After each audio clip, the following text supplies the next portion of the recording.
We welcome the devotees and also the pilgrims, the devotees of Our Lady of the Holy Rosary of Manaoag. In the name of the Father, and of the Son, and of the Holy Spirit. Amen. The grace and peace of our Lord Jesus Christ, and the love of God, and the communion of the Holy Spirit be with you. And with your spirit.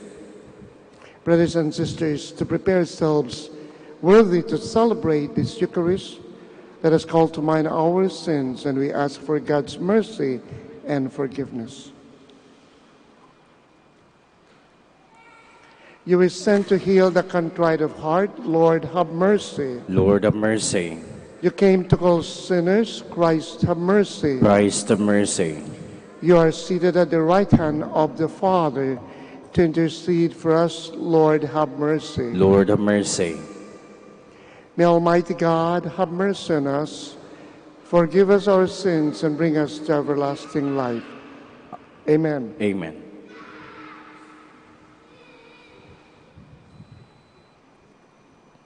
Look upon us, O God, creator and ruler of all things, and that we may feel the working of your mercy, grant that we may serve you with all our heart.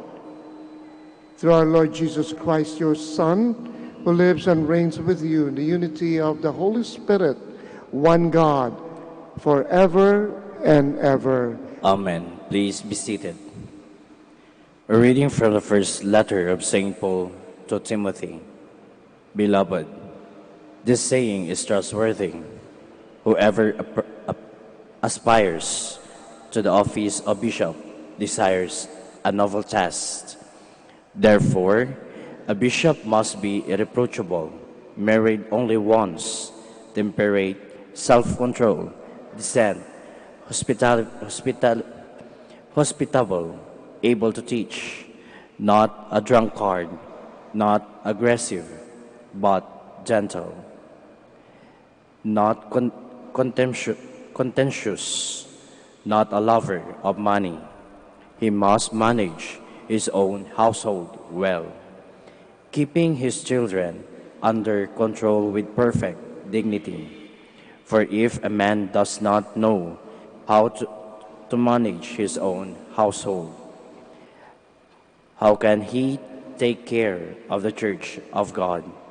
He should not be a recent convert, so that he may not become consistent and thus incur the devil's punishment. He must also have a good reputation among outsiders, so that he may not fall into the disgrace, the devil's trap. Similarly, deacons must be dignified, not deceitful, not addicted to drink, not greedy for sordid gain, holding fast to the mystery of the faith with a clear conscience. Moreover, they should be tested first. Then, if there is nothing against them, let them serve as deacons. Women, similarly, should be dignified, not slanderers, but temperate and faithful in everything. Deacons may be married only once, and must manage their children and their households well.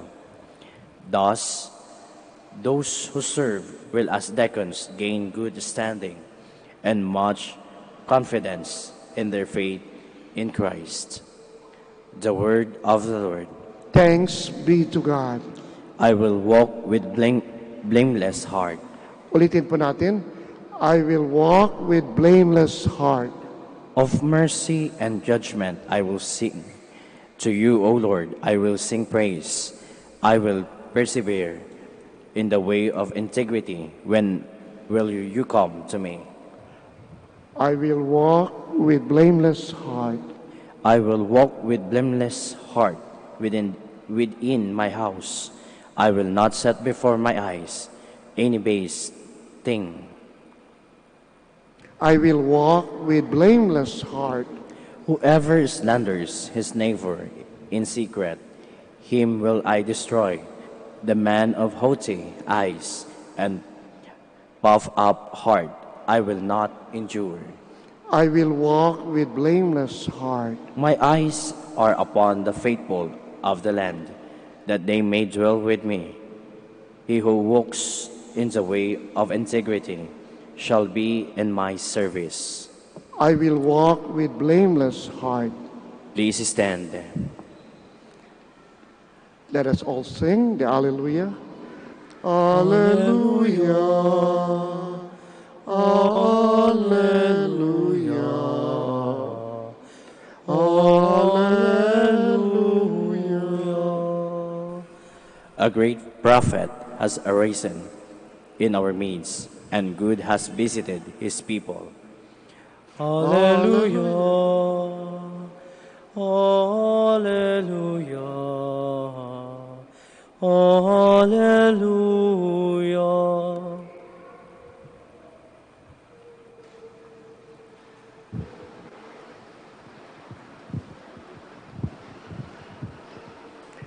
The Lord be with you. And with your spirit.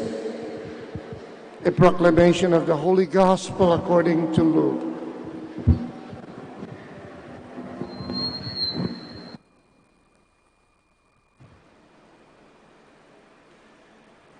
Jesus journeyed to a city called Nain, and his disciples and a large crowd accompanied him. As he drew near to the gate of the city, a man who had died was being carried out, the only son of his mother, and she was a widow. A large crowd from the city was with her. When the Lord saw her, he was moved with pity for her and said to her, "Do not weep." He stepped forward and touched the coffin. At this, the bearers halted, and he said, "Young man, I tell you, arise." The dead man sat up and began to speak, and Jesus gave him to his mother.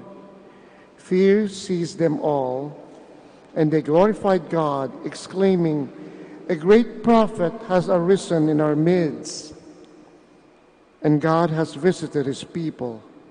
This report about him spread throughout the whole of Judea and in all the surrounding region.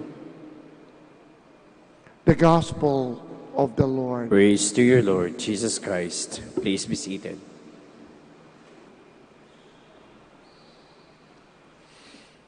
When our Lord Jesus started his public ministry, he was doing good. He was curing the sick, especially the lame and the infirm, the deaf and the mute. And he was also raising the dead. Our gospel today talked about how Jesus made the dead rise to life. That was because Jesus had care and compassion and mercy for the people. Pinagaling niya yung may sakit at binuhay niya yung patay. Many times, when death comes to us, we are heartbroken. We are shaken up.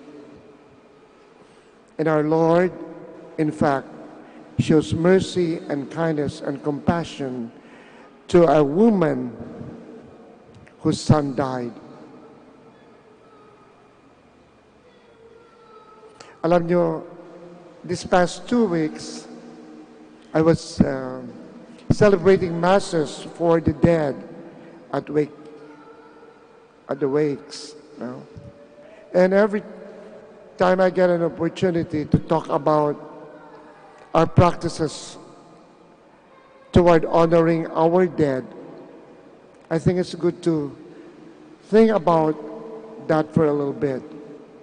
Maraming beses pupunta tayo, bibisita tayo sa may patay, sa bahay o sa funeral parlor. Maraming sinasabi lang, ay bawal yan, bawal yan.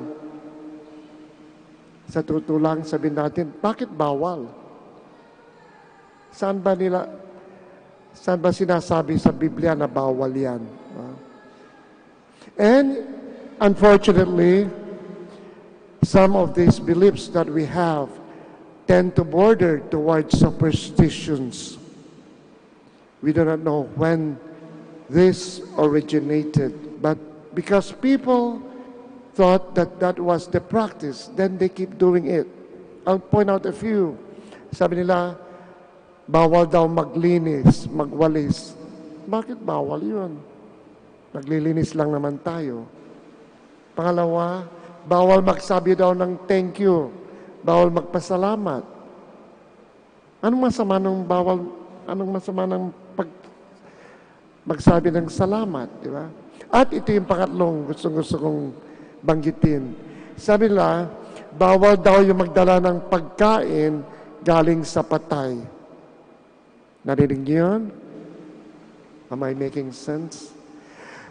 Inisip ko yun, sinabi ko, oo, totoo yun, bawal yun, dahil kung lahat ng mga taong dadalaw sa bahay o sa funeral parlor, mag-uwi ng pagkain, di wala nang maiiwan, di ba? In fact, the food there is meant for the people who are condoling. That's the purpose of that food. Alam niyo naman, kung minsan, marami tayong mga take-home, di ba? Ay, bawal yan, sabi nila. So, yun ang sabi nyo. Sabi ni Father, bawal dahil kung lahat ng mga pupunta doon, magsisiuwi sila ng pagkain, talagang walang maiiwan. And that shows how we care for the family of the deceased. And that's what Jesus did. He cared for the widow, the mother. Sabi ng Panginoon, itong inang ito, wala na siyang anak, wala nang sustento, wala nang susuporta sa kanya, paano na kaya siya? Kaya nung ginawa ng Panginoon, our Lord brought back to life the Son, because it would be the Son who will support His mother. And so as we reflect on physical death and spiritual death, let us also remind ourselves that many times we are also dead spiritually. Physical death, totoo po yun, lahat po tayo mamamatay.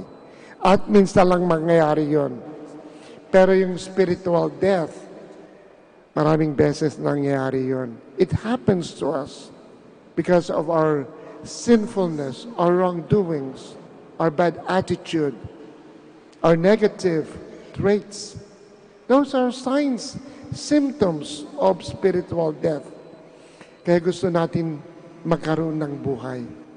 And also when we impose our beliefs on other people, yung mga sasabi natin mga bawal, pinagbabawalan natin yung namatayan. Minsan, hindi nakakatulong yun. Pampabigat lang sa kanila. Dahil we make them feel guilty or conscious of these things that we say are forbidden, but actually, they do not make sense to us. They don't have a good basis for imposing them on others. So, Jesus cared for the sick and for the dead and also for the family of the deceased.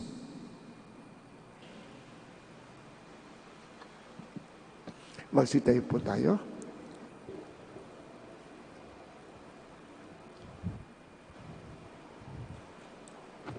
To show His divine compassion and authority, Jesus performed miracles. Filled with awe at these wonders, let us pray to the Father who sent us such a Savior. Sagot po natin, Lord, hear our prayer. Lord, hear prayer that God's love and care may be shown to our people through the guidance and help of our church pastors. Let us pray to the Lord. Lord, hear our prayer. That the state, may become a channel of God's compassionate love by the special attention and assistance they extend to the poor and sick people. Let us pray to the Lord. Lord, hear our prayer. That those who have recently suffered the loss of a loved one may, with God's help, recover their faith and life. Let us pray to the Lord. Lord, hear our prayer. That like the widow's son, sick people may experience the healing hand of Jesus. Let us pray to the Lord. Lord, hear our prayer. That the faithful departed may be raised to the fullness of life in God's presence. Let us pray to the Lord. Lord, hear our prayer. God our Father, guide us in our gestures to touch the brokenhearted and help them experience your Son Jesus, who has come among us. We make this prayer through Christ our Lord. Amen. Amen. Please be seated.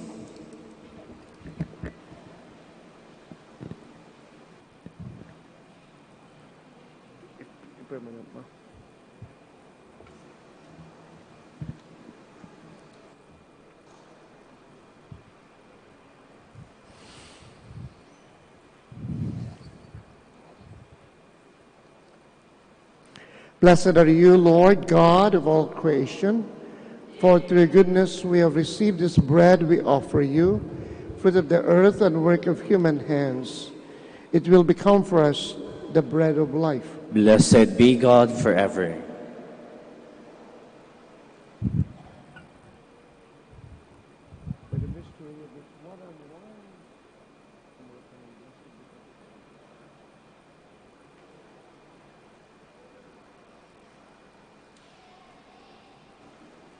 Blessed are you, Lord God of all creation, for through your goodness we have received this wine we offer, fruit of the vine and work of human hands. It will become our spiritual drink. Blessed be God forever.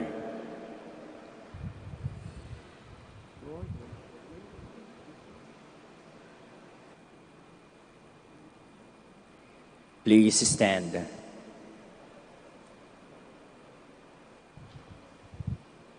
Pray, brothers and sisters, that my sacrifice and yours may be acceptable to God, the Almighty Father. May the Lord accept the sacrifice at our hands for the praise and glory of his name, for our good and the good of all his holy church.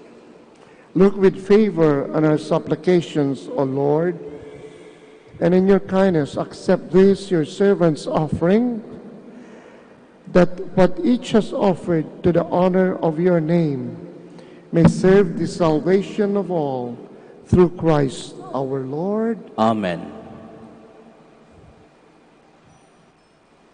The Lord be with you. And with your spirit, Lift up your hearts. we lift them up to the Lord. Let us give thanks to the Lord our God. It is right and just. It is truly right and just, our duty and our salvation, always and everywhere to give you thanks, Lord, Holy Father, Almighty and Eternal God. For just as through your beloved Son, you created the human race, so also through him with great goodness you form it anew. And so it is right that all your creatures serve you, all the redeemed praise you, and all your saints with one heart bless you. Therefore we to extol you with all the angels, as in joyful celebration we acclaim. Holy, Holy, holy Lord God of hosts, heaven and earth are full of your glory. Hosanna in the highest. Blessed is he who comes in the name of the Lord. Hosanna in the highest. Please kneel. You are indeed holy, Lord, the fount of all holiness. Make holy, therefore, these gifts, we pray, by sending down your Spirit upon them like the dewfall, so that they may become for us the body and blood of our Lord Jesus Christ. At the time he was betrayed and entered willingly into his passion, He took bread and giving thanks broke it and gave it to his disciples, saying, "Take this, all of you, and eat of it, for this is my body, which will be given up for you."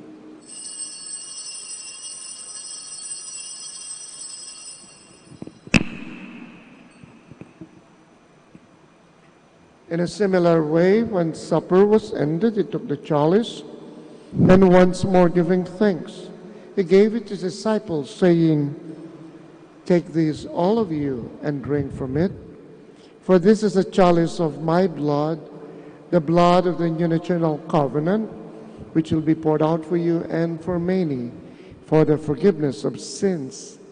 Do this in memory of me."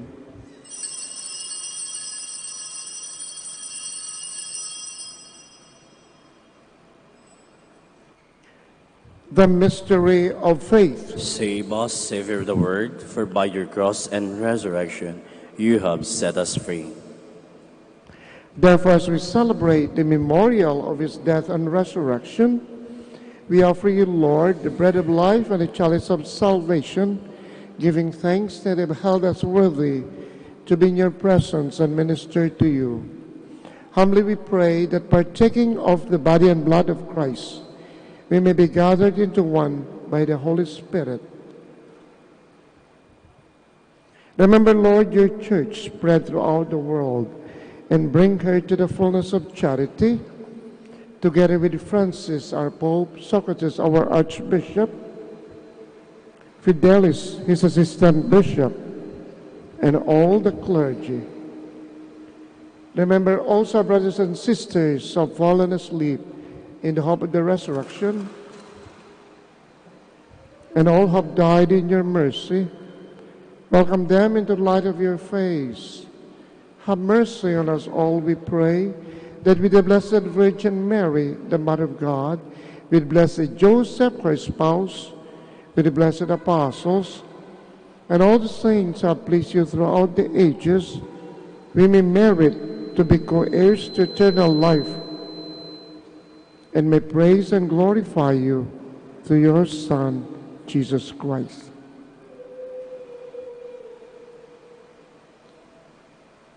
Through him and with him and in him, O God, Almighty Father, in the unity of the Holy Spirit, all glory and honor is yours forever and ever. Amen.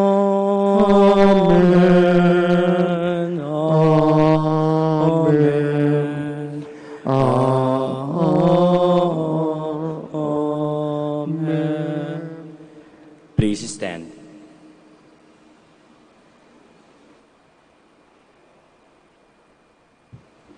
We pray as Jesus taught us. Our Father, who art in heaven, hallowed be thy name. Thy kingdom come, thy will be done on earth as it is in heaven. Give us this day our daily bread, and forgive us our trespasses, as we forgive those who trespass against us. And lead us not into temptation, but deliver us from evil. Deliver us, Lord, we pray, from every evil.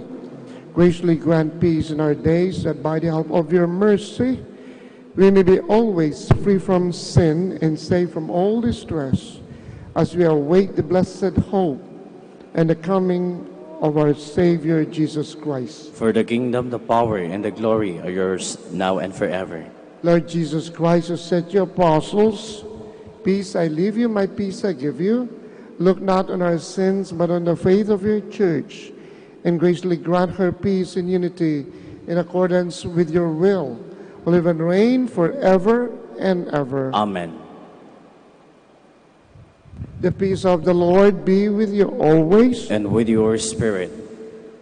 Let us offer each other the sign of peace. Peace be with you. Peace. Lamb of God, You take away the sins of the world, have mercy on us. Lamb of God, you take away the sins of the world, have mercy on us. Lamb of God, you take away the sins of the world, grant us peace. Please kneel.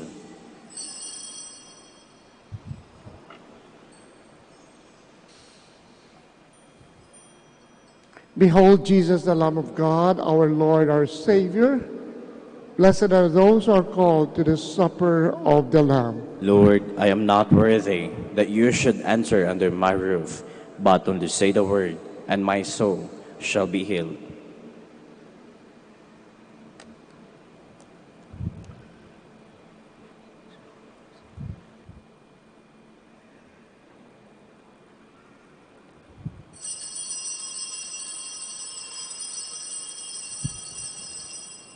How precious is your mercy, O God!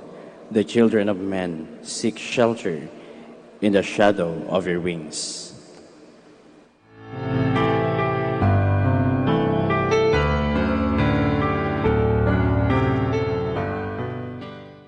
You are listening to the live Mass on air at the Minor Basilica of Our Lady of the Rosary of Manaoag. And the celebrant for this live Mass on air is Reverend Father Alan Lopez, O.P. Let us pray for the intention of our sick brothers and sisters and to all Filipinos working abroad.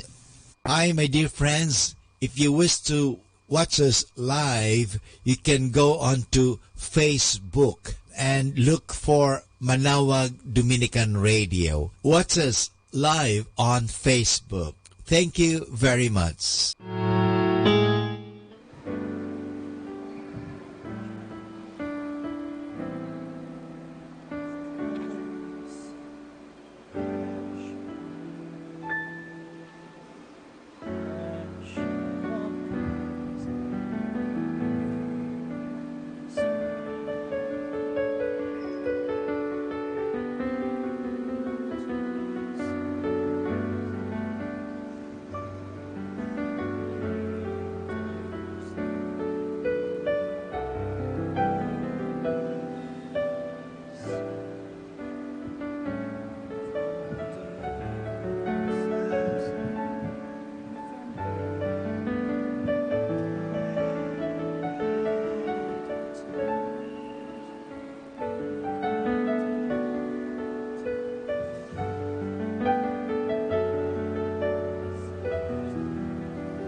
Please stand.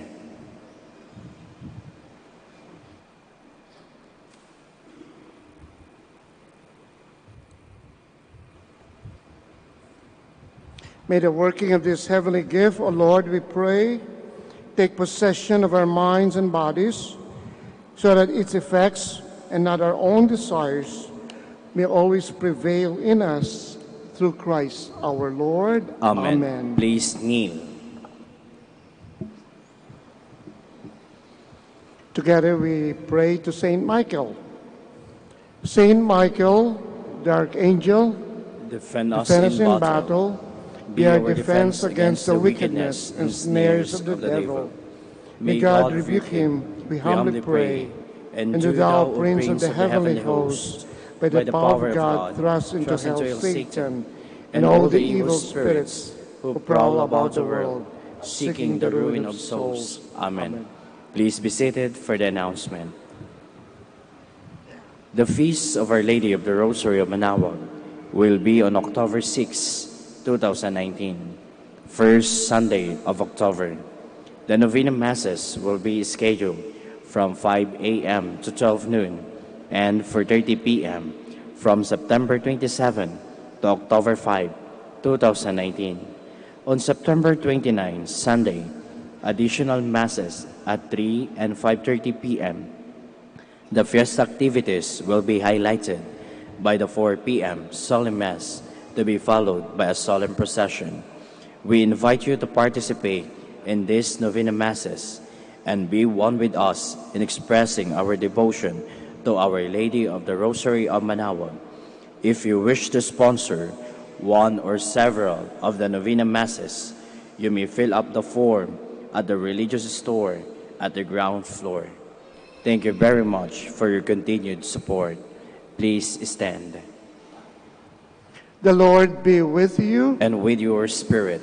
May Almighty God bless you, the Father, the Son, and the Holy Spirit. Amen. Go in peace. Thanks be Thanks to God. be to God. Please come Palakparan forward. natin ating Panginoon.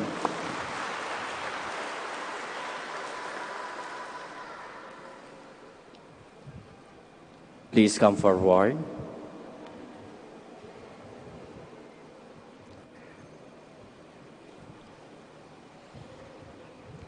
God, our Almighty Father, by your blessing, give us strength and support our frailty. Turn with kindness toward our sick brothers and sisters. Free them from all illness and restore them to good health. The intercession of Our Lady of the Holy Rosary of Manaoag, so that in the sure knowledge of your goodness, they will gratefully bless your holy name. We ask this through Christ our Lord. Amen. Amen. In memory of the mysteries of life, death, and resurrection of our Lord Jesus Christ, and to the honor and glory of Blessed Virgin Mary, Mother of Christ, Mother of the Church, Our Lady of the Rosary of Manaoag, may these rosaries, images, candles, oil, and other religious articles of your devotion be blessed and made holy. In the name of the Father, and of the Son, and of the Holy Spirit. Amen. Our Lady of the Holy Rosary of Manaoag, Pray pray for for us. us. Together we sing a song to the Blessed Mother.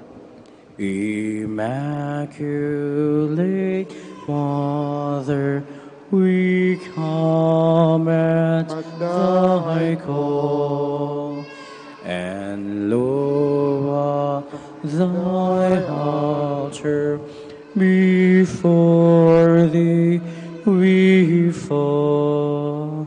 Ave, Ave, Ave Maria. Ave, Ave, Ave Maria.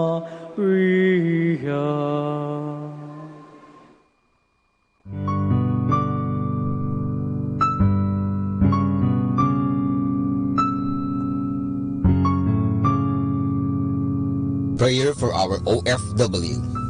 Lord Jesus, we put ourselves at the foot of your holy cross with Our Lady of the Rosary of Manaoag, as we acknowledge that we are nothing without you, and by your death you have redeemed the world.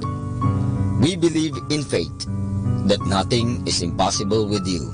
We lift up to you our OFW listeners all over the world, whom we offer our prayers and every Holy Mass from the Minor Basilica of Our Lady of the Rosary of Manaoag. Lord, words cannot describe and express what they are sacrificing in order to have a better chance in life. Lord, redeem them of all their pains, trials, and persecutions as they are working in a foreign land for people that are complete strangers to them. Shield them with your most precious blood that flows from your sacred heart. Protect them from any harm and abuses that they may face as they continue their journey in life. We beg for your mercy and divine love, for they are far away from their families, loved ones, and friends. They miss our home that is causing heartaches and loneliness, that they are at a loss on what to do. Grant them the power and strength from the Holy Spirit to succeed and to be blessed in this chapter and mission in their life. Guide, inspire, and lead them to believe in faith that you will never forsake nor abandon them in their hours of need.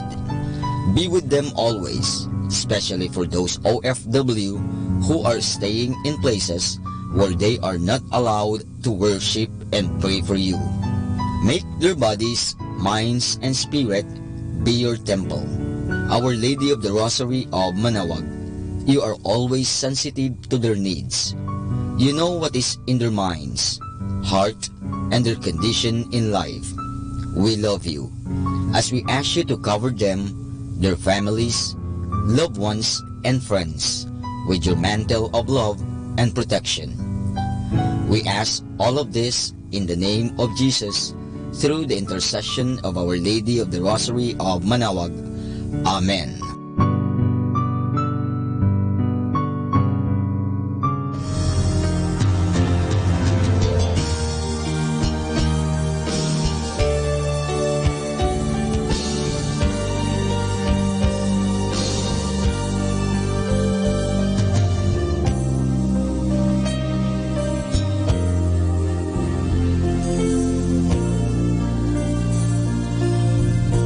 Prayer for priests. O Almighty Eternal God, look upon the face of your Son, and for love of him who is the eternal High Priest, have pity on your priests. Remember, O most compassionate God, that they are but weak and frail human beings. Stir up in them the grace of their vocation, which is in them by the imposition of the bishop's hands. Keep them close to you, lest the enemy prevail against them, so that they may never do anything in the slightest degree unworthy of their sublime vocation. O Jesus, I pray for your faithful and fervent priests, for your unfaithful and tepid priests, for your priests laboring at home or abroad in distant mission fields, for your tempted priests, for the lonely and desolate priests, for your young priests, for your dying priests, for the souls of your priests in purgatory. But above all, I commend to you the priests dearest to me, the priest who baptized me, the priests who absolved me from my sins, the priests at whose masses I assisted, and who gave me your body and blood in Holy Communion, the priests who taught and instructed me, or helped me and encouraged me, all the priests to whom I am indebted in any way. Oh Jesus, keep them all close to your heart, and bless them abundantly in time and in eternity.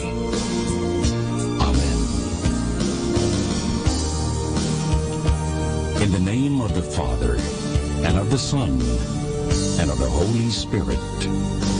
Amen.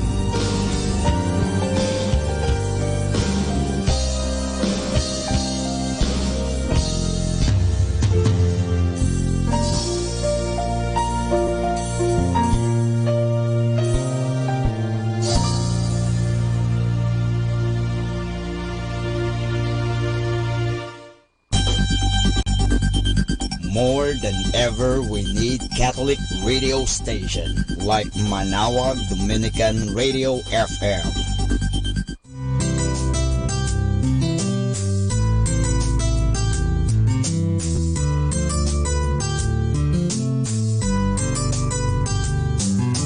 Whenever you're alone, just turn your radio on. It will comfort you with the songs of love, with words from our God. 'Cause you have a company, you have a friend in here. Now Dominican Radio, with the songs that call you to God. You have a company, 'cause we are a family. Manawag Dominican Radio, with the songs that bring you to God. You have Manawag Dominican Radio FM. Manawag Dominican Radio. And now back to the music.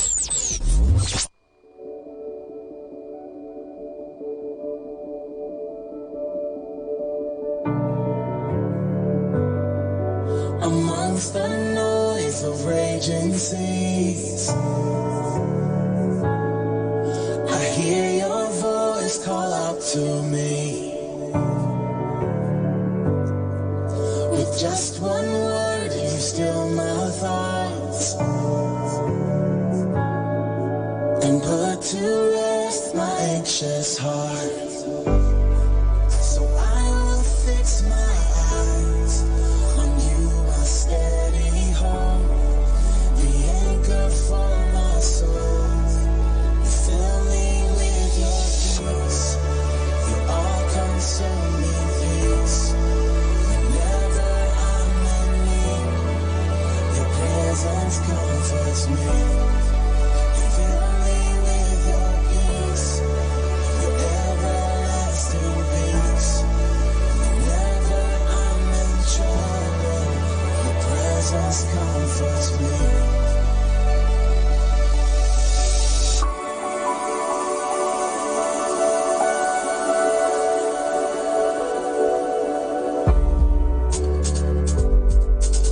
Grace from grace and strength to strength. Your spirit settles me within, removing every fear and doubt. With love and mercy all around.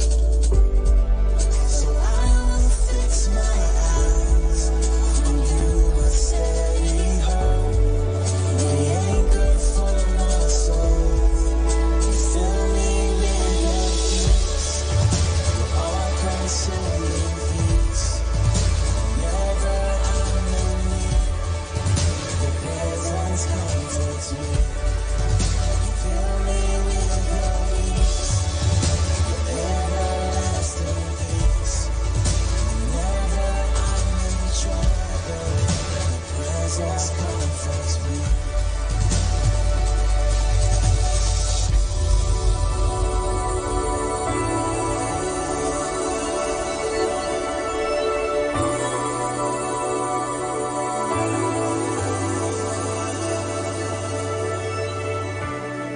You come and lead me to quiet waters where striving meets rivers of rest.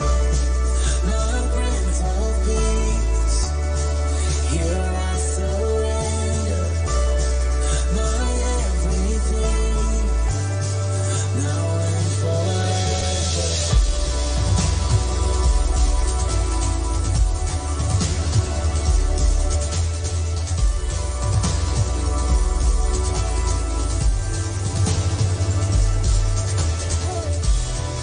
You come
You my steady hold, the anchor for my soul.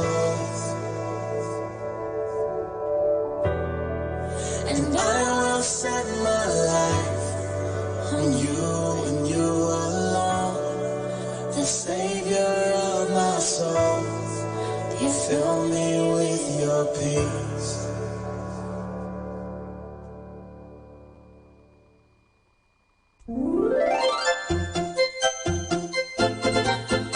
Manawag Dominican Radio Christmas Countdown. Christmas Countdown. Christmas Countdown. It's 99 days before Christmas.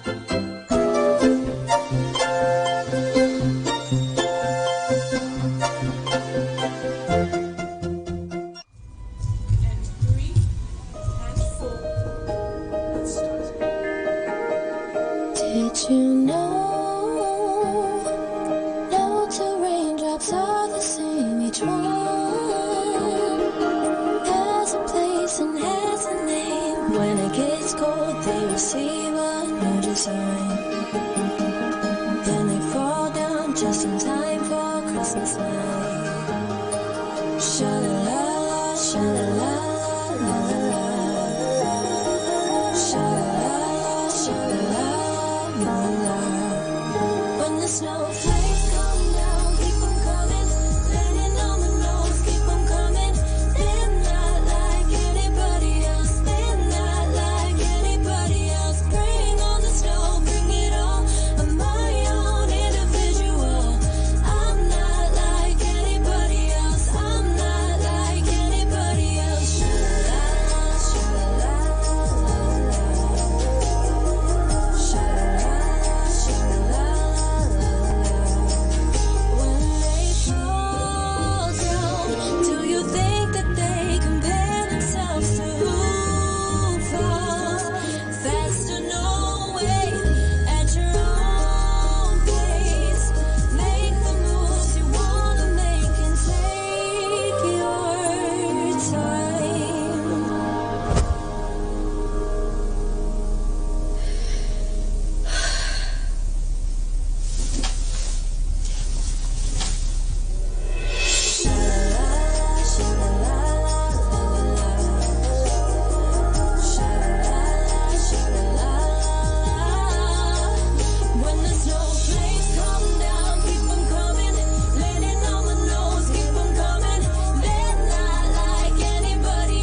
said you would.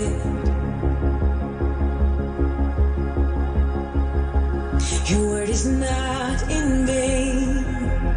Our hearts reaching heavenward.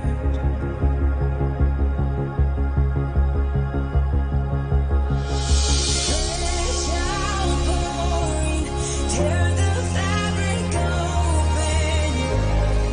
Come, Jesus, come. Breath of heaven, nothing left unshaken. We long for more. We need a fresh outpouring. Unleash a fresh outpouring. We need a fresh outpouring.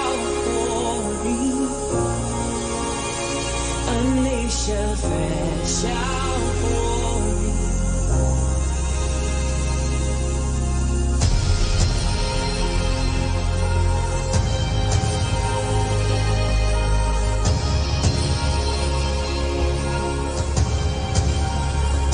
As temporary fades, let glory invade this earth.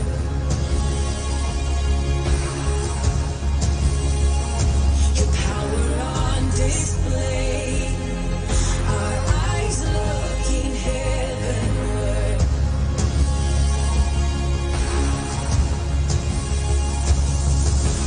Fresh outpouring, tear the fabric open.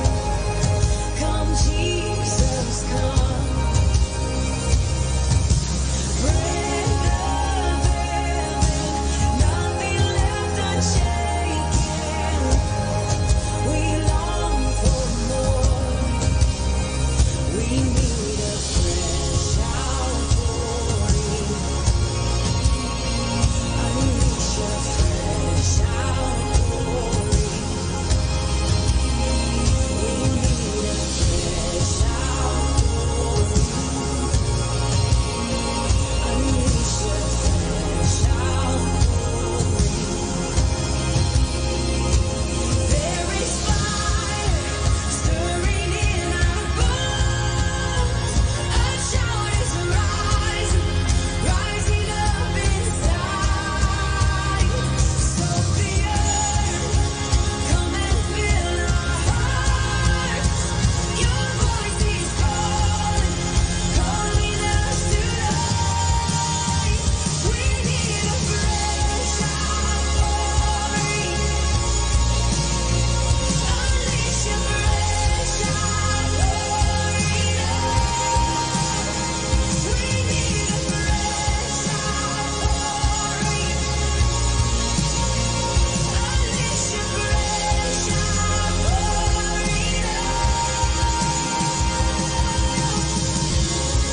Make a way where I see none. Make a way where I see none. Let the waters rise in the desert. Let the waters rise in the desert.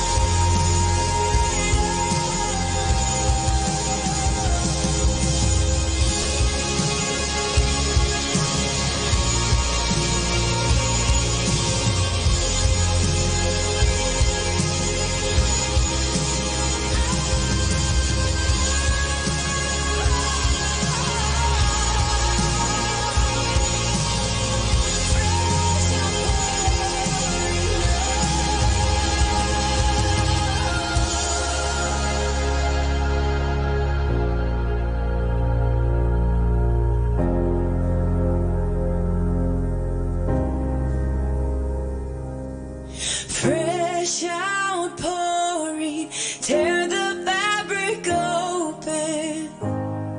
Come, Jesus. Welcome to the Minor Basilica of Our Lady of the Rosary of Manaoag.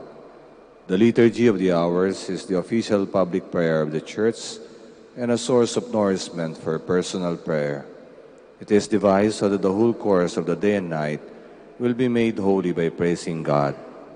We will now have the office of readings and evening prayer of the Church.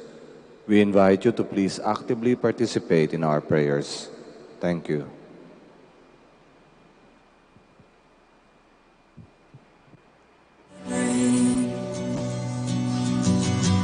But the promise of acceptance from a good and gracious King.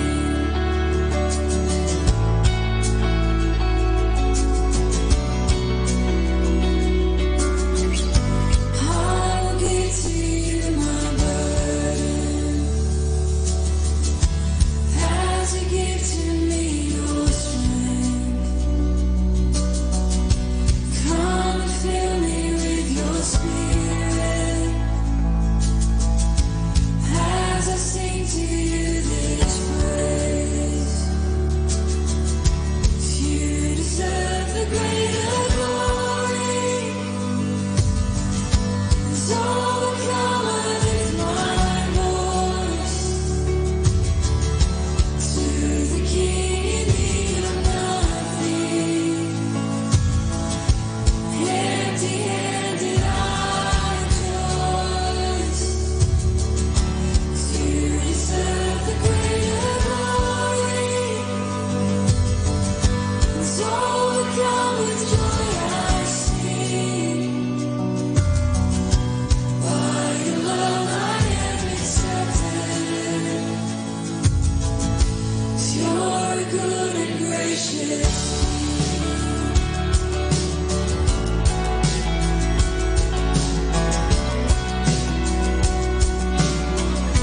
It's all grace that you receive me as a child and as your friend. Stay secure in you forever. I pour out my praise.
darkness.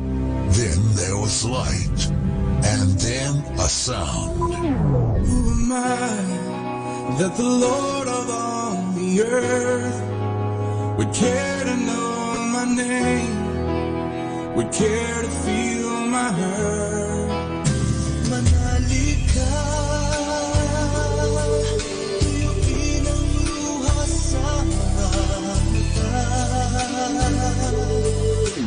Some morning I will journey far beyond the cloudy sky and step on the heavenly shore. Starting now, the only Manawag Dominican Radio. The most hit music. Ito ang Manawag Dominican Broadcasting Incorporated. Isang dekada nang naghahatid ng mabuting balita sa Impapawid. May kasama ka si Jesus, si Maria at kami.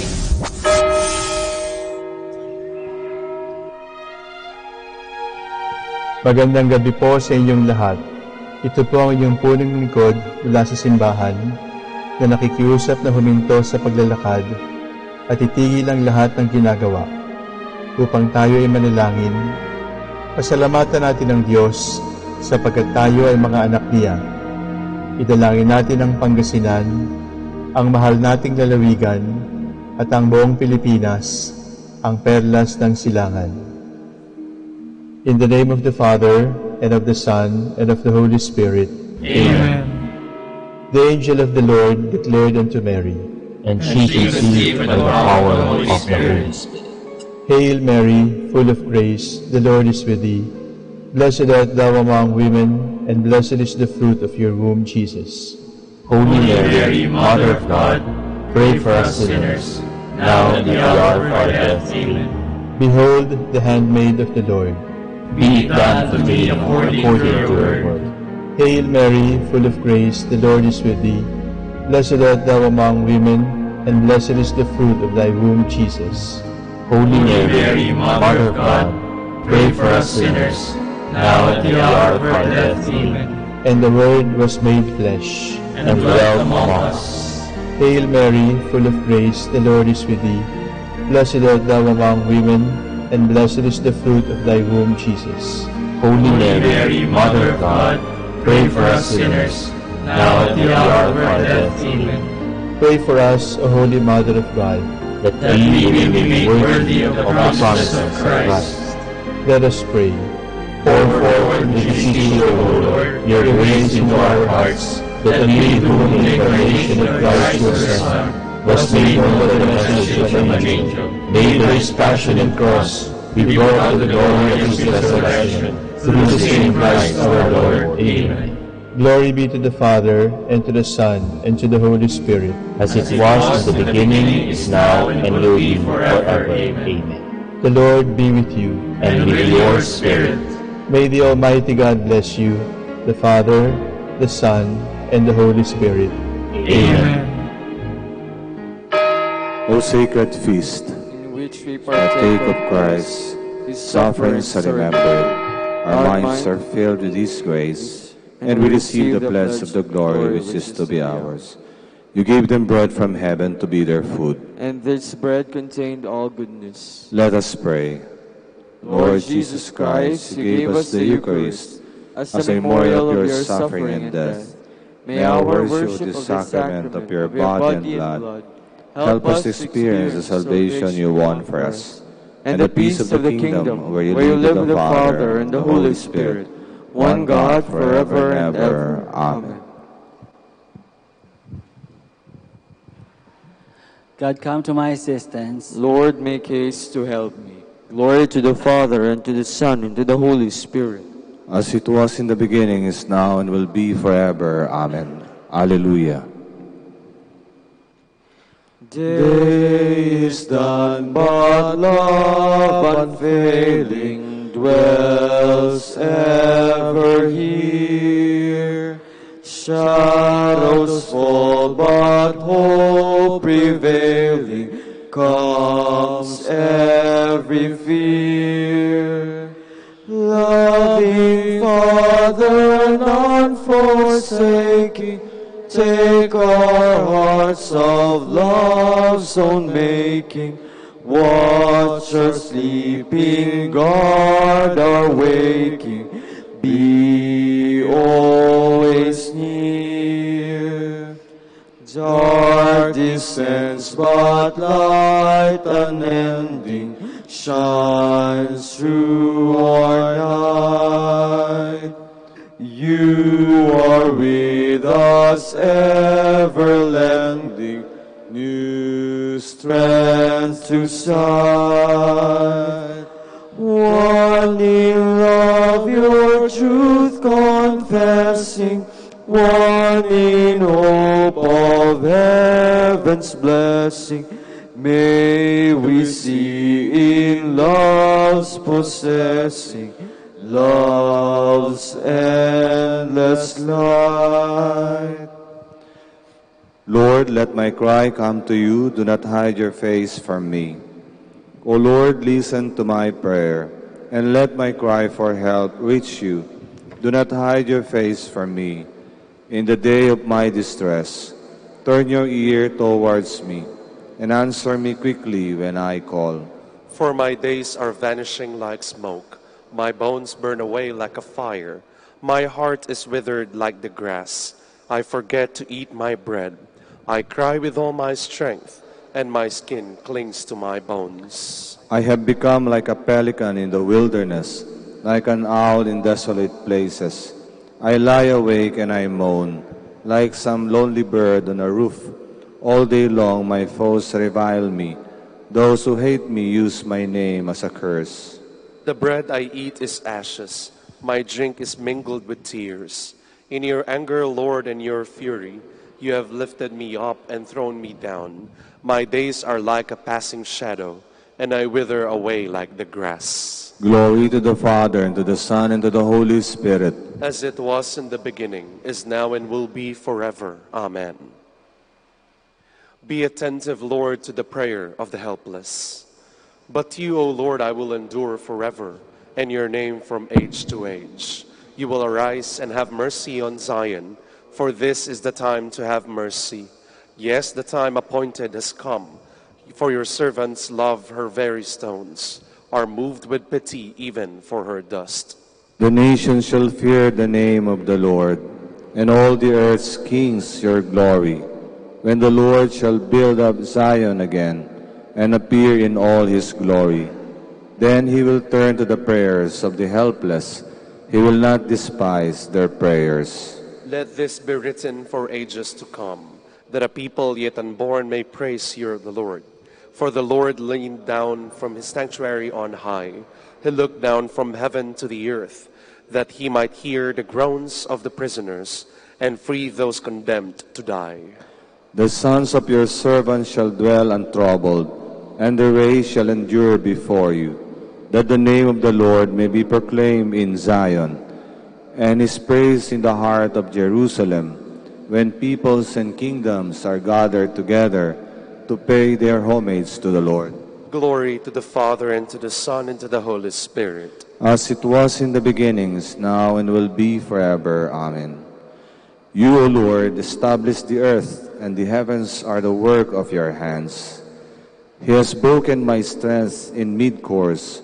He has shortened the days of my life. I say to God, do not take me away before my days are complete. You whose days last from age to age. Long ago you founded the earth, and the heavens are the work of your hands. They will perish, but you will remain.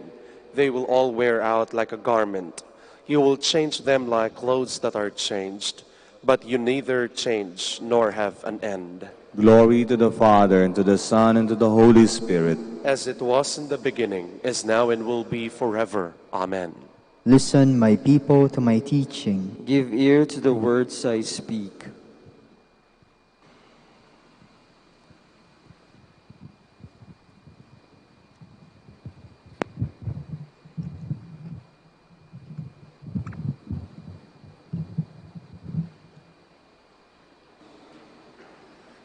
From the book of the prophet Ezekiel. On the 5th day of the 6th month, in the 6th year, as I was sitting in my house, and the elders of Judah sat before me. The hand of the Lord God fell upon me there.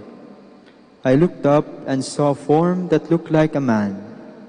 Downward from what seemed to be his waist, there was fire. From his waist upward, there seemed to be a brightness like the sheen of electrum.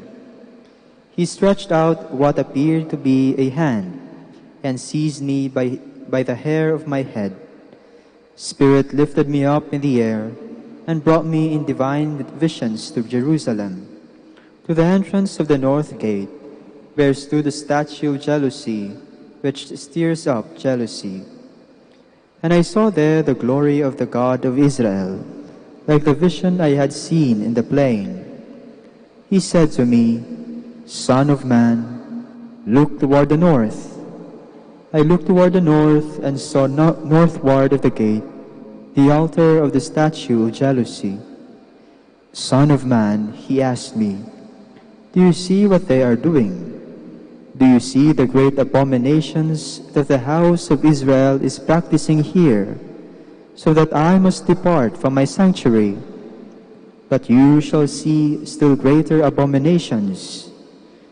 Then he brought me into the inner court of the Lord's house, and there the door of the Lord's temple, between the vestibule and the altar, were about 25 men, with their backs to the Lord's temple, and their faces toward the east.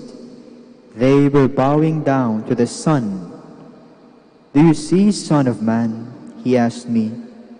Is it such a trivial matter for you, for the house of Judah, to do the abominable things that they have done here?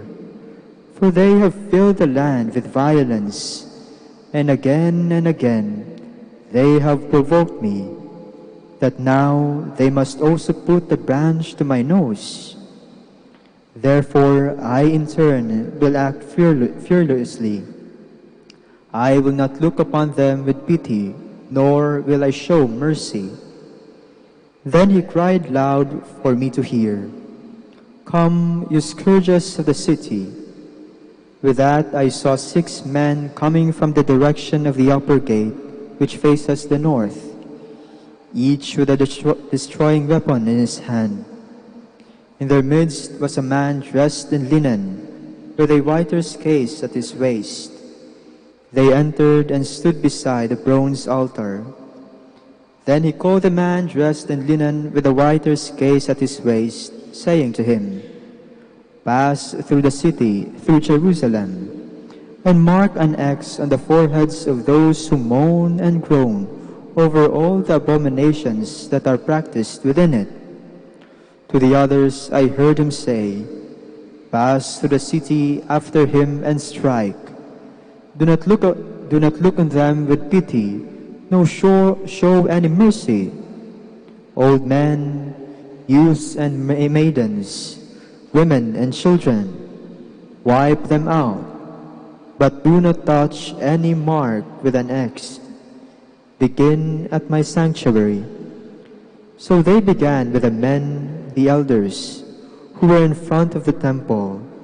Defile the temple, he said to them, and fill the courts with the slain.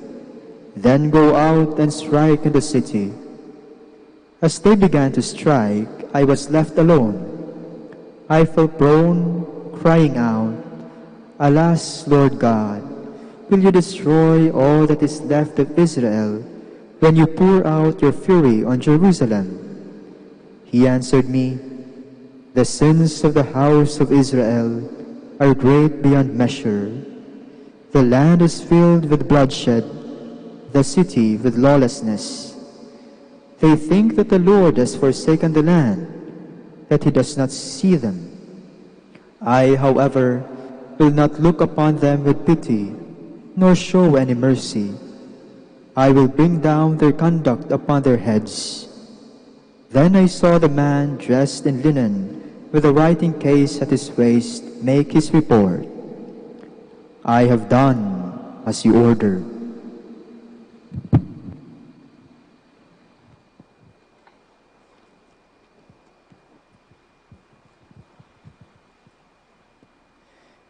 when you see the abomination of desolation standing in the holy place, there shall be great distress. If the time were not shortened, no human being could survive. But for the sake of the chosen, the period of anguish shall be cut short. Do not harm to land or sea until we imprint the seal on the foreheads of the servants of our God. But for the sake of the chosen, the period of anguish shall be cut short.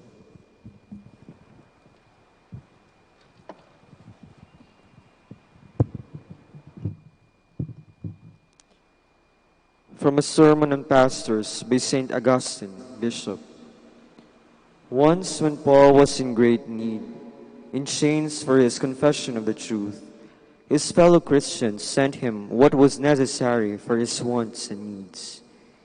He thanked them with these words, "You have done well to share in my need. It is true that I have learned to be self-sufficient in whatever circumstances I find myself. I know what it is to have plenty, and I have learned how to endure privation. I can do all things in him who strengthens me. Still you have done well to send things for my use." Just as this indicates in what sense they have done well, it also shows what Paul himself sought, namely, to avoid being numbered among those who feed themselves and not the sheep. For he does not so much rejoice at his own deliverance from need as he does at their generosity. What then was he seeking? "I do not set my heart upon gifts," he says. "All I seek for is the fruit of my labor. Not that I may be filled," he says, "but that you may not remain empty." As for those who cannot support themselves with their own hands, as Paul did, let them take from the milk of the sheep. Let them receive what is necessary for their needs, but let them not neglect the weakness of the sheep. Let them not seek any benefit for themselves, lest they appear to be preaching the gospel for the sake of their own need and privation. Rather, let them provide the light of the true word for the sake of men's enlightenment. For they are like lamps, as it has been said, "Let your belts be fastened and your lamps burning," and "No one lights a lamp and puts it under a bushel basket. Rather, he puts it on a lampstand, that it may give light to all who are in the house. So let your light shine before men, in order that they may see your good works and glorify your Father who is in heaven. Now if a lamp has been lighted for you in your house, would you not add oil to keep it from going out? Of course, if the lamp received the oil and failed to shine, it was obviously not fit to be put on the lampstand and should have been discarded at once. But for the light to be kept alive, it must receive fuel, which is to be provided out of charity. Only let not the gospel be for sale, with preachers demanding a price for it and making their living from it. If they sell it like that, they are selling for a pittance, something that is of great value. Let them receive support in their need from the people, but payment for their stewardship from the Lord. No, it is not right for the people to give payment to those who serve them out of love of the gospel. Payment is to be expected only from the one who also grants salvation. Why then are they rebuked? Why are they accused? Because when they took the milk and covered themselves with the wool, they neglected the sheep. They sought only to serve their own cause and not Christ's.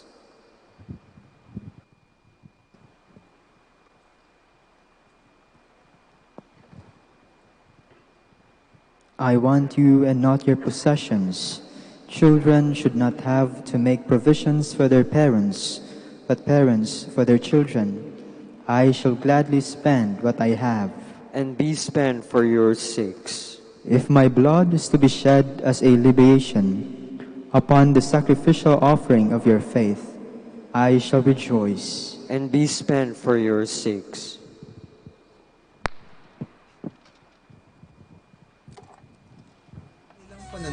at pagninilay-nilay. Manahimik po tayo sumandali at isipin po natin kung papaano natin maisasabuhay ang salita ng Diyos. Kausapin po natin ang ating Panginoon at itaas po natin sa Kanya ang ating mga panalangin.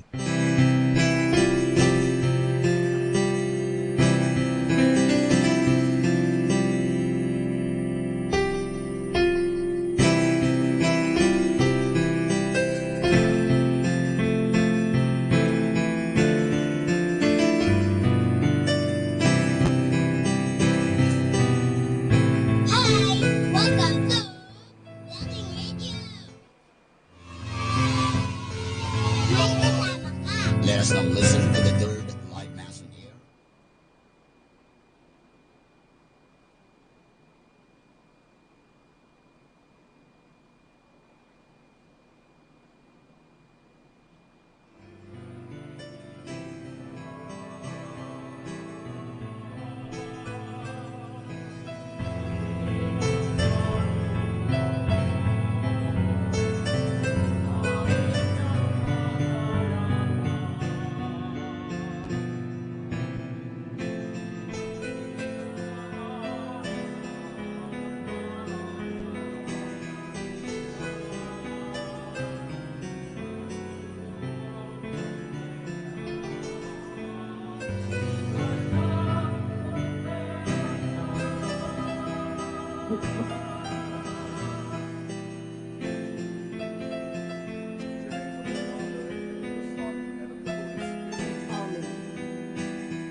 like a woman who sweeps the house clean to seek for a coin she has lost.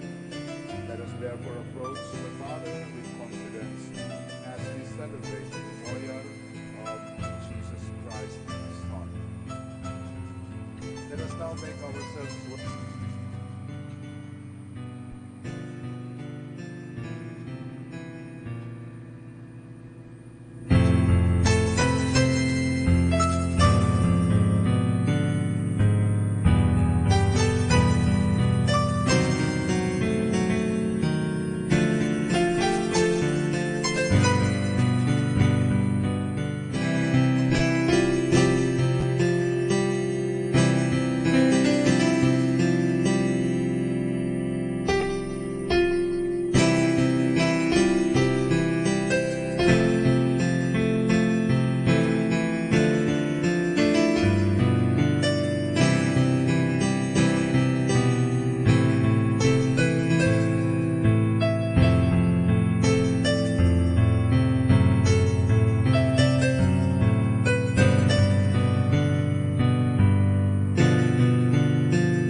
If I forget you, Jerusalem, let my right hand wither.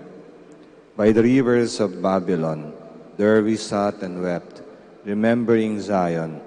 On the poplars that grew there, we hung up our harps. For it was there that they asked us, our captors for songs, our oppressors for joy. Sing to us, they said, one of Zion's songs. Oh, how could we sing the song of the Lord on alien soil? If I forget you, Jerusalem, let my right hand wither.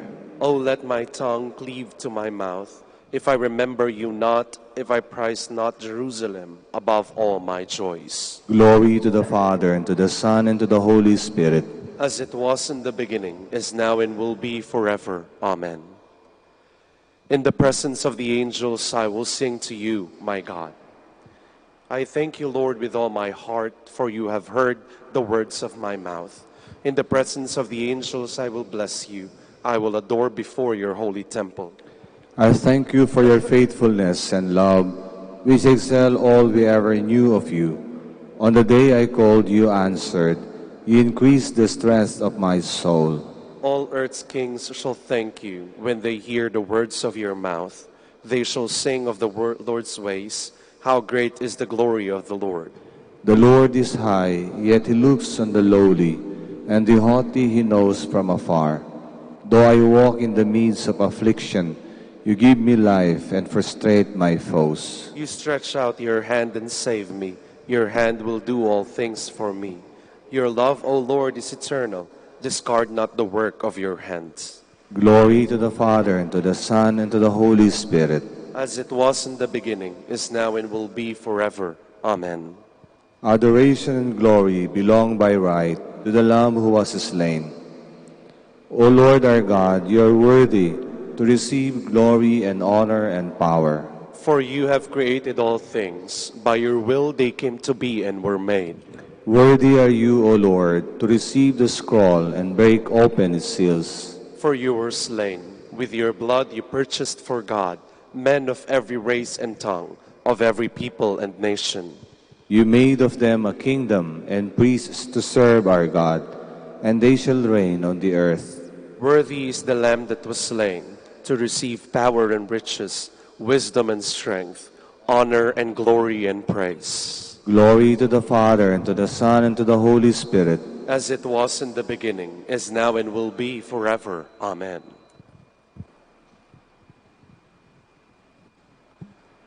From the letter of Paul to the Colossians.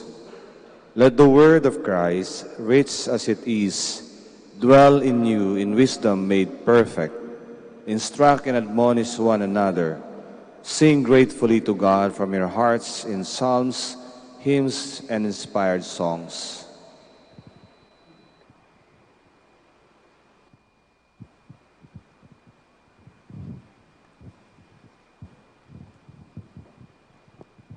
I shall know the fullness of joy when I see your face, O Lord. I shall know the fullness of joy when I see your face, O Lord. Fulfillment and endless peace in your presence. When I see your face, O Lord. Glory to the Father, and to the Son, and to the Holy Spirit. I shall know the fullness of joy when I see your face, O Lord. Do great things for us, O Lord, for you are mighty and holy is your name. My soul proclaims the greatness of the Lord. My spirit rejoices in God, my Savior, for he has looked with favor on his lowly servant. From this day all generations will call me blessed. The Almighty has done great things for me, and holy is his name. He has mercy on those who fear him in every generation. He has shown the strength of his arm. He has scattered the proud in their conceit. He has cast down the mighty from their thrones and has lifted up the lowly. He has filled the hungry with good things, and the rich he has sent away empty. He has come to the help of his servant Israel, for he has remembered his promise of mercy, the promise he made to our fathers, to Abraham and his children forever. Glory to the Father, and to the Son, and to the Holy Spirit. As it was in the beginning, is now, and will be forever. Amen. Do great things for us, O Lord, for you are mighty and holy is your name. Let us praise Christ who gives power and strength to his people, and let us entreat him with sincere hearts. Hear us, O Lord, and we shall praise you forever. Christ, our strength, you call your faithful ones to your truth. Mercifully grant them faith and perseverance, we pray. Hear us, O Lord, and we shall praise you forever. Direct our leaders according to your will, and help them to keep us in peace, we pray. Hear us, O Lord, and we shall praise you forever. You provided bread for the hungry crowd. Teach us to share our resources with the needy, we pray. Hear us, O Lord, and we shall praise you forever. Do not direct world leaders to give attention only to the needs of their own nations, but give them above all a respect and a deep concern peoples, we pray. Hear us, O Lord, and we shall praise you forever. For our Pope, College of Bishops, parents, relatives, benefactors, and for all those for whom we promise to pray, and also for the bishops of the Philippines, we pray, Lord, hear our prayer. Lord, hear our prayer. For the intentions of the devotees and pilgrims of Our Lady of the Rosary of Manaoag, and for our personal intentions, we pray, Lord, hear our prayer. Lord, hear our prayer. Grant blessed life and resurrection to our brothers who have fallen asleep, and may all those who have believed in you share in your glory, we pray. Hear us, O Lord, and we shall praise you forever. Now we pray to our Father as the Lord has taught us. Our Father, who art in heaven, hallowed be thy name. Thy kingdom come, thy will be done on earth as it is in heaven. Give us this day our daily bread, and forgive us our trespasses, as we forgive those who trespass against us. And lead us not into temptation, but deliver us from evil. Lord, may our evening prayer come before you, and let the faith our lips profess live in the prayerful thoughts of our hearts. We ask this through our Lord Jesus Christ, your Son, who lives and reigns with you in the Holy Spirit, one God, forever and ever. Amen. The Lord be with you. And with your spirit. May Almighty God bless you all, the Father and the Son and the Holy Spirit. Amen. Aba, Ginoong Maria, napupuno ka ng grasya, ang Panginoon ay sumasa iyo, bukod kang pinagpala sa babaeng lahat, at pinagpala naman ang iyong anak na si Jesus. Santa Maria, Ina ng Diyos, ipanalangin mo kaming makasalanan ngayon at kung kami mamamatay. Amen. Ipanalangin mo kami, O Birheng Ina ng Diyos, upang maging karapat-dapat kami sa mga pangako ni Kristo. Manalangin tayo. O Panginoon, isinasamo namin kaming mga lingkod mo ay magtamasa ng kalusugan ng kaluluwa at katawan. Sa bisa ng panalangin ng mahal na Birheng Maria, ipagadya mo kami sa mga ligalig ng buhay na ito at pagkalooban kami ng kaligayahan sa langit sa pamamagitan ni Kristo ang aming Panginoon. Amen. Amang Santo Domingo na kabanal-banalan, ilaw ka sa sandaigdigan, ipinagdiriwang. iyong kadakilaan, halimbawa ng buhay, sugo ka ng poong Diyos, gabay namit ang law. Puso mong malinis, tulad sa kristal, sa kalwalhatian ng langit kinintal. Amang Santo Domingo na kabanal-banalan, ilaw ka sa sandaigdigan, ipinagdiriwang. Iyong kadakilaan, halimbawa ng buhay, sugo ka ng poong Diyos, gabay namit ang law. Ipanalangin mo kami, O Amang Santo Domingo, upang maging karapat-dapat kami sa mga pangako ni Kristo. Manalangin tayo. Ama naming makapangyarihan, ang iyong sambayanan naway tuwangan ng ulirang pamumuhay at pagdalangin ni Santo Domingo, maging tagapagtaguyod nawa sa aming katapatan sa iyo ang mamuhay bilang tagapangaral ng maasahang katotohanan mo sa pamamagitan ni Jesucristo ang Panginoon namin. Amen. sa gitna ng paghihirap, tinawag ko'y Panginoon. Kaya Panginoon, ako'y dinggin pagkat ako'y tumataghoy. Dinggin mo ang pagtawag ko't paghingi ng tulong. Kung ikaw ay may talaan itong aming kasalanan, lahat kami ay tatanggap nitong hatol mong nakalaan. Ngunit iyong pinatawad, kasalanan ay nilimot. Pinatawad mo nga kami upang sa iyo ay matakot. Sabik akong naghihintay sa tulong mo, Panginoon, pagkat ako'y may tiwala sa pangako mong pagtulong. Yaring aking pananabik, Panginoon, ay higit pa sa serenong naghihintay sa pagsapit ng umaga. Magtiwala ka, Israel, magtiwala sa iyong Diyos. Matatag at hindi kukupas ang pag-ibig niyang dulot. Lagi siyang naghahandang sa sino man ay tutubos.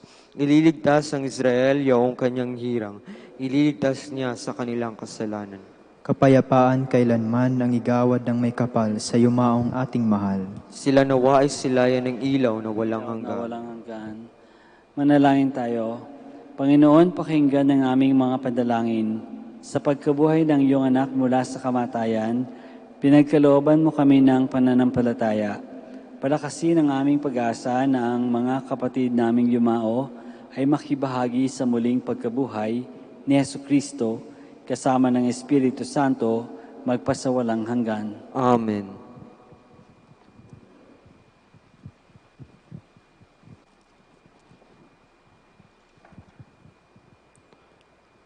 Tomorrow will be September 18, Wednesday, in the 24th week in Ordinary Time.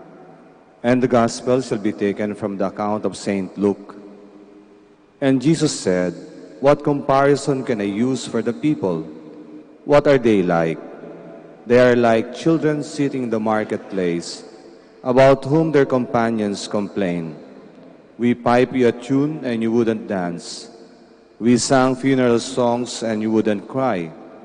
Remember John, he didn't eat bread or drink wine, and you said, he has an evil spirit. Next came the Son of Man, eating and drinking, and you say, look, a glutton for food and wine, a friend of tax collectors and sinners. But the children of wisdom always recognize her work." The word of the Lord. Thanks be to God. Ng kaunlaran at kasaganahan. Kaya mag-ingat po tayo. Akala niya hindi mapapasa kanya. Kaya anyway, so kung sa Bicol, sinaputi na lang, minadali at tinipid. At nga, ang masama dito ay dahil sa kanyang masamang gawain, bumalik din sa kanya. Tandaan po natin, anumang ating inihahagis ay bumabalik din sa atin. Bumirang ang tawag niyan. So, mag-ingat po. Kaya, lesson, pagbutihin ang anumang gawain.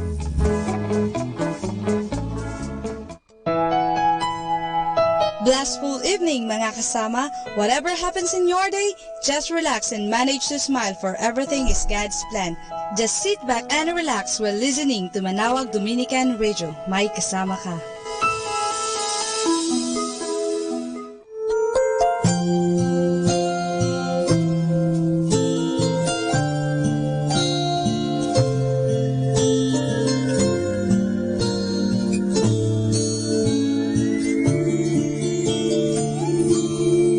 As long as stars shine down from heaven and the rivers run into the sea, to the end of time forever, you're the only love I need. In my life, you're all that matters.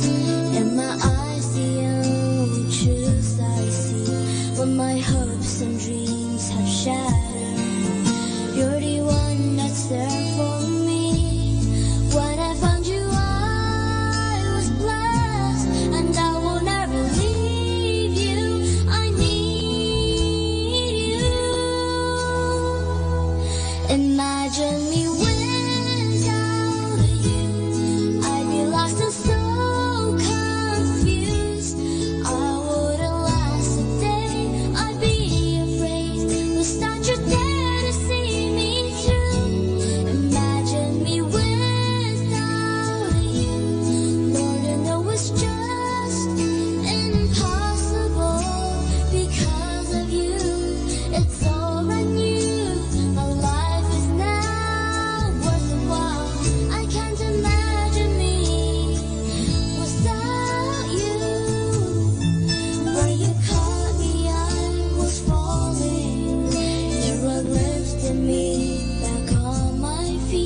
maganda. Maglilingkod sa'yo, hindi magsasawa, hindi magsasawang dakilain ka. Walang hanggan ang papuri na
Our time now is 7 o'clock in the evening.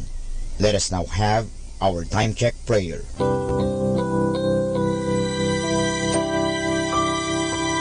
Panalangin sa panahon ng kagipitan.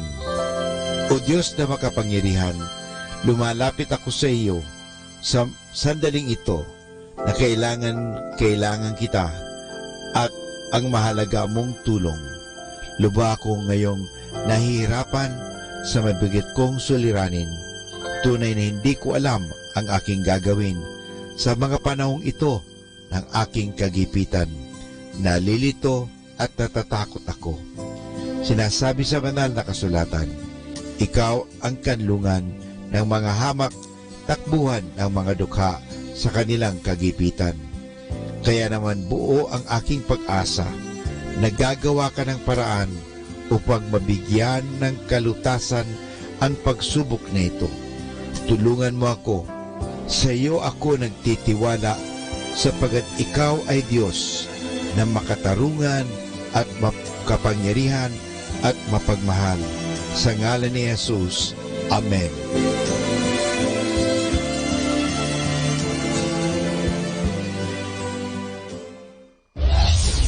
This is Manawag Dominican Broadcasting Incorporated, a religious, non-commercial radio station.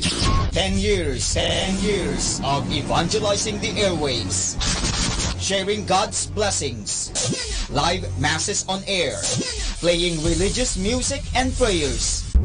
May kasama ka, si Jesus, si Maria, at kami. Our positive thought for this hour. The life you live is more important than the words you speak.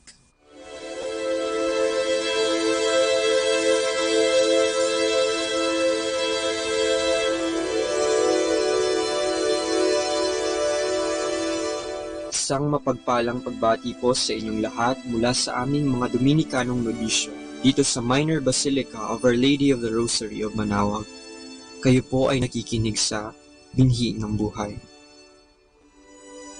Nais po naming ibahagi sa inyo ang bunga ng aming mga pagninilay sa Ebanghelyo ngayong ika-15 ng Setyembre, ang ika-24 na linggo sa karaniwang panahon.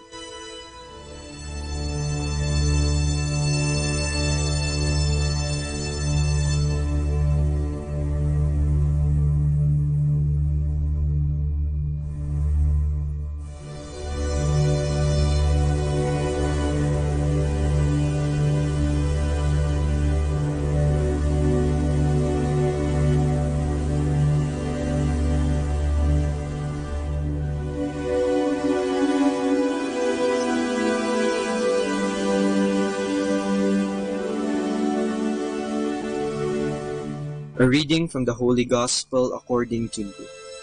The tax collectors and sinners were all drawing near to listen to Jesus. But the Pharisees and scribes began to complain, saying, "This man welcomes sinners and eats with them." So to them he addressed this parable. Then he said, "A man had 2 sons, and the younger son said to his father, 'Father, give me the share of your estate that should come to me.' So the father divided the property between them. After a few days, the younger son collected all his belongings and set off to a distant country, where he squandered his inheritance on a life of dissipation. When he had freely spent everything, a severe famine struck that country, and he found himself in dire need. So he hired himself out to one of the local citizens, who sent him to his farm to tend the swine. And he longed to eat his fill of the pods on which the swine fed, but nobody gave him any. Coming to his senses, he thought, "How many of my father's hired workers have more than enough to eat? But here I am, dying from hunger. I shall get up and go to my father, and I shall say to him, 'Father, I have sinned against heaven and against you. I no longer deserve to be called your son. Treat me as you would treat one of your hired workers.' So he got up and went back to his father. While he was still a long way off, his father caught sight of him and was filled with compassion. He ran to his son, embraced him, and kissed him. His son said to him, 'Father, I have sinned against heaven and against you. I no longer deserve to be called your son.' But his father ordered his servants, 'Quickly bring the finest robe and put it on him. Put a ring on his finger and sandals on his feet. Take the fattened calf and slaughter it. Then let us celebrate with a feast, because this son of mine was dead and has come to life again. He was lost and has been found.' Then the celebration began. Now the older son had been out in the field, and on his way back, as he neared the house, he heard the sound of music and dancing. He called one of the servants and asked what these might mean. The servant said to him, "Your brother has returned, and your father has slaughtered the fattened calf, because he has him back safe and sound." He became angry, and when he refused to enter the house, his father came out and pleaded with him. He said to his father in reply, "Look, all these years I served you, and not once did I disobey your orders. Yet you never gave me even a young goat to feast on with my friends. But when your son returns, you swallowed up your property with prostitutes. For him you slaughtered the fattened calf." He said to him, "My son, you are here with me always. Everything I have is yours. But now we must celebrate and rejoice, because your brother was dead and has come to life again. He was lost and has been found."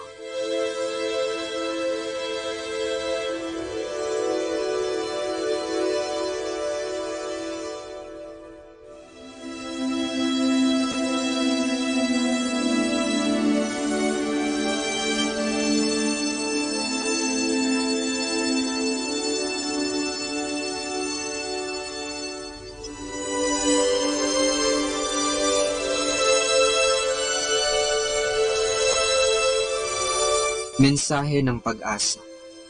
Kaya mo bang isipin ang buhay na walang pag-asa? Buhay na kung saan punong-puno ng pagdurusa at pagkatakot na walang inaasahang pagbabago? Isipin mo na lang ang kalagayan ng isang asawang palagiang binubugbog, o di kaya ay isang teenager na nakararanas ng bullying nang walang nakakaalam, o isang matandang iniwan ng kanyang mga anak na kanyang inaruga simula pagkabata. Kung ilalagay man natin ang ating mga sarili sa kanilang sitwasyon, siguradong mauunawaan natin kung bakit ang ibang tao ay puno ng galit, na kung minsan ay sinisisi pa ang Diyos sa lahat ng kasawiang palad na kanilang nararanasan. Malamang ang iba sa kanila ay maliligaw ng landas sa kanilang pananampalataya. Sa aking palagay, walang ibang taludtod sa bagong tipan ang bantog at mahal ng karamihan, kagaya ng ebanghelyong ipinapahayag ngayong linggo. Sapagkat dito napapaloob ang buod ng mabuting balita na gustong ibahagi ng ating Panginoong Hesus, ang mensahe ng kanyang pag-asa. Ang ebanghelyo ngayon ay nagsasalaysay sa atin na ang Panginoon ay nangusap ng mga talinhagas sa mga Pariseo, at isa sa mga ito ay patungkol sa isang pastol na iniwan ng 99 na tupa para lamang hanapin ang isang nawawala. Sino ba naman ang nasa matinong kaisipan ang gagawin ito? Sa katunayan, ang talinhagang ito ay salungat sa pamantayan at kaisipan ng tao. Talagang hindi natin maiintindihan ito kung hindi tayo ang nasa kalagayan ng nawawala. Mas mauunawaan lang natin ang talinhagang ito kung tayo mismo ang tupang nawala. Sa buhay, maaaring dumating ang araw na tayo ay maligaw ng landas. Ngunit ang Panginoon ay hindi susuko sa atin.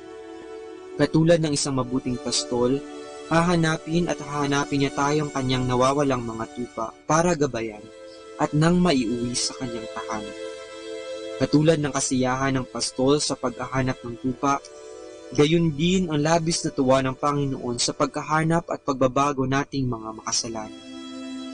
Maaaring sukuan ng tao ang isang makasalanan, ngunit ibahin natin ang Diyos. Hinding-hindi siya sumusuko sa atin. Ganito niya tayo kinakaawaan at kinahabagan. Ganito niya tayo kamahal. Alam kong mahal ng Diyos sa mga taong sumusunod sa Kanya at Kanyang mga utos. Ngunit sa Kanyang puso, aking napagtanto na ibang kaligayahan ang Kanyang nadarama sa pagbabago ng mga makasalanan. Kaya aking dasal na yung mga taong naligaw ng landas ay matagpuin na muli ng mabuting pastor na magdamag na nagbabantay para pangalagaan ang kanyang mga tinatanging mga tupa. Pagnilayan po natin ito.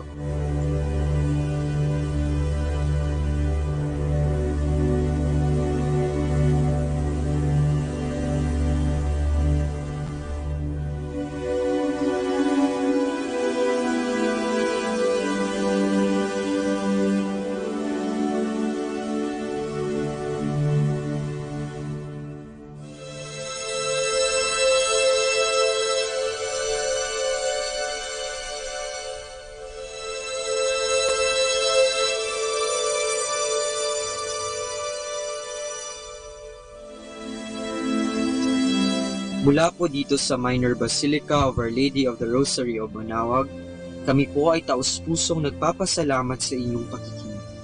Nawa ay patuloy po nating isabuhay ang salita ng Diyos. Patnubayan at pagpalain nawa tayo ng Panginoong may kapal.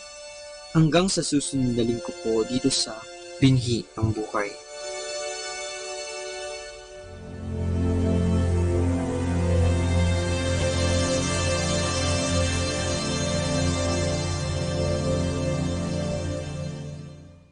Atin pong pakinggan ang mga pasabi mula sa Minor Basilica ng Our Lady of the Rosary of Manaoag.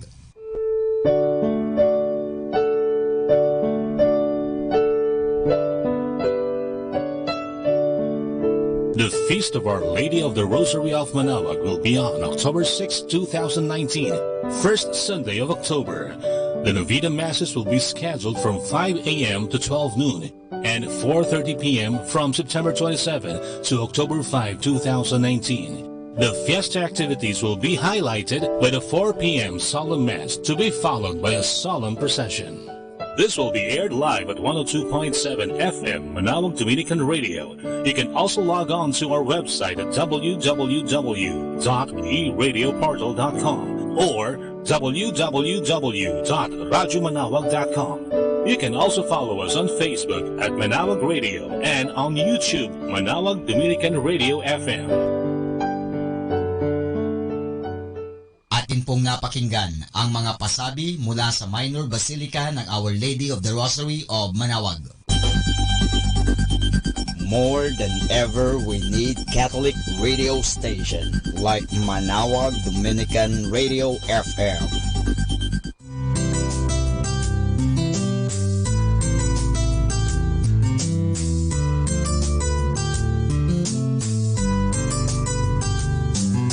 Whenever you're alone, just turn your radio on.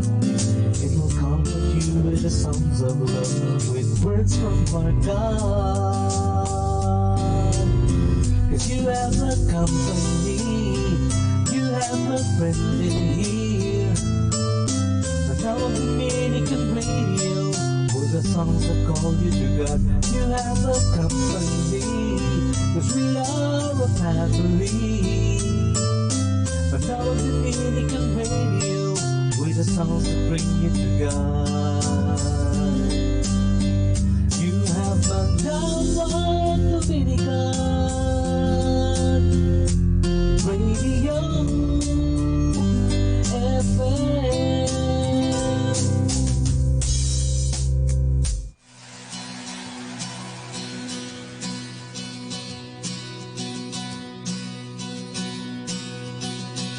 Sing with me. Greater is the one who's in us. Greater is the one who calls our name. He will never fail.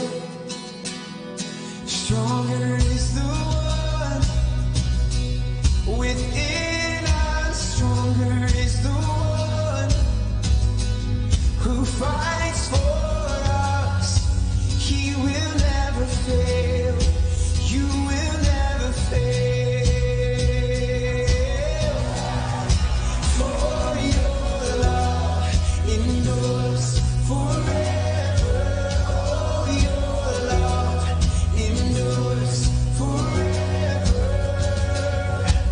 Open up our eyes, surround us with your light. Your love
endures forever. Endures forever. Open up my eyes, surround us with your light. Endures forever. Our God is fighting for us always. Our God is fighting for us always. Our God is fighting for us always. We're not alone. We're not alone. We're not alone. We're not alone. We're not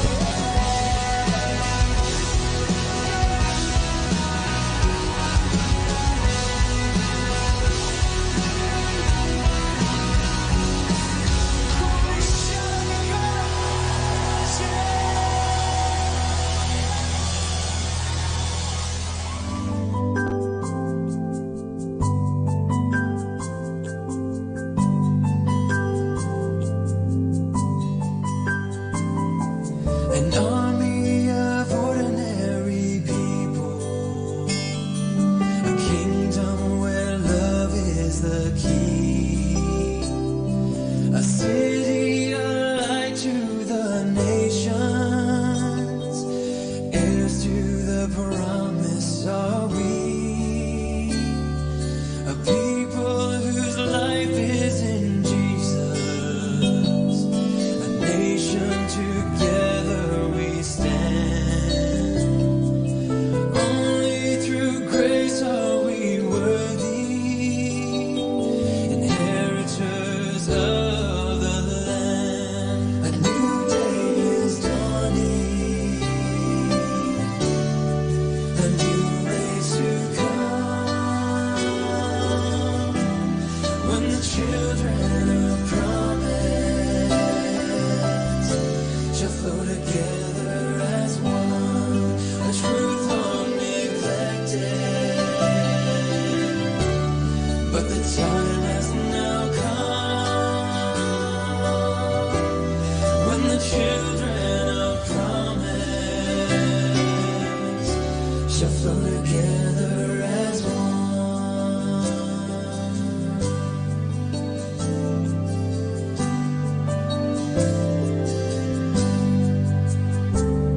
A people without recognition, but with him a destiny sealed, called to a heavenly vision. His purpose shall be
more music. May kasama ka.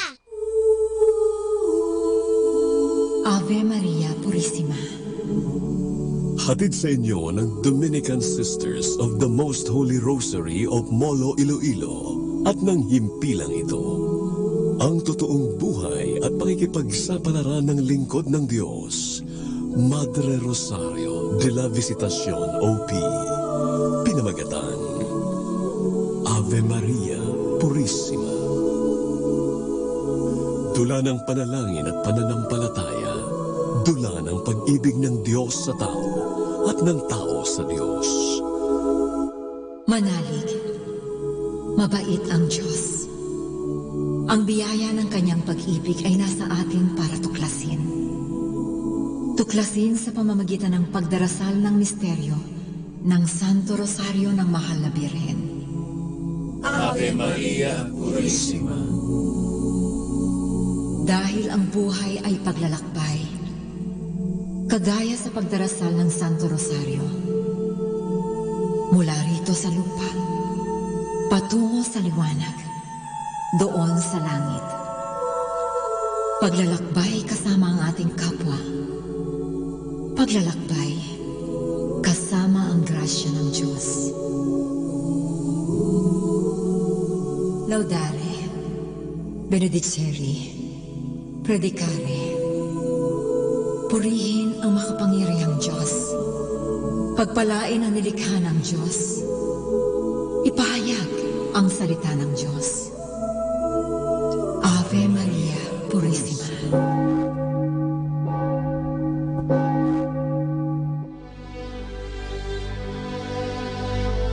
Kung bakit naman sa paglalakbay, nagsisimula ang lahat sa isang munting hakbang.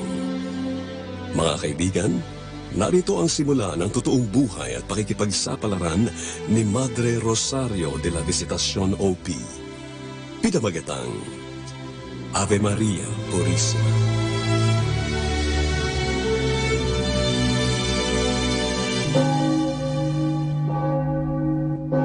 What?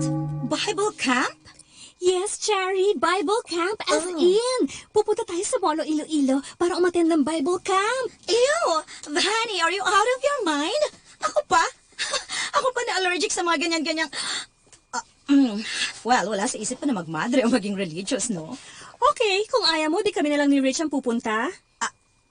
Rich? Rich is going? Yes, Rich. Ang crush mo na si Rich, kasama yung barkada niya mga lectors and commentators sa San Lorenzo Church. Lahat kami join. Okay, bye! No, Van! Hey, wait! Vanessa!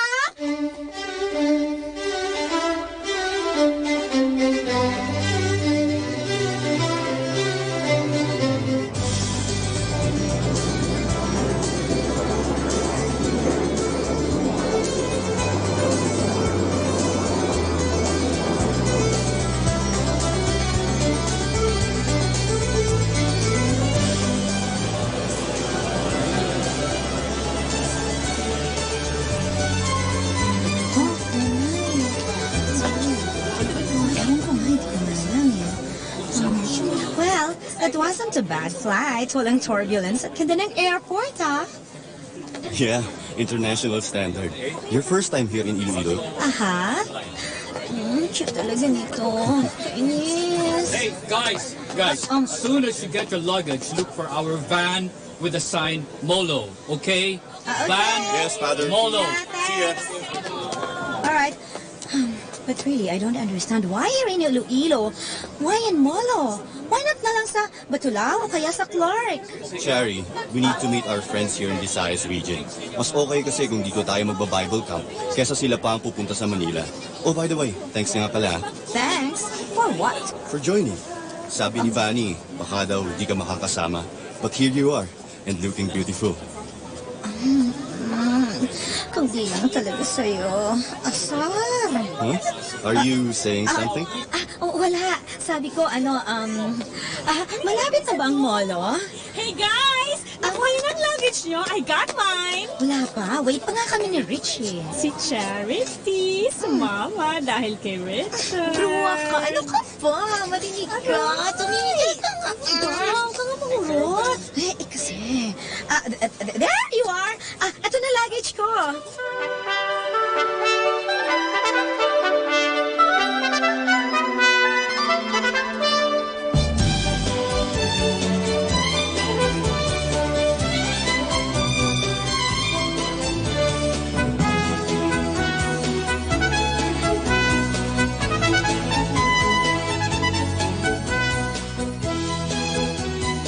Okay, lahat ba meron ng kit at schedules? Importante yan. Yes, sir. Okay, listen up, guys. Listen. Makinig kayo, okay? Sige. So tomorrow, after the third speaker, at around 3, after our snack, we will have a tour of Molo. Like that. Okay, you like that? Boring. Okay. You have a question, miss? Excuse me, Father Pete? Dito ba galing yung Pansit Molo? Exactly. Yeah. Kaya bukas, kakain tayo ng pinagmamalaki nila rito na Pansit Molo. Courtesy of our friends here in Iloilo. Okay. And of course, pupuntahan natin yung pinakamatanda nila ritong simbahan. Okay? And at 6, we will be joining the Dominican Sisters of the Most Holy Rosary of Molo. At magra-rosary tayo. Bakit? Anong reaction yan? Parang ayaw nyo na magdasal ng rosary, Guys, okay, listen. That's part of the daily activity to always pray the rosary. Okay, remember the slogan of Father Peyton? Father Peyton, the family that prays together Stays together, and a world at prayer is a world at peace.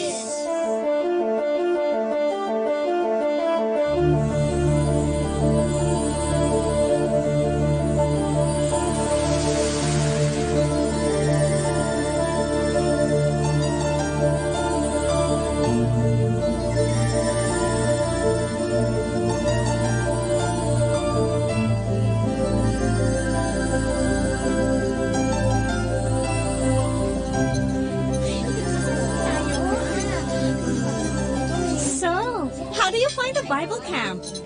Okay lang. Okay lang as in wala lang o okay lang na okay, masaya? Well, nothing earth-shaking or spectacular pero nakakatawa lang yung ilang speakers talk about the Bible. Talaga? Sige nga, sabihin mo nga sa akin, ano yung natutunan mo doon sa last speaker natin? Ha? Brani, ano ka ba? Bigyan daw ba naman ako ng quiz, no? Alam ko na yun. Kasi po, kitang-kita ko na habang nagle-lecture kanina, wala kayong ginawa ni Richard kundi magkwentuhan, no? Ay. Chari? I don't think he's the guy for me. Parang magpapari ang loko eh. What? Gwapo-gwapo? Tall, dark, and matted ay idol? Magpapare? Look naman, masyadong idol si Father Pete. At wala nang ibang sinasabi, kundi yung mga activities nila sa parish nila. Di man lang napansin yung hair ko, no? Ano pa yun? Here you are, ladies. Okay. Father Pete, kumain na po kayo? Kayo na lang po ang hinihintay sa van.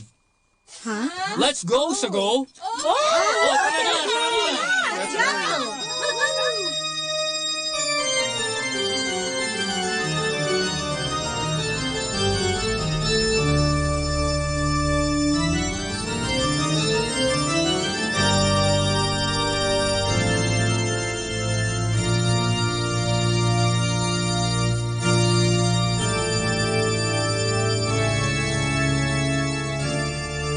Ito po yung simbahan ng Santa Ana. Ang pinakamatandang simbahan dito sa Molo. Noon pa man po, dinadayo na to lalo na kapag fiesta. Kapag July 26. May mga dumarating galing pa po sa Panay, Negros at Karatig Isla. May nakakaalam ba sa inyo kung kaninong patron saint si Santa Ana?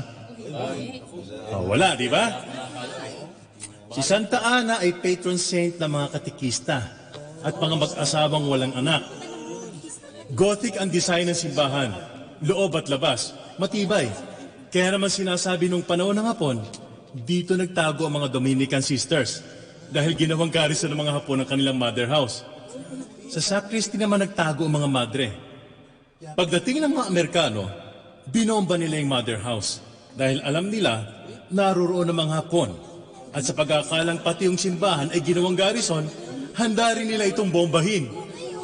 Pero hindi natuloy. Ayon sa kwento ng matatanda, kung hindi daw nakita ng piloto yung lumabas sa madre, baka raw nadurog sa bagsak ng bomba ang simbahang ito. Kung nagkataon, hindi niya na ito nakita. Tama. Naku, sino naman daw yung madre na yun? Si Madre Chayong, Madre Rosario de la Visitacion. Okay, meron pa ba kayong tanong kay Mr. Diaz? Ikaw meron? Wala. Okay, maraming salamat po sir sa pagtuturo niyo sa amin dito sa simbahan. Okay guys, palakpakan natin si Mr. Diaz. Isang Bible camp card nga dyan. 1, 2, 3! 1, 2, 3! Bible camp! Thank you. Salamat po. Okay. Sana nag-enjoy kayo, ha? Sige po. Good luck. Now. Okay, nabusog na tayo ng kanilang masarap na pansit molo. Marami na tayong nalaman tungkol sa kanilang matandang simbahan. It is now time for our spiritual nourishment. Okay? Come on, let's go. Sa mother house ng mga Dominican Sisters of Molo. Let's go! Go! Move it! Kilos!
So, is this the place? Mother House, 1925. I guess so. Ayan, ang laki-laki ng signboard sa may gate. Guys, hurry up! We barely have time. Yes, Father! Tara, baba na tayo, Cherry. Hey, Cherry! Okay. Ano bang nangyayari sa'yo? Para ka namamalikbata sa pagkakatitig mo sa bahay ng mga madre. Strange. I can really feel something strange.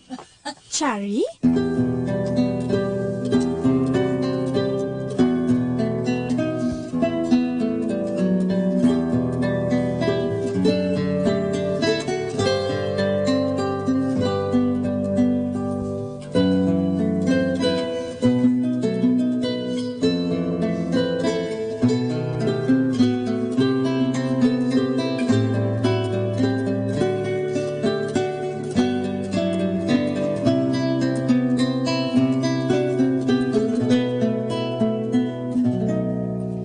First joyful mystery is the Annunciation.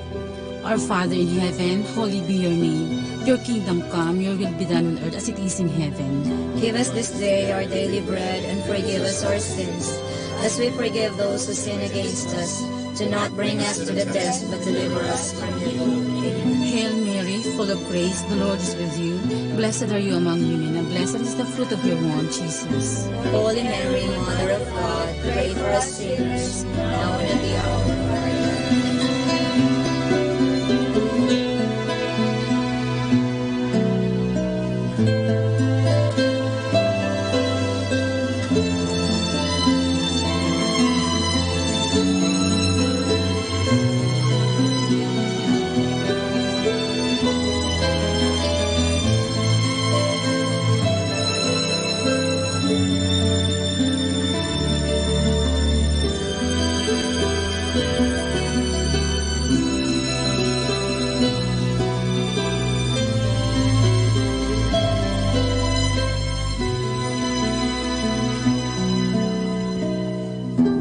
and assistance remain always with us. Amen. May the souls of the faithful departed through the mercy of God rest in peace.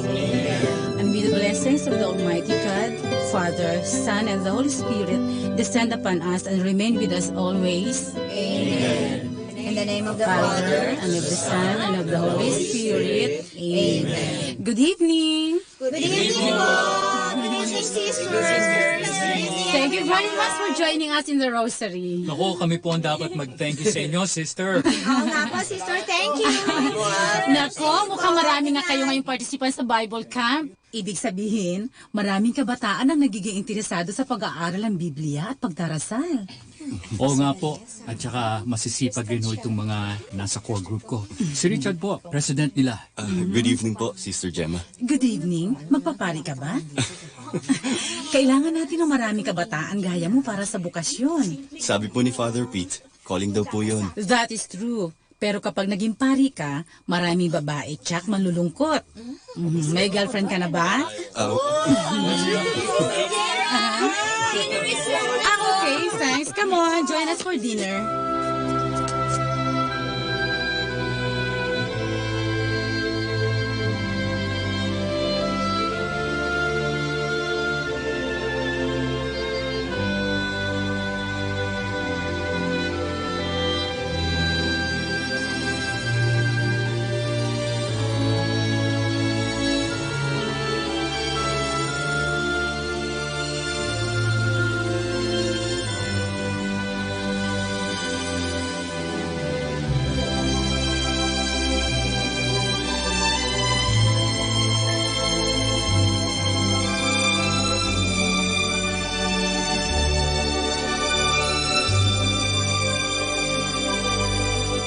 Sarap naman dito sa bahay ng mga madre. Sa labas, parang maliit lang tingnan, pero dito sa loob, meron pang malawak na garden. At saka, ang babait ng mga madre, no? Binigyan pa tayo ng souvenir kit. If I know, strategy nila yon para sa kanilang vocation promotion. Van, sinong kausap mo? Ha? Si Naglalakad kang mag-isa at salita lang salita. Sinong kausap mo? Cherry? Asan na yun? Kasunod ko lang kanina. Cherry!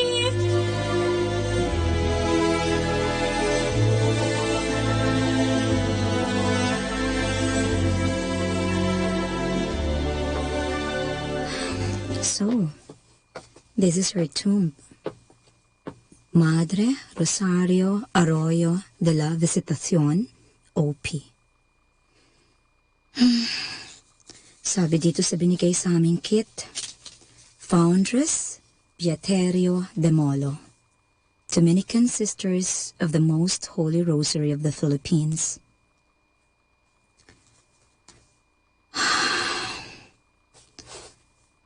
Ang tahimik dito sa loob ng kanyang tomb sa tabi ng chapel. Ang tahimik. Ave Maria Purissima.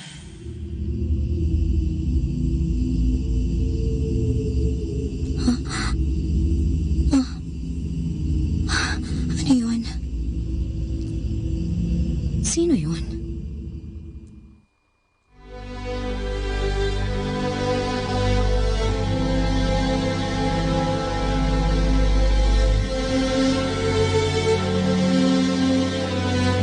Ang buhay ay paglalakbay. Hindi patungo sa lupa, kundi doon sa langit. Ang buhay ay pagdarasal. Mula sa joyful, sorrowful, glorious at luminous mysteries ng Santo Rosario.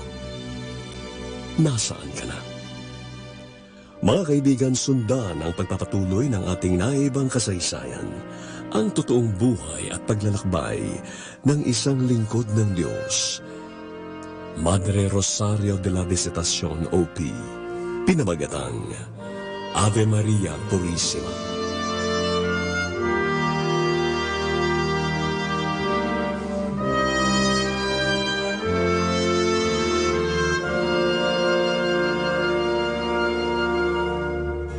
Ave Maria Purissima. Mga nagsiganap, Jing Manipo Lanzona bilang Cherry, Danny Diopande, Nova Arias, Jan Urbano, Nora D, Chad Arieta, Gigi Medina, Alex Agkawili, Rose Victorio, Mark Munoz, Charlie Abletes, Ellie Ray Martin, at sa kanyang natatanging pagganap bilang Madre Rosario de la Visitacion OP, Jovi Barreto. Naglapat ng buhay na tunog, Ed Bello. Supervisyong teknikal, Willan Caimol. Musika, Lorenzo Cordero Amor. Ito ay mula sa pananaliksik, panulat at direksyon ni Bernard Factor Cañaveral. Ave Maria Purisima. Produksyon ng Dominican Sisters of the Most Holy Rosary of Molo, Iloilo. Ave Maria Purisima. Dahil ang buhay ay paglalakbay, katulad sa misteryo ng Santo Rosario, mula rito sa lupa, patungo sa liwanag, doon sa langit. Kasama ang ating kapwa, kasama ang Diyos. Ave Maria Purisima.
Kasama, God bless you!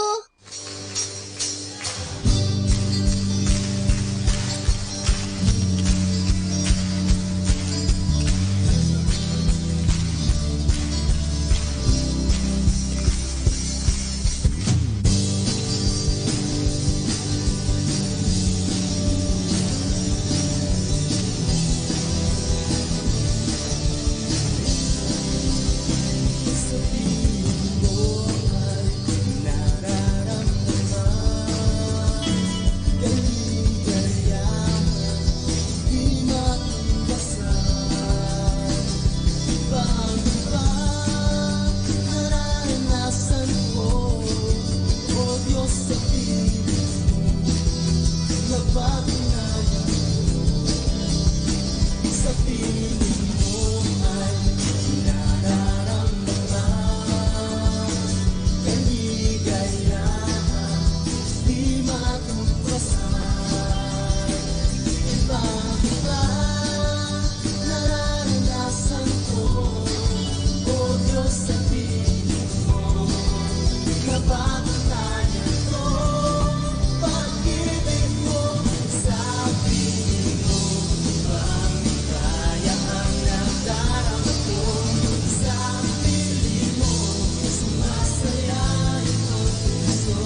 shade. Rivers cannot wash away the extravagance of your love, stronger than the grave. You prepared a table, I dream of what's in store. The bread of your body, the wine from the pour. I will open my door, but take me away with you. Take me away with you. I want to get lost in you, and I want to be found in you. That I may love you, that I may be with you, that I may love you, be alone with you.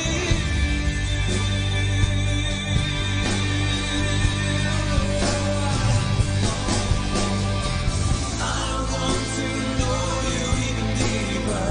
I want my heart to be with yours, so I will be your passion seeker, and I will open up my door.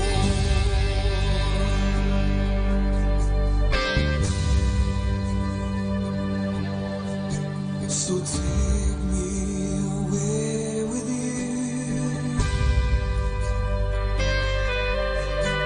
Just take me away with you.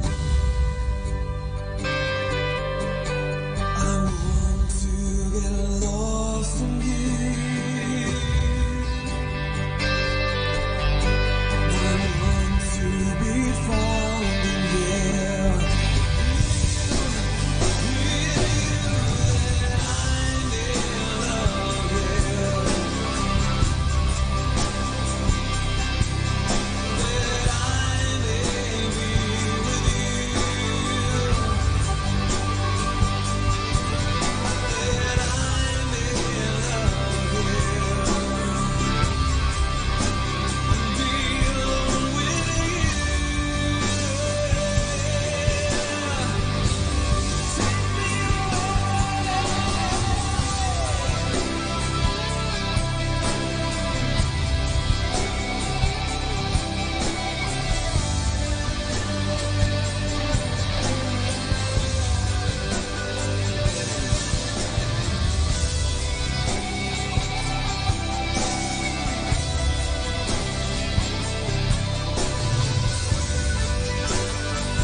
Our time now is 8 o'clock in the evening. Let us now have our time check prayer.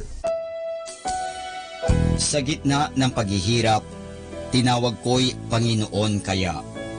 Panginoon, ako'y dinggin pagkat ako'y tumataghoy.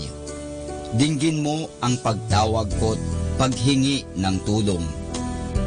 Kung ikaw ay may talaan nitong aming kasalanan, Lahat kami ay tatanggap ng hatol mong nakalaan. Ngunit iyong pinatawad, kasalanan ay nilimot. Pinatawad mo nga kami upang sa iyo ay matakot. Sabik akong naghihintay sa tulong mo, Panginoon, pagkat ako'y may tiwala sa pangako mong pagtulong. Yaring aking pananabik, Panginoon, ay higit pa sa sirenong naghihintay sa pagsapit ng umaga. Magtiwala ka, Israel, magtiwala sa iyong Diyos. Matatag at hindi kukupas ang pag-ibig niyang dulot. Lagi siyang naghahandang sa sinuman ay tutubos. Ililigtas ang Israel, yaong kanyang hirang. Ililigtas niya sa kanilang kasalanan.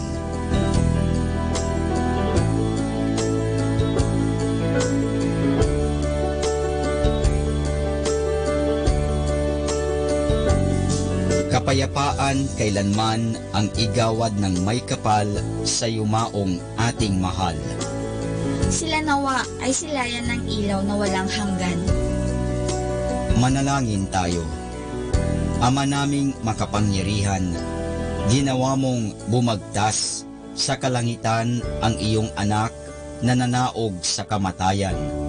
Ipagkaloob mo sa kanila na nanaog sa pagkamatay ang kapalarang makaharap sa iyong kadakilaan bilang lumikha at manunubos kailanman. Sa pamamagitan ni Hesukristo kasama ng Espiritu Santo, magpasawalang hanggan. Amen.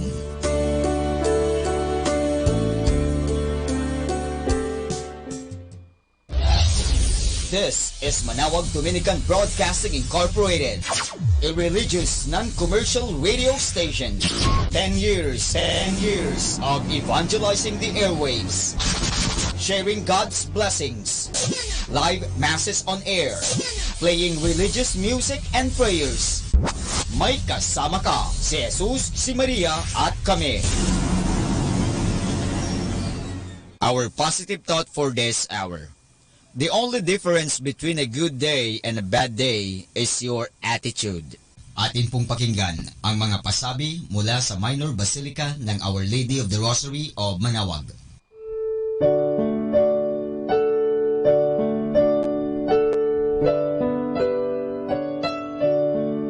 The Feast of Our Lady of the Rosary of Manawag will be on October 6, 2019, first Sunday of October. The Novena Masses will be scheduled from 5 a.m. to 12 noon and 4:30 p.m. from September 27 to October 5, 2019. The fiesta activities will be highlighted by the 4 p.m. solemn mass to be followed by a solemn procession. This will be aired live at 102.7 FM Manawag Dominican Radio. You can also log on to our website at www.eradioportal.com or www.radyomanawag.com. You can also follow us on Facebook at Manawag Radio and on YouTube, Manawag Dominican Radio FM. Atin pong napakinggan ang mga pasabi mula sa Minor Basilica ng Our Lady of the Rosary of Manawag. More than ever, we need Catholic radio station like Manawag Dominican Radio FM.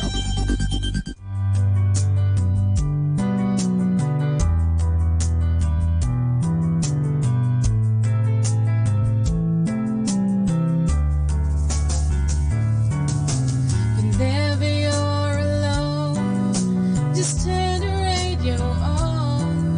It will comfort you with the songs of love, with words from our God. 'Cause you have a company, you have a friend in here. Manawag Dominican Radio, with the songs that call you to God. You have a company, 'cause we are a family. Manawag Dominican Radio, with the songs that bring you to God. You have Manawag Dominican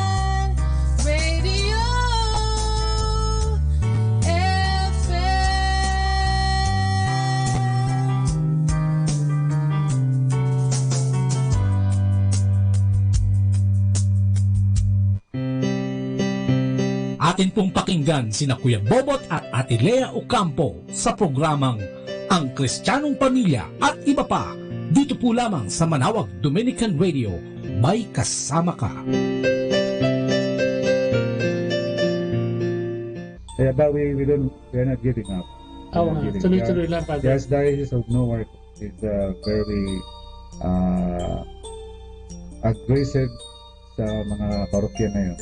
Wow. Before, hindi sila very aggressive, but ngayon, they're very aggressive. Wow, that's good. They're going to the Catholic churches, parish, and speak to the people, the students there. Encourage the student, magkaroon din ng ganung bukasyon, ano? Kasi Father, dito ang nakikita ko, ang importante, I don't know kung mali ako, ang importante dito sa Amerika is, mas importante dito sa Amerika, yung paghahanda ng retirement, kaysa paghahanda ng eternal life. Pwede ba sabihin dyan, Father? Kasi di ba, no, we can see people talaga na talagang, di ba, no, Brother Noni, si Brother Noni, 30 taon na rin dito sa Amerika yan eh. So you can see people preparing for the retirement. Sabi niya, ay, kailangan ko sa retirement. Di ba, no? Importante. Bigyan mo kami, ano? Di ba, ba't gano'n ka-importante ang retirement? Retire na. Oo. Kinakailangan talaga. Kasi, pag dito ko magbabalak tumigil sa Amerika, ang buhay. Sige, nabibinig kita. Kinakailangan pag-ipunan mo, paghandaan mo ang iyong retire. Bakit nga?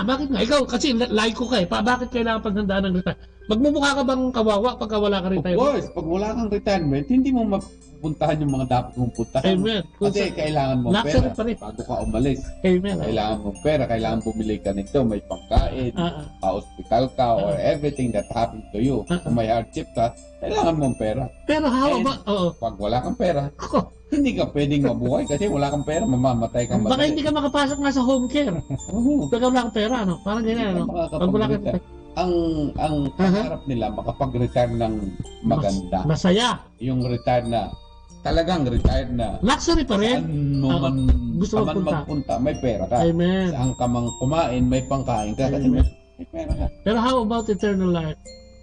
Kung minsan ay napapalagay sa isang tabi yun. Ikaw nga, di ba? Napapalagay sa isang tabi yung eternal life. Di ba? Eternal life is, di ba mas importante yata yun, di ba? So sinasabi natin, hindi naman masamang ihanda yung retirement. Pero sana, yung eternal retirement, dapat kasama din dun sa clause nung paghahanda, di ba bro? Katulad mo, ngayon ay naglilingkod ka na talaga, naayos mo na yung retirement mo, mas masaya siguro. Yung kasing mga taong hindi naman lahat ng nagre-retire Katoliko eh. Oo nga. Kasi yung mga Katoliko, talagang naghahanda rin sila ng retirement para sa langit. Hindi itatanong pero yung mga hindi Katoliko, hindi nila iniintindihan langit kasi hindi sila naniniwala ron. Kaya sige lang sila ng tigit. Depende sa reliyon, Father? Depende rin sa reliyon mo, depende rin sa priority mo sa buhay. Okay, hindi na ako magtatanong doon. Mahabang diskusyon yun.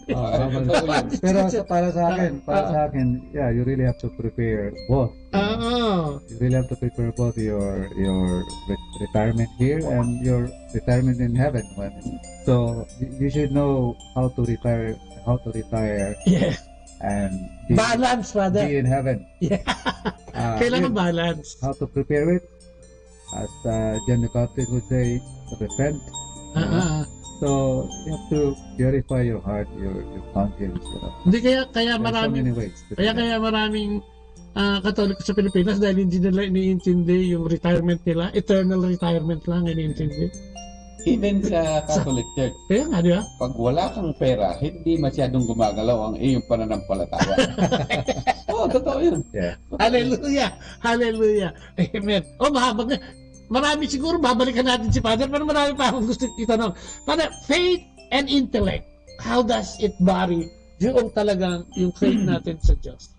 Faith and intellect. Di ba? Kasi ngayon, faith, pero marami ng reasoning yung faith na yun. Kaya, parang yung reading ngayon, kaya tinatanong nila si Kristo because of the intellect na alam nila.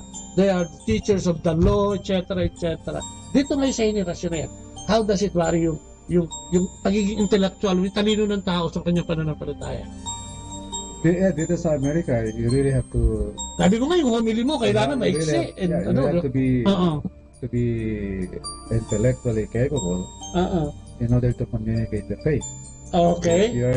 If you are not able to communicate well the faith, people will not believe you understand as well as Jesus, parang ganyan. Yeah.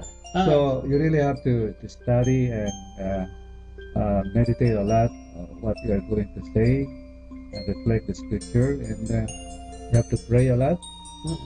What inspiration you are going to talk about, and especially, to make a homily that is bringing God's words and God's presence. That is very important.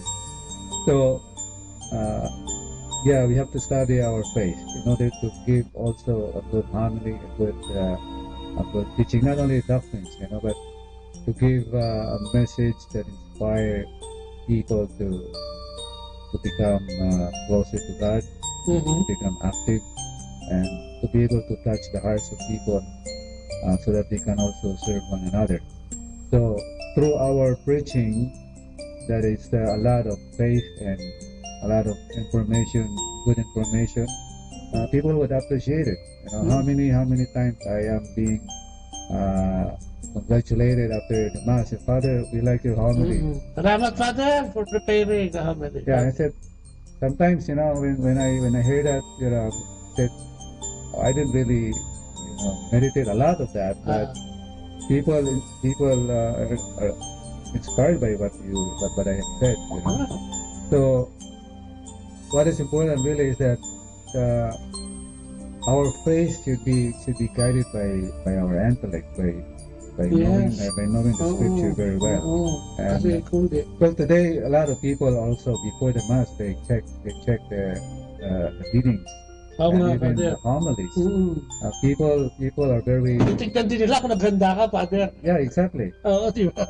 They even know the readings. What is Father saying? They read a lot of homilies in the internet. That's why I make my own. Amen. I make my own homilies. I don't copy homilies in the internet. It's not good. Baka masigawan ka pang, ay, kopya yan sa akin. Exactly. Nabasa ko na yan. Exactly. Well, I read some homilies there. Kailangan yun din para may pumasok.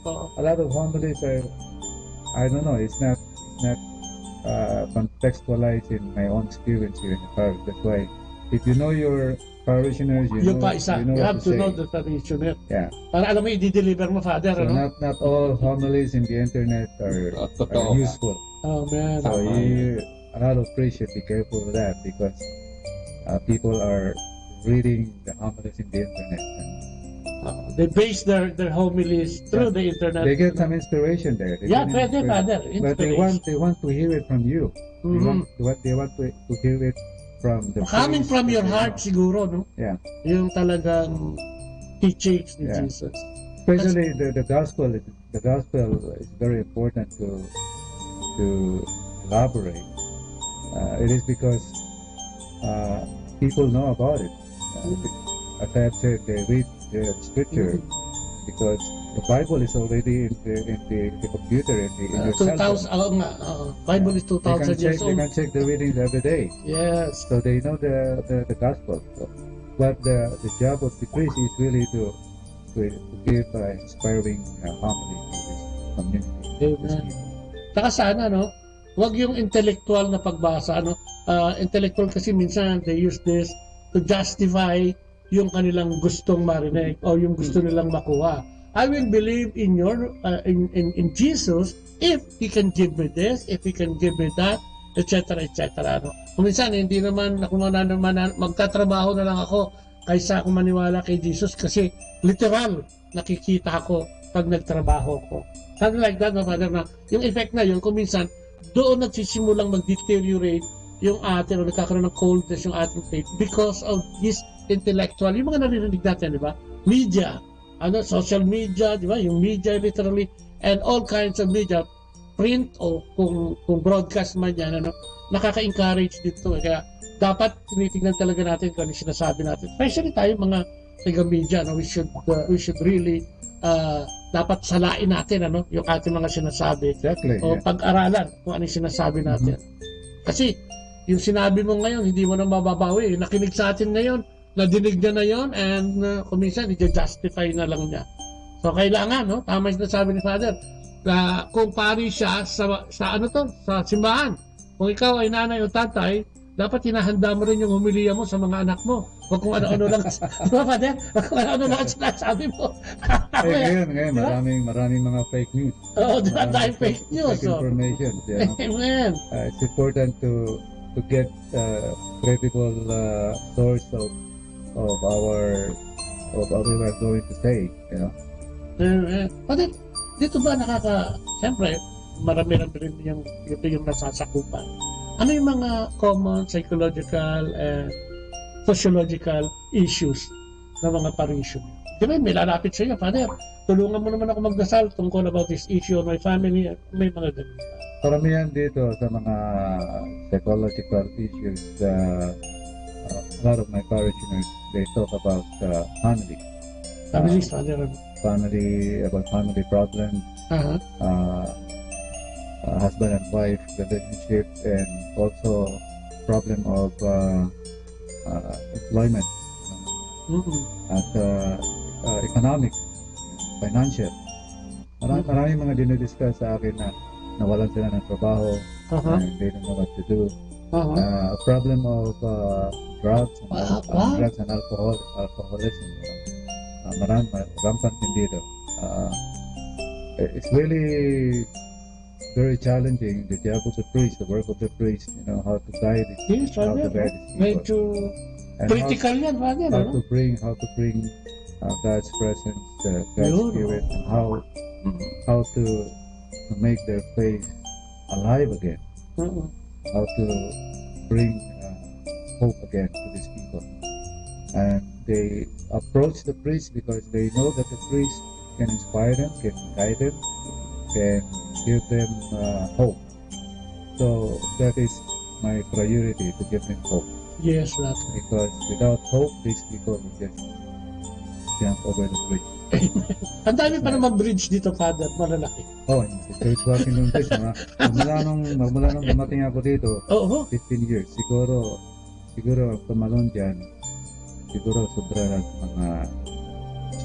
Father, totoo? Ito yun. Marami ang suicide dyan. Marami. Pagtanong mo doon, talagang hindi ka na makikita. Sa haba at laki ng bridge na. Malayo ka na makikita.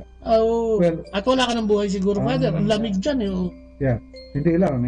Well, ang reasons, maraming reasons. Mabasa mo sa newspaper, the person who jumped off the bridge, may problema sa financial, may problema sa drugs. May financial pa rin, Father. Kala ko maraming trabaho dito. Bakit may mga financial pa rin problem? Overspending siguro, mismanagement, or nawala ng trabaho. Nababankrupt na ang tao dito, di ba? Parang may kasi nagdi-declare ng bankrupt. Hindi naman maraming problema ng ganyan. Kaya lang, yung iba mismanagement sa kanilang finance. Saka we cannot blame them. Siguro ng panahon na yun, wala silang ibang mapupuntahan. Kaya it's a very important task sa mga pari, lalo na pag may pumunta na very depressed. Yung depression dito, maraming sources yun. Financial, family, work, relational, saka drugs. Maraming connection bakit na-depress ang tao dito. Lalo na nawala yung family nila, nawala ng friendship, then they become depressed. Yung bang divorce dito, Father, affects a lot of families talaga. Gaano yung porsyento niya kung titignan? Marami. Proportion, sa yung lang to hindi statistically yung government, yung tingin mo, gaano yung impact ng divorce, especially sa Filipino families. Dito sa Amerika, malaki pa rin ang impact ng divorce kasi number one na naapektuhan doon ng mga bata. Of course, yung mga parents, they're directly affected, pero sa mga bata, they're vulnerable because they don't know what to do, they don't know what's going on. And yung iba, batang-bata pa. Wala na. 6-5 years old. Parang tawag dito, yung weekly, yun? Yeah. Yung salitan ng pag-aruga. Yeah. Parang... Kaya mahirap pag hindi parents talaga napapalaki sa kanila. Sa Pilipinas, divorce, alam ko... Hindi pa napapasa, Father, pero nakasalang na. Hindi pa napapasa, pero tingin mo ba maganda sa Pilipinas? yung divorce. Hindi pa officially, pero marami nang di-divorce doon sa atin. Ayun nga. Although may separation na doon sa atin. Legal annulment, separation. Father. Annulment. Yeah. But you cannot. Sa simbahan, they're still... sa annulment, kaya gusto na diborsyo. Kasi sa diborsyo, pwede ka magpakasal ulit. Di ba yung pinagsama ng Diyos ay hindi pwede paghiwalay ng tao, pero sa divorce, pwede yun. Di ba, Father? No? Sa civil marriage. Pero ang alam ko, pag divorce, parang generalize yan na anytime. Pag nag-divorce ka, you can have another chance to marry another person. Parang gano'n dito, di ba?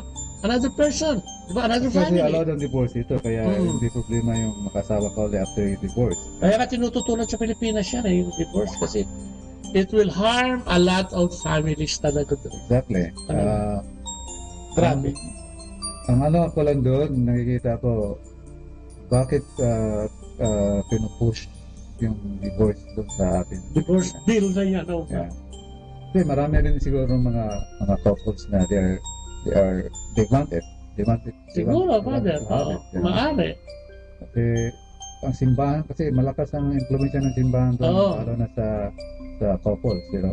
Sa Filipino culture, hindi masyadong papasok. Pero yung mga intellectually, di ba, yung parang updated, parang ganyan. Ito na yung mga new generation, Father, na haluan na ng Western thinking or Western intellectuality o mga ganon. Kasi sa simbahan kasi na side, hindi rin malinaw, pero ang alam ko, annulment is not a chance for you to get married. May marami mga artista nag-living in na lang, pero hindi ko alam kung dito yata sa US pupunta sila o sa ibang Las Vegas especially kasi pwede magpakasal.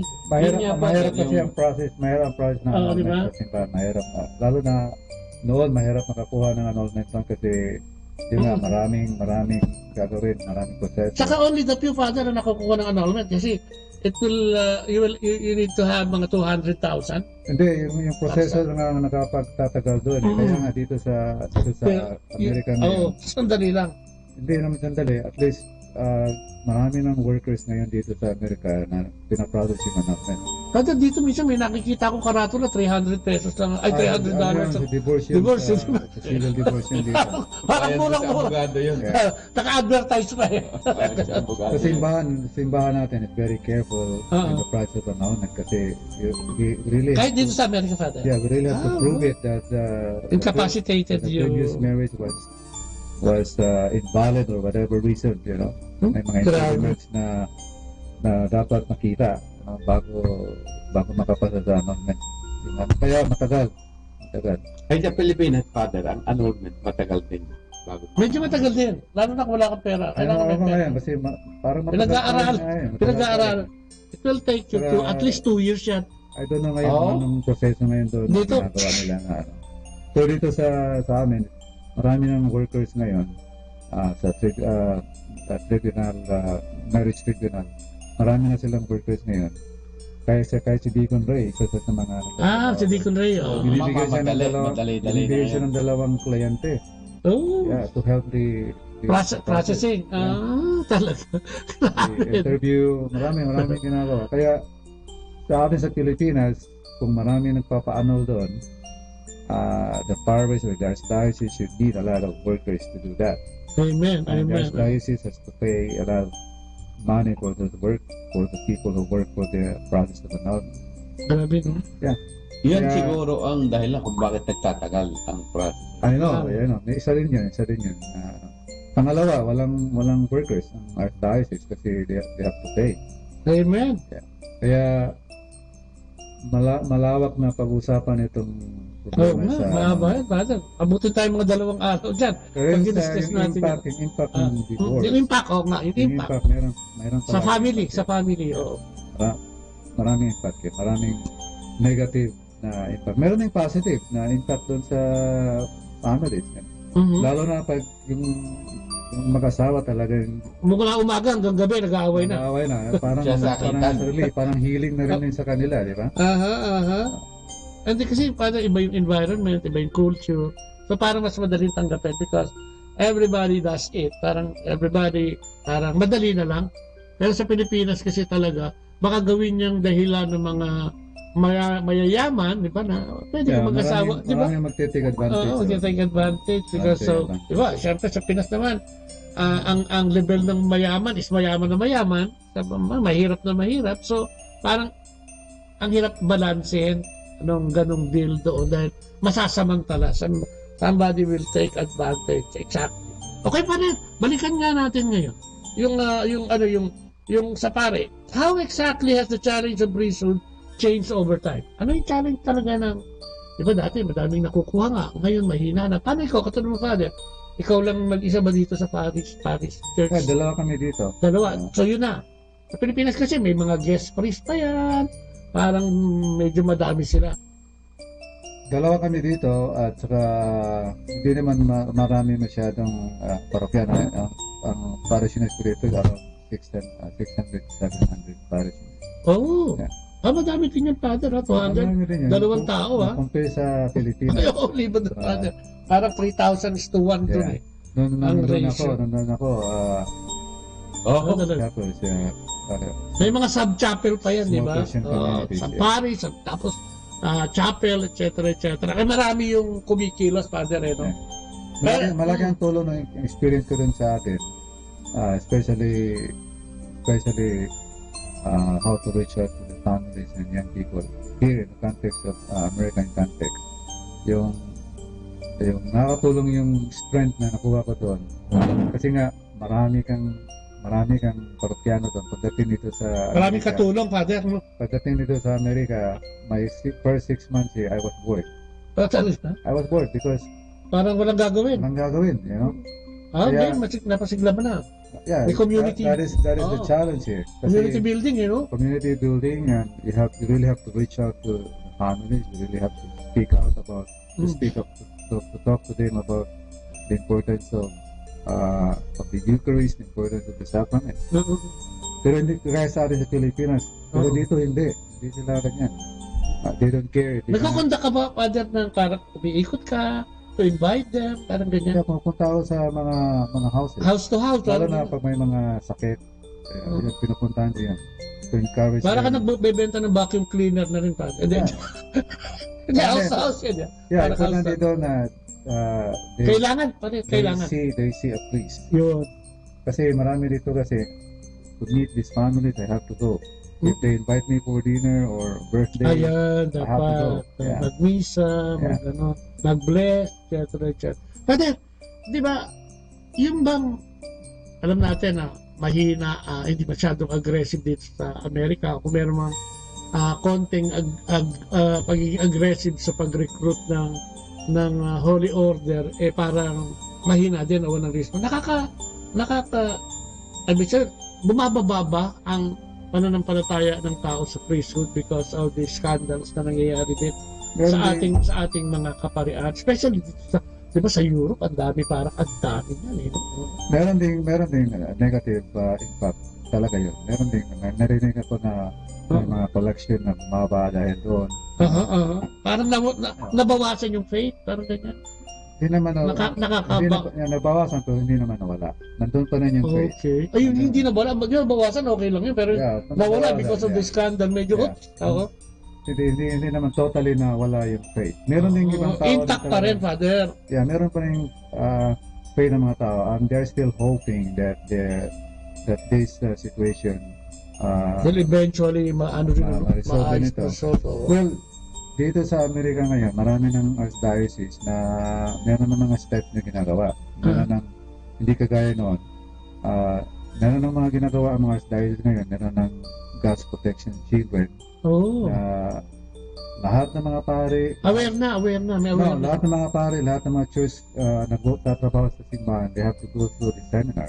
Na gagawin sa simbahan to protect God's children. Kaya meron ng mga steps ng simbahan ginagawa ngayon para mapagpatuloy yung pag-protect ng children. Para maiwasan, Father. Pero itong problema na ito, hindi lang sa Catholic Church. Hindi lang sa Catholic Church ito. This is all over the world. This is all over different institutions and campuses. It happened in other religions. Last week lang, nabasa ko sa sa newspaper sa Washington Post yung scandal na ganito nangyari sa Catholic Church, nangyari din sa Southern Baptist Church. Merong 700 victims according to the newspaper. 700 victims na biktima sa mga ang nabiktima sa kanila mga church workers and Protestant pastors. Wow. Yeah. 400 yung mga abusers na nakasulat sa newspapers. Kaya this is not only in the Catholic Church na nangyayari ito. This is everywhere. Sa schools, sa corporate places, child abuse, mga campuses, even sa mga homes, nangyayari ito. Kaya this is a global problem. Hindi lang sa Catholic Church, it's a global problem na nangyayari ngayon sa kasalukuyan. Kaya para sa akin itong sa Catholic Church na nangyari, na reveal ito, maganda kasi para sa akin this is really the time that the Catholic Church should be purified. Amen. Oo nga. Once the Catholic Church are purified, then we can start all over again and become a source of inspiration and encouragement sa mga tao. Especially yung parishioners or the Christian community. Kasi meron na, sinasabi nga, meron ng step ng simbahan na ginawa. Hindi kagaya sa ibang institution na wala talagang ginawa. Yeah.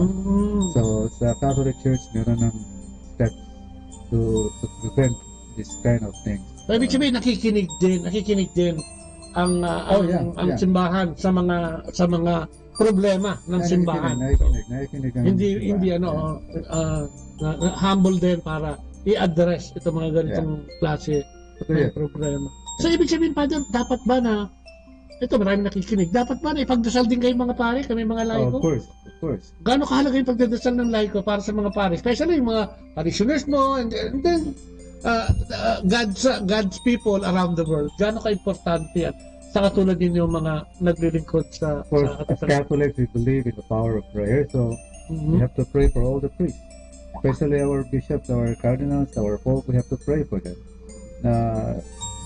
We become faithful and strong and focus on Christ who can guide us in our everyday ministry. Spirituality nanggagaling kasi sa mga religious order, di ba? Katulad niya, Father, katulad ng binabanggit mo kanina, pag may nagpunta rito may social problem, paano mo sasabihin kung wala kang tamang kapasidad o kaalaman, di ba? Yeah, of course. So, for the guidance of the Holy Spirit, kailangan ang pare kasi dapat hindi lang pansarili yan, pang sports na, pang pamilya pa. That's our expertise. Yes. To give spiritual inspiration to people, to the person who needs it. You know? If they cannot give it. May sinasabi ko kanina, Father, may mga pari pang kulang sa dasal. Yung kulang sa paghahanda ng homilya minsan. Meron din. So parang nangyari din sa akin yan. I admit it. You know? There were times that I don't really prepare well. I prepare but half-hearted. Yes. You know? Yeah, it's really true. Hindi naman totally na hindi talagang hindi pinag-aralan, pinagdasalan. The tendency, I don't know if I cannot speak with all the priests, you know. But there are tendencies among us na if the gospel is easy, the gospel is very familiar, then we don't really kontento na, Father. Kontento na yung kasi alam ko na to, alam ko na kung sasabihin. Naku, talaga. So we don't really reflect a lot of that, you know. Kaya pagdating ng humiliya, nabablanko ka dahil hindi ka nag-aaral. Hindi ka nag-prepare, yeah. Kung ano na okay, may second collection tayo ngayon para matuloy lang. Dito sa America, one thing that really, I really like it. It is because now I can really prepare my homily. Amen. I can really prepare my homily like even a week before or 5 days before. I read already the gospel and prepare myself for that, what I'm going to say this coming Sunday. And in the Philippines before, I prepare my homily like 2 days before Sunday. For me, which is too late already. Oo nga. I did it because there's so many works to do. Yes. You know, there's so many things to do there. Especially if you are by yourself in the parish, you cannot really prepare your homily well. Amen. Ang maganda rin doon sa atin, kung talagang ano ka sa God, yun lang naman ano doon eh. Tsaka yung Father, yung reading mo ng Monday hanggang Saturday, magkakadugtong yun eh, para maibuga doon sa Sunday. Kaya nga, kung mayroon lang talaga, kung talagang ang tao hindi masyado mainipin, at least mga 20 minutes dapat ang homily for us. No, para mapapasok sa utak natin, sa ulo natin, kung ano yung sinasabi ng Panginoon for the coming week na naman, di ba? Parang preparation na naman to, de. Sunday nagsimba ka, Lunes hindi ka naman makapagsimba dahil puro ka trabaho. Sunday ka naman magsisimba. So, di ba, sabi nga nila, ang simbahan ay parang charging station yan. Pwedeng gawing charging station na pag linggo nakakakuha ka ng nourishment spiritually o intellectually. Especially for those parishioners who cannot read the scripture in their house, who cannot read the scriptures in their cell phones. Yes. In their work, so, diba? The time that they can hear the gospel is when they go to church, you know, and listen to the homily. So important. Ang problema dun sa atin, kahit dito, yung mga sound system natin doon ang papangit. Oo nga, parang sobra echo. Minsan, exactly. Minsan, ampaw, puro echo. Ito yung maganda yung suggestion sa nakita ko yung katabi ko. No, hindi na nakikinig kasi natulog na, Father. Hindi niya maintindihan. Ako rin, I was struggling how to understand it. Amen. Kaya sana yung mga ano natin doon sa Pilipinas, yung mga sound system natin. Maganda yun, you have to check it. Oo nga. Check it. Minsan pagka mahal-mahal ng sound system, hindi naman fit doon sa saang area ilalagay. Yeah. Kaya kung minsan nagkakaroon ng ganung problema. Saka yung delivery ng homily. May lakad pa si Father eh. Father. Napansin ko rin, Father. Pag nag-homily ang mga pare, lalo na kung mayroong mga pare kasi na nanggaling sa ibang bansa. Pag sila'y nag-homily, pag sila'y nagsalita ng English, yung mga parishioner hindi rin maintindihan dahil sa atin. Kaya yung ibang mga parishioner na nakikinig, umiiling, hindi nila naiintindihan sinasabi. Dito sa Amerika, maraming mga pare na galing sa ibang bansa. Na yung accent nila talagang mahirap maintindihan. Mga Indians, mga ganyan, ang hirap yan. Minsan parang ang lakas-lakas ng bass, hindi mo marinig yung diction niya talagang kinakain na lalo na kung medyo hindi maganda yung sound system. Yung mga ibang parishioner dito, marinig mo na lang na I go to mass because of Jesus I want to receive the Eucharist, but I don't understand the homily. Sila, Father, talagang nagre-reklamo. Oo nga. Ay, maganda yung naranasan na ganyan na kung minsan napapasok kong mga paris. Kasi marami akong napupunta si ang nagsasalita, pag katapos ng nagsalita na hindi naintindihan, yung nag-homily na hindi na, talagang lumalapit sila sa mismong pastor at sinasabing, hindi namin naintindihan sinabi niya. Talaga. O kung maaari sa susunod, huwag mo nang gamitin yan dahil hindi rin naintindihan. Alam mo, yung iba, Brother Noni, hindi masyadong pinapansin yan. Pero tingin ko isa sa dapat i-prepare ng simbahan, yung sound system, at tapos pumunta ka doon sa likod at harap, kung naintindihan ka, kasi kung hindi, naganda yung pare, ang ganda na seremonya, yung selebrasyon, sakramento, wala naman siya naintindihan. Uuwi siya, wala rin ba? Ito, obserbasyon ko. Sa mga pare, sa mga simbahan na napupunta ko, meron kasi mga, pag hindi ka taga ron mismo, halimbawa nagsalita ka, dayong pare ka, dating ka ron, ang setup ng microphone mo, ando na lang sa ganong kalayo o hindi sa malapit.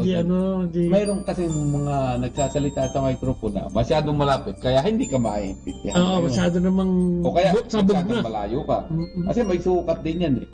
Kaya yung ginagamit nilang mga microphone very sensitive. Kung minsan wala namang... Yung mga boom mic minsan nagagamit. Pero importante yan. Tingin ko importante. Pumunta ka sa St. Peter's Cathedral in New York. Pag nakikinig ka kay Cardinal Dolan, you will expect the homily would be very good.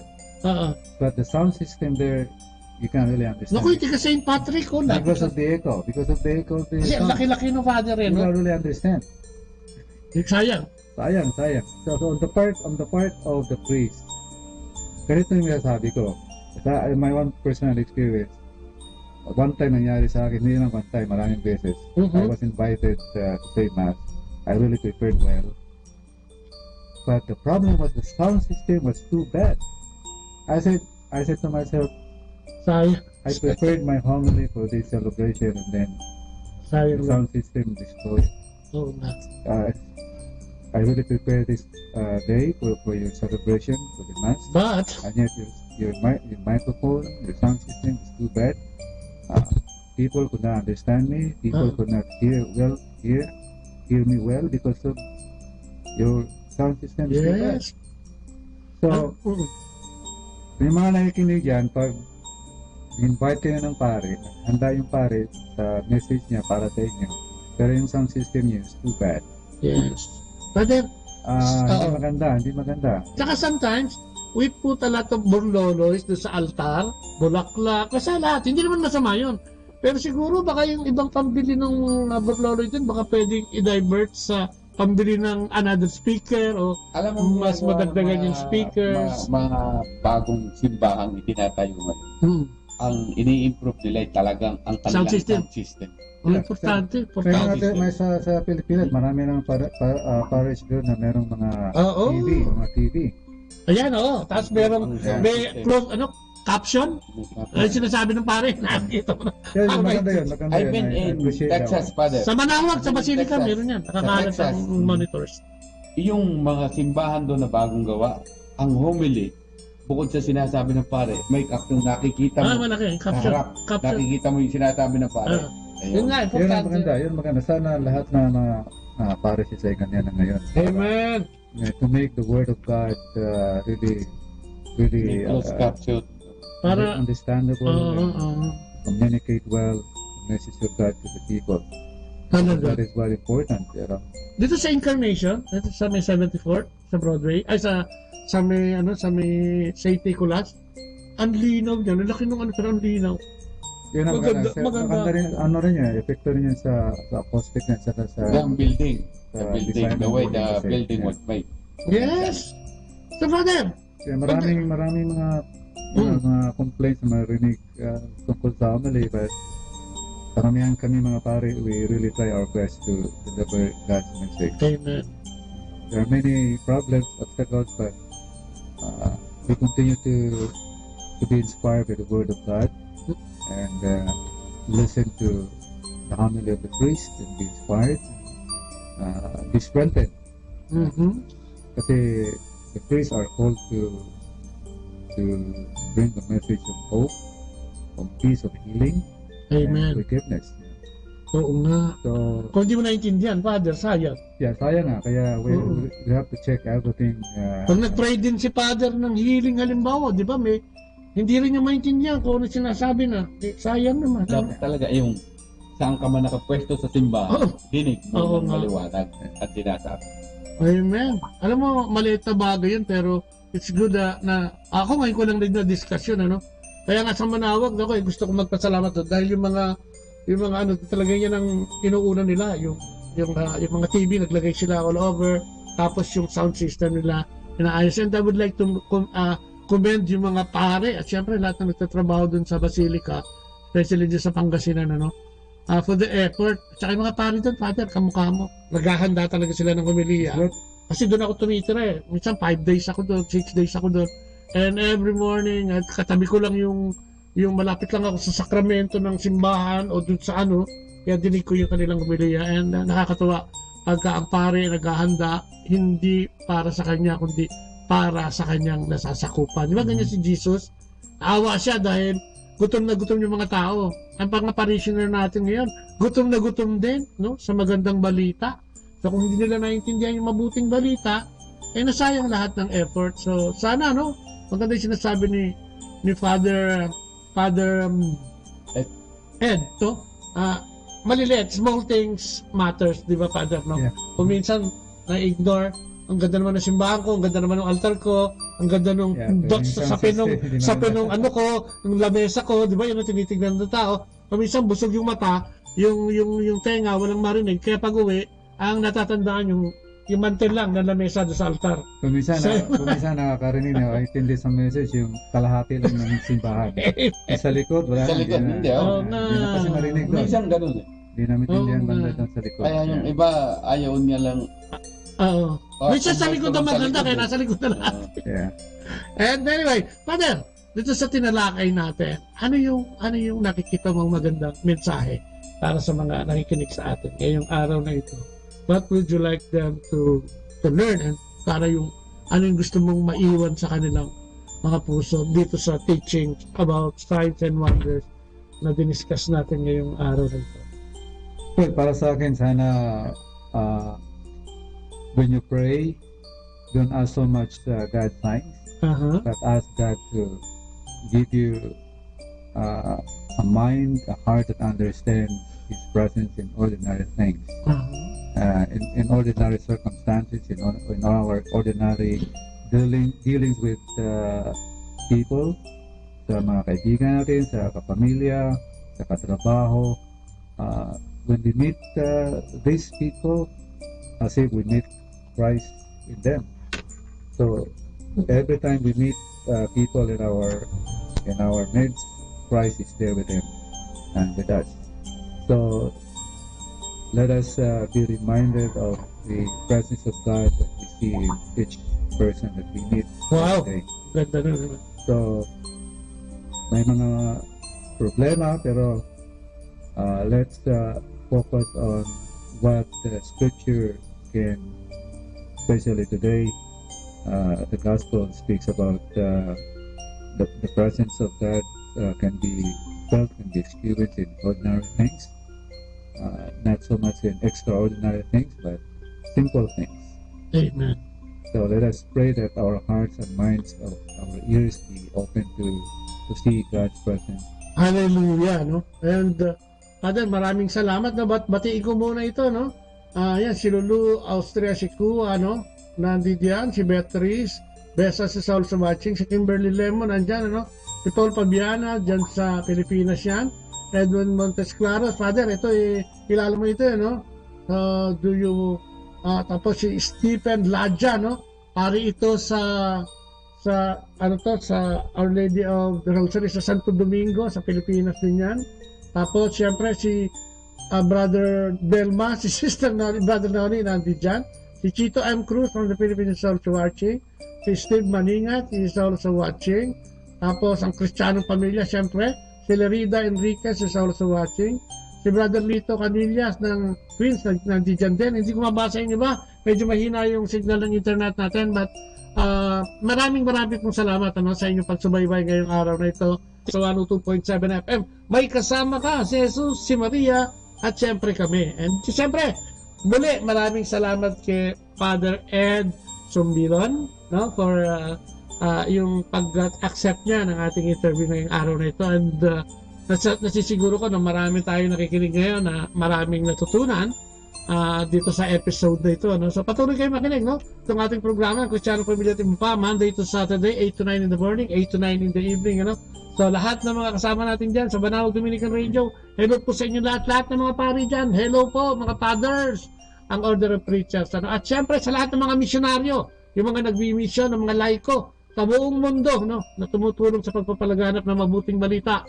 Marami pong salamat sa inyo at mabuhay kayo, no? Sa na-discuss natin ngayon, no? Sabi nga ni Lord, sabi ng tao, to see is to believe. And sabi ni Lord ngayong araw nito, believe and you will see. And with that, maraming salamat at tatapusin natin sa prayer itong ating programa. Siguro si Father, kaya na tayong bigyan ng closing prayer. Father, please. In the name of the Father, the Son, and the Holy Spirit. Amen. God, Father, thank you for giving us this opportunity to express our faith and to make other people hear us through this modern communication.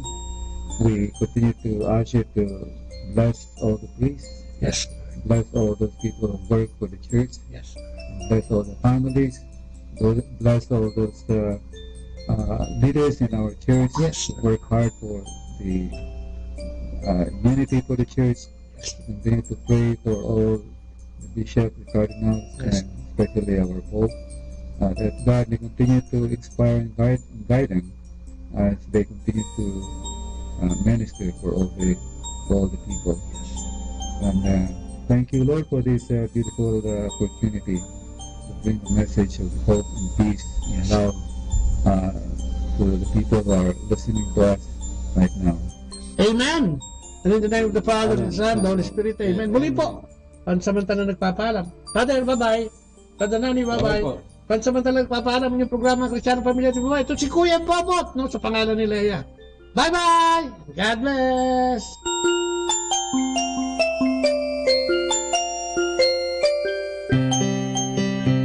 Atin pong napakinggan sina Kuya Bobot at Ate Lea Ocampo sa programang Ang Kristiyanong Pamilya at iba pa dito po lamang sa Manawag Dominican Radio. May kasama ka. Manawag Dominican Radio. And now back to the music.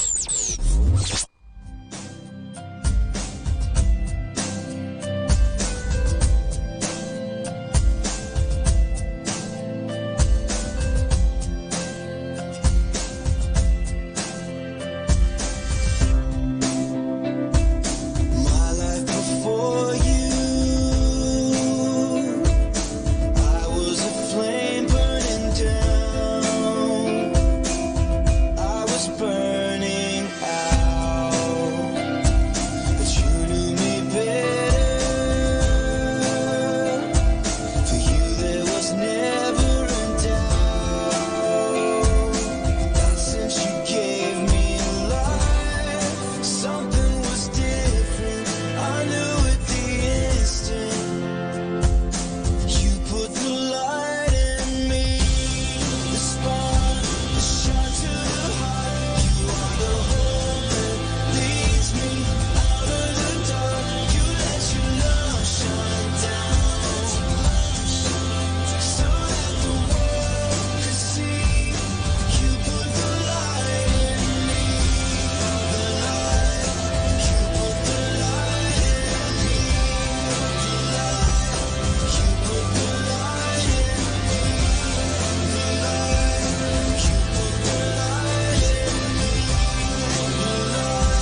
lumalamig.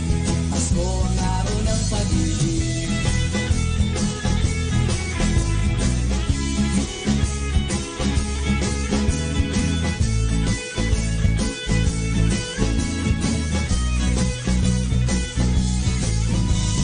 Tayo na at magsimbang gabi. Mga problema mo ay itabi. Walang puwang ang kalungkutan. Pasko ay ating ipagdiwang. Sana ay laging masaya. Sana ay huwag nang matapos pa. Sana ay laging Pasko. At sana ikaw ang kasama ko. Dito ko lang nadarama ang ganitong klaseng saya. Dito ko lang nakikita ang mga tao'y nagsasama.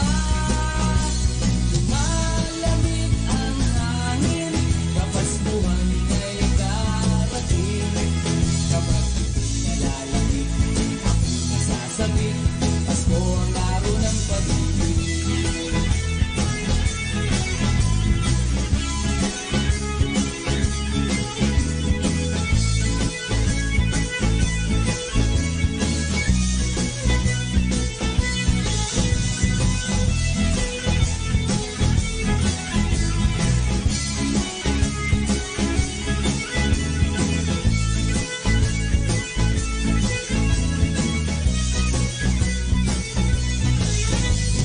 Dito ko lang nadarama ang ganitong klaseng saya.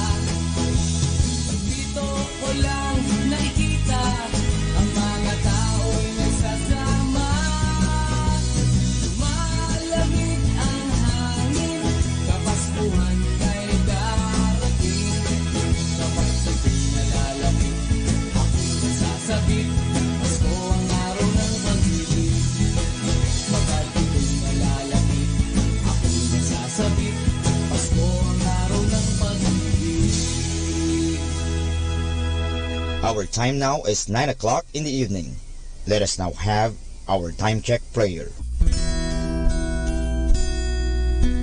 Panalangin ng kapanatagan. Panginoon, bigyan mo ako ng katiwasayan ng pag-iisip upang tanggapin ang mga bagay na hindi ko na maaaring baguhin, ng tapang ng loob upang baguhin ang mga bagay na maaari ko pang baguhin, at ng katalinuhan ng pag-iisip upang mabatid ko ang pagkakaiba nito. Amen.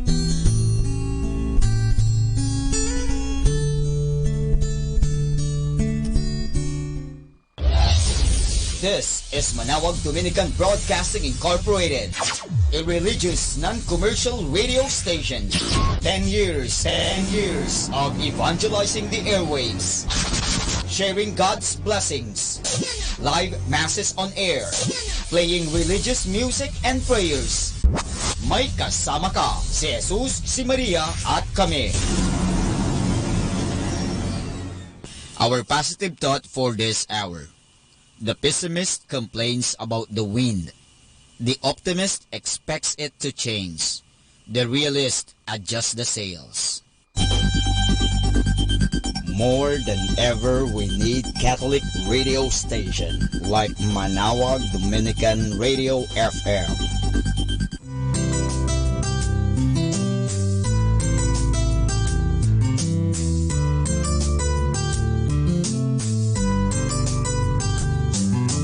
Whenever you're alone, just turn your radio on. It'll comfort you with the songs of love, with words from our God. 'Cause you have a company, you have a friend in here. Manawag Dominican Radio, with the songs that call you to God. You have a company, 'cause we are a family. Manawag Dominican Radio, with the songs that bring you to God. You have Manawag Dominican Radio.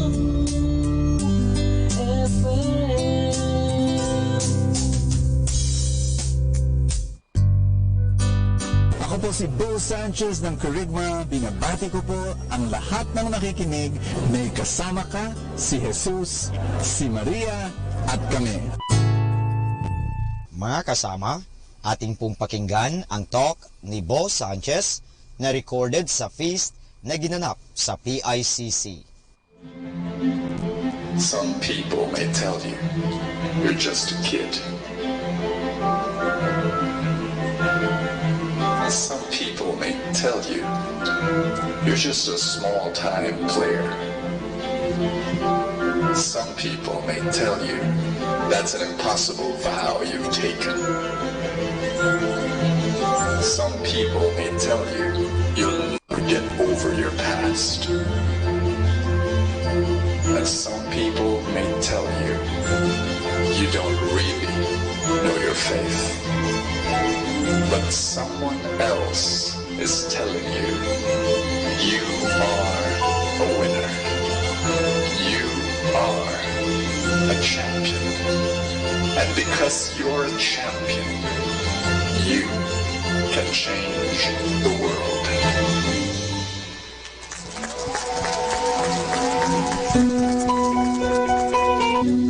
Almighty Father, we thank you because we know that everything that we have in this life is not ours, but yours.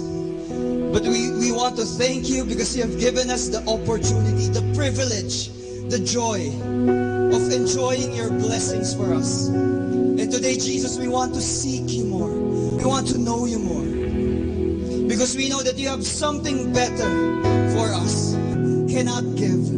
Something that this world cannot offer to us. It is only through you that we can gain fullness of life. Today we open ourselves to your word. Let your message change us. Let your message transform us. Let your message renew us. This is our prayer. In Jesus' mighty name. In Jesus' mighty name. In Jesus' mighty name. Amen. In the name of the Father, and of the Son, and of the Holy Spirit. Amen. A big hand to God again. Hallelujah. Praise God. Are you ready for more blessings? Yes. To deliver God's word for today. Our friend, our preacher, our builder. Let's all welcome Brother Bo Sanchez. How many of you are having a great time today? All right. I want you to greet someone beside you. Tell that person, I'm happy you're here. I'd like to greet all those in the overflow room. I'll see you later on, but thank you so much for coming. How many of you have come for the very first time? Raise your hand. We want to welcome you. God bless you. Thank you so much. This is your home. We love you. You know, at the end of the feast session, please go to the lobby. We will give you a welcome gift. How many of you had a stressful week this past week? Can I see a raise of hands? Woo! You are one stressed individual, huh? Do you know why you have stress? Ask me why. Because of two reasons. The first reason is this. You try to control that which God never put under your control. Did you hear that? No, you didn't. Let me say it one more time. One reason, there are two reasons. The first reason for stress is you try to control that God never put under your control. Are you listening to me? Can you control other people? Can you control your spouse? You think you can, right? But no, you can't. Can you control your children? Oh, you think you can control your children, but actually you can't. Can you control the future? No, you can't. No, you can't. You know, how many of you are praying for a loved one's healing? Raise your hand. We want that person to be healed, right? And we pray hard. You know what? You can do a lot for that person's healing. You can love that person. You can embrace that person. You can give health wisdom to that person. You can provide perhaps the best medical or alternative treatment for that person. But at the end of the day, you cannot control the life of that person. Do you understand me? It is only in the hands of God. Friends, from Monday to Saturday, you do all you can. From Monday to Saturday, you give your best. From Monday to Saturday, you control what you can control. But on Sunday, here at the feast, you say, Lord, there are things I cannot control. I surrender. I surrender.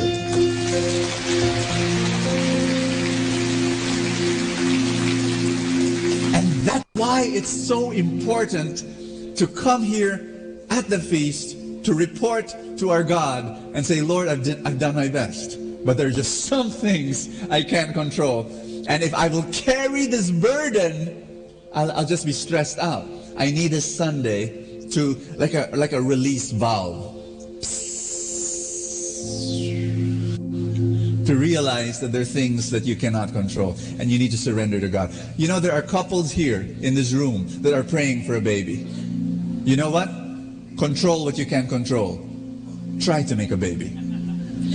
Especially from last Sunday's talk, you know. You should apply that talk, but you know what? And you can get the best help possible, the best medical, you know, whatever. But at the end of the day, who gives the baby? You know, there are things that you cannot control. What do you need to do? Surrender. Yes? Are there things in your life right now that are unexplainable and you cannot understand? Maybe you lost a job. Maybe there's a relationship problem right now that's in your wound, that's in your heart right now. Maybe there's a trial you're undergoing and you cannot understand and you do not know why and you don't know what to do. Hey, thank God it's a Sunday. Because Sundays are days. Sunday is that time where you say, Lord, this is beyond my control. I surrender. And I trust you that you will give the very best for my life. Amen.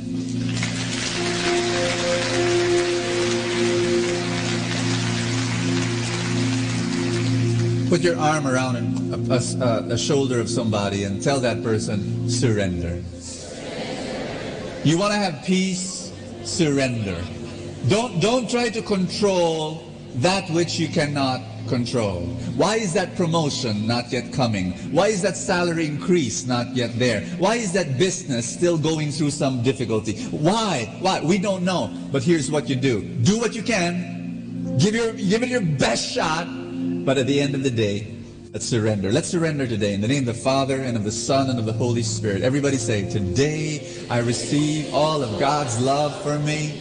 Today I open myself to the unbounded, limitless, overflowing abundance of God's universe. Today I open myself to God's blessings, healing, and miracles. Today I open myself to God's Word so I become more like Jesus every day. Today I proclaim that I'm God's beloved, I'm God's servant, I'm God's powerful champion, and because I am blessing the world in Jesus' name.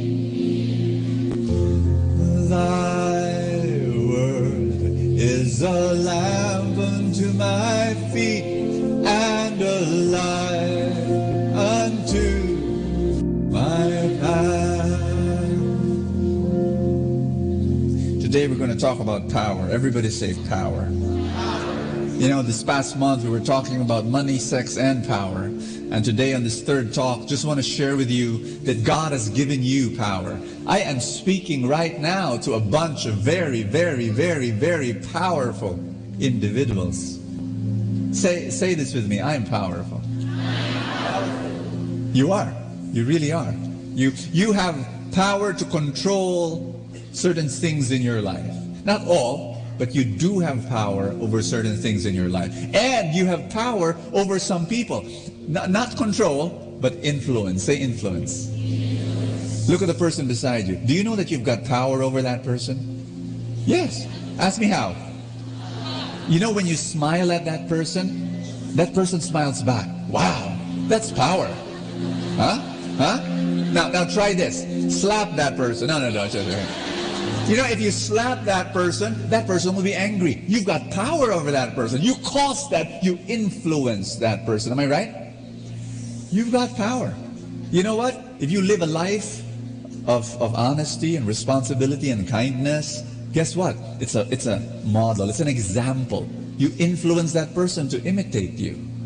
Make sense? You know, you can encourage that person. You can say words that will lift up that person's spirit. Am I right? Wow! That's power. And so here we are in Matthew 20, verse 20 to 26. Then the mother of Zebedee's sons came to Jesus with her sons, and kneeling down asked a favor of him. What is it you want? Jesus asked. She said, grant that one of these two sons of mine may sit at your right and at the other at your left in your kingdom. She was praying for James and John, her two boys. Mothers, raise your hand. Does this sound familiar to you? Sometimes your sons don't have much ambition, so it's you who have ambitions for them. And you want them to be vice president, or you want them to be valedictorian, or you want them to be, you know, an athlete or star or whatever, and you don't know what you were asking. Jesus said to them, can you drink the cup I am going to drink? What is this? Iced tea? Hot choco? Cup of coffee? What cup is Jesus talking about? The cup of suffering. The cup of suffering. You know what Jesus is saying? You want power? You're going to suffer. That's what power is. When God gives you the power, He says suffer. Because power is all about loving people. When God gives you power, He wants you to exclusively, everybody say that word, exclusively. He wants you to exclusively use power for love. Only for love. Don't use your power for anything else except love. That's it. You're a supervisor, you've got power, use it for love. You're a manager, use it for love. You're a ministry leader, you're a caring group leader, use it for love. You're a parent, you've got power over your kids, use it for love. You're an uncle, you're an aunt, you're a granddad, you're a grandmom, you're a ninong, use it for love. That's the only, and when you use it for love, guess what? You're going to suffer. You're going to drink the cup of suffering. You know, the mom of James and John, Jesus, can you make James and John sit at your right and sit at your left in your kingdom? Do you think she was talking about heaven? Do you think she was talking about heaven? You know what? Some scholars doubt it. Some Bible scholar says, maybe not. Maybe she was one of those Jews who believed that Jesus came as an earthly Messiah to overthrow the Roman Empire and become king. And what the mother was asking was that James would be Senate President and John would be Chief Justice of the Supreme Court. Or at least Secretary of the Department of Fisheries or something, since they were fishermen. I mean, she was asking for political power for her boys. And this is what happened. When the 10 heard this, they were indignant with the two brothers. Jesus called them together and said, come. You know that the rulers of the Gentiles lord it over them, and their high officials exercise authority over them? Not so with you. Instead, whoever wants to become great among you must be your servant. And whoever wants to be first among you must be your slave. Everybody say servant. Everybody say slave. Is servant and slave, is that what you think about when you hear the word power? But that's in the mind of Jesus. Everybody say power. When God gives you power, that means you'll be a servant, you'll be a slave. Because it's all about love. And then He says, and whoever, just as the Son of Man, did not come to be served, but to serve and to give His life as a ransom for many. Put your hand over your chest. Let's pray together. With all your heart, say, Jesus, I want to serve. I want to love. Use me. The power that you have given to me to influence others. Help me. Train me to serve. Anoint me. Give me your miracle today. In Jesus' name. Amen. Thy word is a lamp unto my feet and a light unto my path. Give the Lord a big hand, everybody. We love you, Lord. We love you, we love you, we love you, we love you. Amen. Please be seated. Touch somebody beside you. Tell that person God will speak to you today. Everybody say power. Do you know where power comes from? No, not from Meralco. I'm talking about something else. You know, why do you become powerful? Well, one reason is this. Why do you have influence over other people? Well, remember what I said? You know, there are two sources of stress. The first source is that when you try to control things that are not under your control. Did you get that? No, you didn't.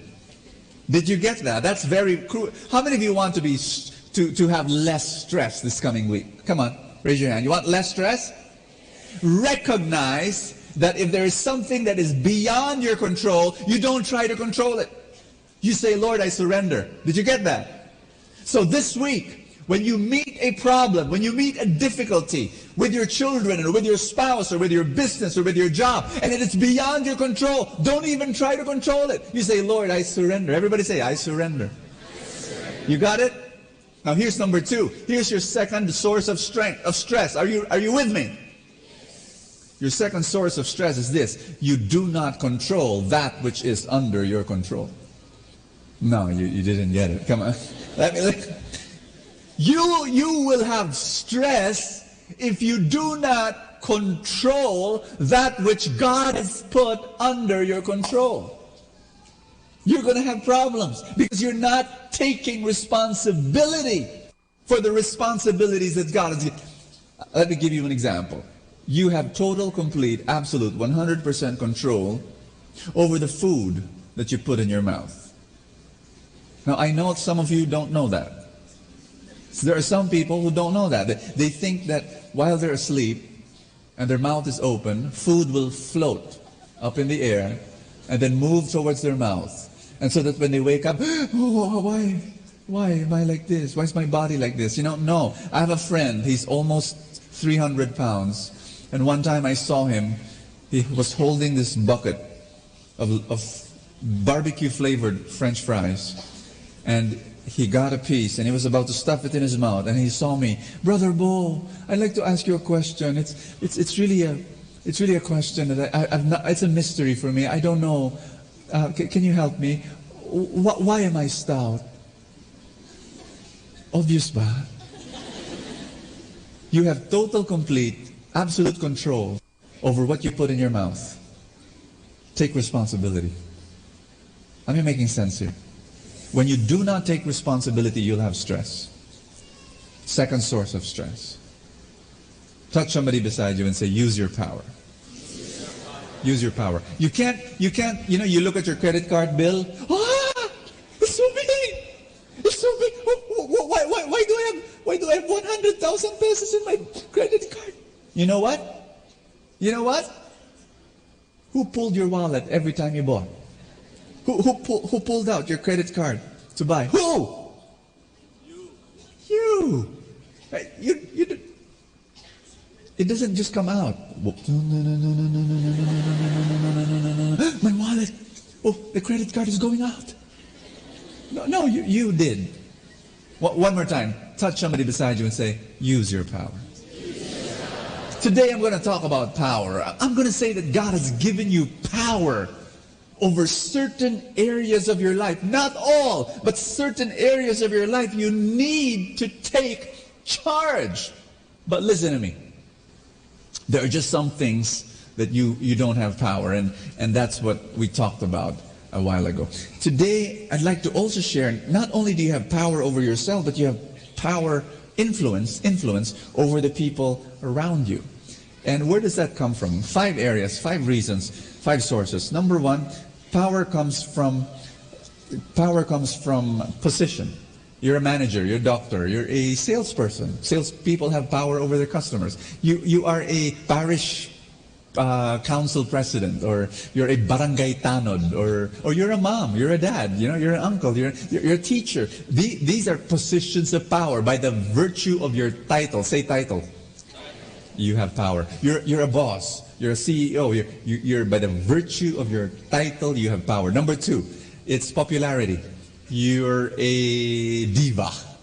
You are a comedian. You are an actor. You are a boxing champion. By your popularity, you have influence. You have power. Number 3, peso. Say peso. You more pesos, more power. Golden rule. He who has the gold makes the rules. Reality. Everybody say reality. That's reality. Number 4, physique.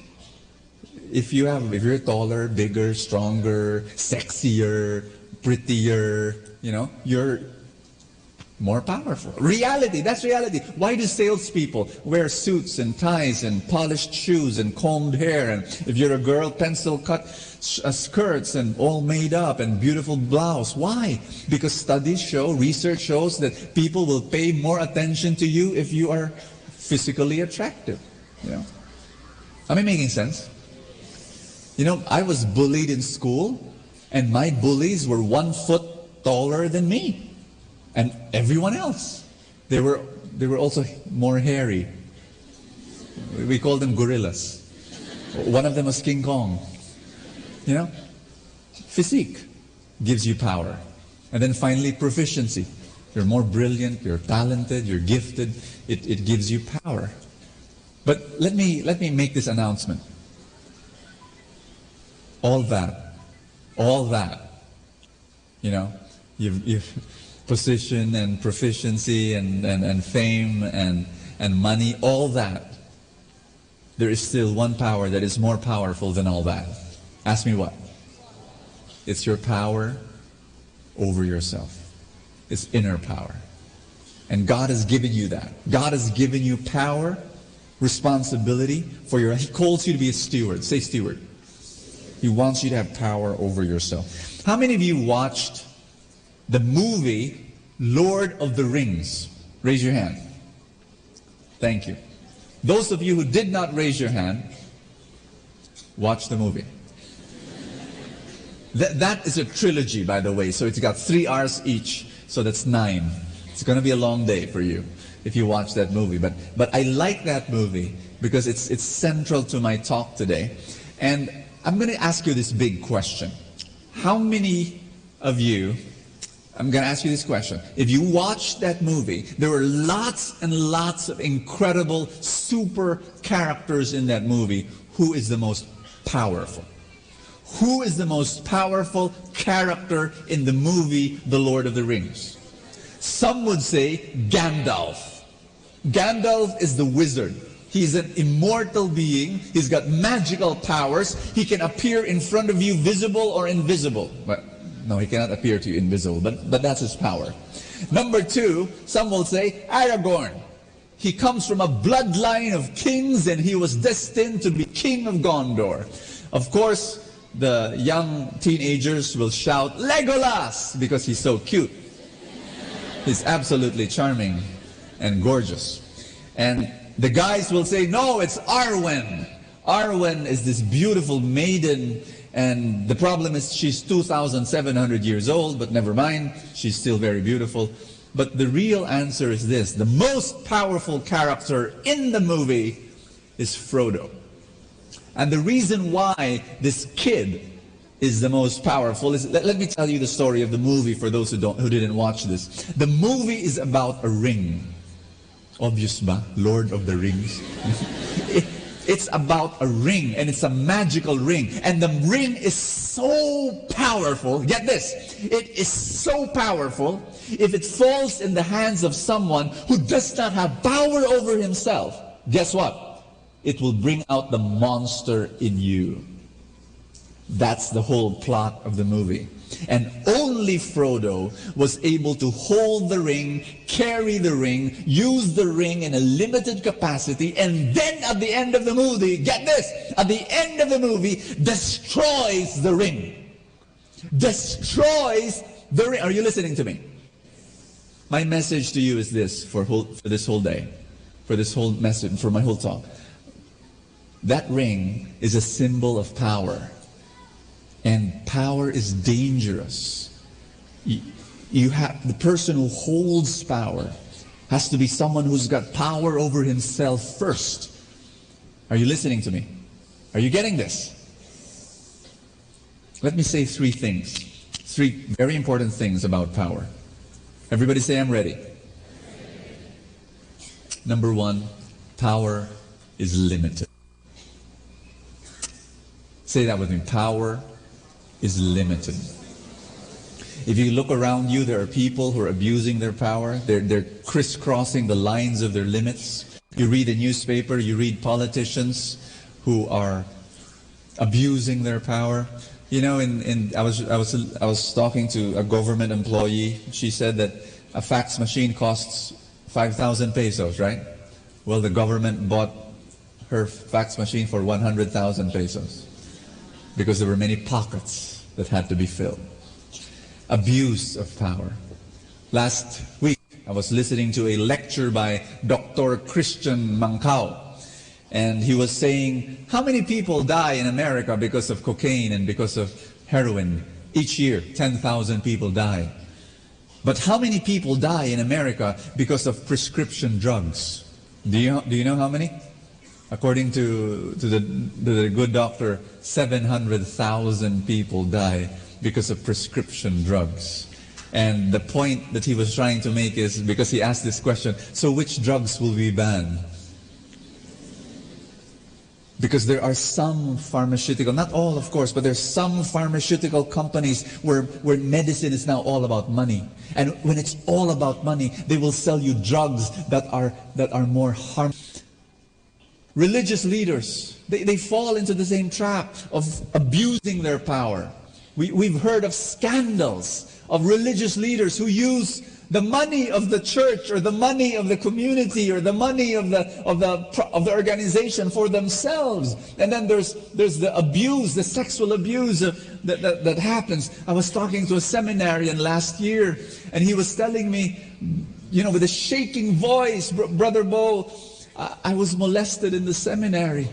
And I asked, who did that to you? And he said, my own formator. My own seminary formator, the priest in charge of forming my character, abused me. You know, these are very rare cases, but it does happen where leaders do not respect the limits of their power. You know, you have power, but it's limited, and you need to understand that. Am I making sense? Parents, raise your hand. You have power. And do you respect the limits of your power? Because when you are angry, be very careful. Because in your anger, you can cross the line of your limits, and you can emotionally abuse your children. You can verbally abuse your children. You can even physically abuse your children. When you are angry, be very careful. Yes, God has given you influence over your children, but be careful. You know, my friend, her name is Roseanne Romero. She's a mother of 2 lovely children, and she's a writer of Kerygma, and she has something. She told me this one line which I can never forget. I brought it home with me when she said this. She said, I have a policy, Bo, with my life, that when I'm angry with my kids, I always say this policy, this law. In my house, there will be no shouting unless there's fire. I mean, why will I scream at my children? Yes, they did something wrong, but do they deserve the screaming? And the answer is no. No. No. Are you with me? Parents, am I making you squirm in your seats? I hope so. Respect the limits of your power. You have God has given you power, but please respect. Because power can destroy you. Everybody say that with me. Power can destroy me. Let me go back to the movie of The Lord of the Rings. There is this character there in the movie called Gollum. Gollum. You may not even have watched the movie, but I'm sure you've seen his picture. Gollum. He's the guy who says, precious, my dear precious. You know, why? Let me tell you a story in the movie. You see, what happened was that he and his friend, they were fishing one day, and then they found the ring. You know the ring I talked about a while ago? The ring, the magical ring. And you know what this guy did? His name was not Gollum before, his name was Smeagol. He was an ordinary hobbit. Look at his face. You know, he was normal. But then when he got the ring, you know what he did? He strangled his friend because he wanted the ring for himself. The ring brought out the monster in him. And then what happened is that he held on it, and then he went to dark caves, lived there, did not want to see the sunlight anymore, and for years he became a slave of the ring. Make sense? Because he had no power over himself. That's what power does. Power destroys you. And so you need this one word. Everybody say, I'm ready. Everybody say, I'm listening. Are you ready? When you handle power, you need detachment. Say that word. You need detachment. You can't put the power very near you. It's got to be always at arm's length. And you need to be detached. You need to be detached because that power can destroy you. Be careful. That power can go into your head. You need to respect that power. Power can make you drunk. I have this one guy I know who's very, very shy, and he would always be in a room. He would always be at the back, his back on the wall, and he will always bow. And he will always smile, you know. And you greet him, and he greets you. Hello, sir. You know, it's like he's small. It's like a mouse. And, hello, sir. But the moment he drinks, the moment he gets drunk, he's so loud. And not only that, he goes crazy, and he goes home, and he beats up his wife and his kids. Power is like that. Power is like alcohol. It can make you crazy. It can bring out the monster in you. And so you need to be detached. Here's number one. Power is limited. Say that with me. Number two, power is temporary. Everybody say that. When God gives you power, there is an expiry date. And when you do not respect that expiry date, that power will kill you. That power will destroy you. A president of a country, if he overstays, we call him a dictator, a despot, a tyrant. A CEO of a company or a religious leader of an organization, if we overstay, what happens? At the age of 80, we're still micromanaging our organization. What will happen? When we die, our organization dies. Because no one has come up to take our place. Why? Because no one could lead. Why? We never allowed them to lead.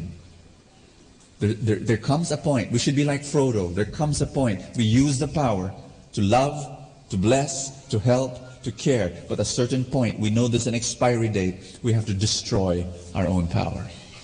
We've got to destroy our ring. Are you listening to me? Parents, you have to. You can't be a parent forever. Hello? Parents? I know this is new for you, but you can't be a parent forever. You can't. Absolutely cannot.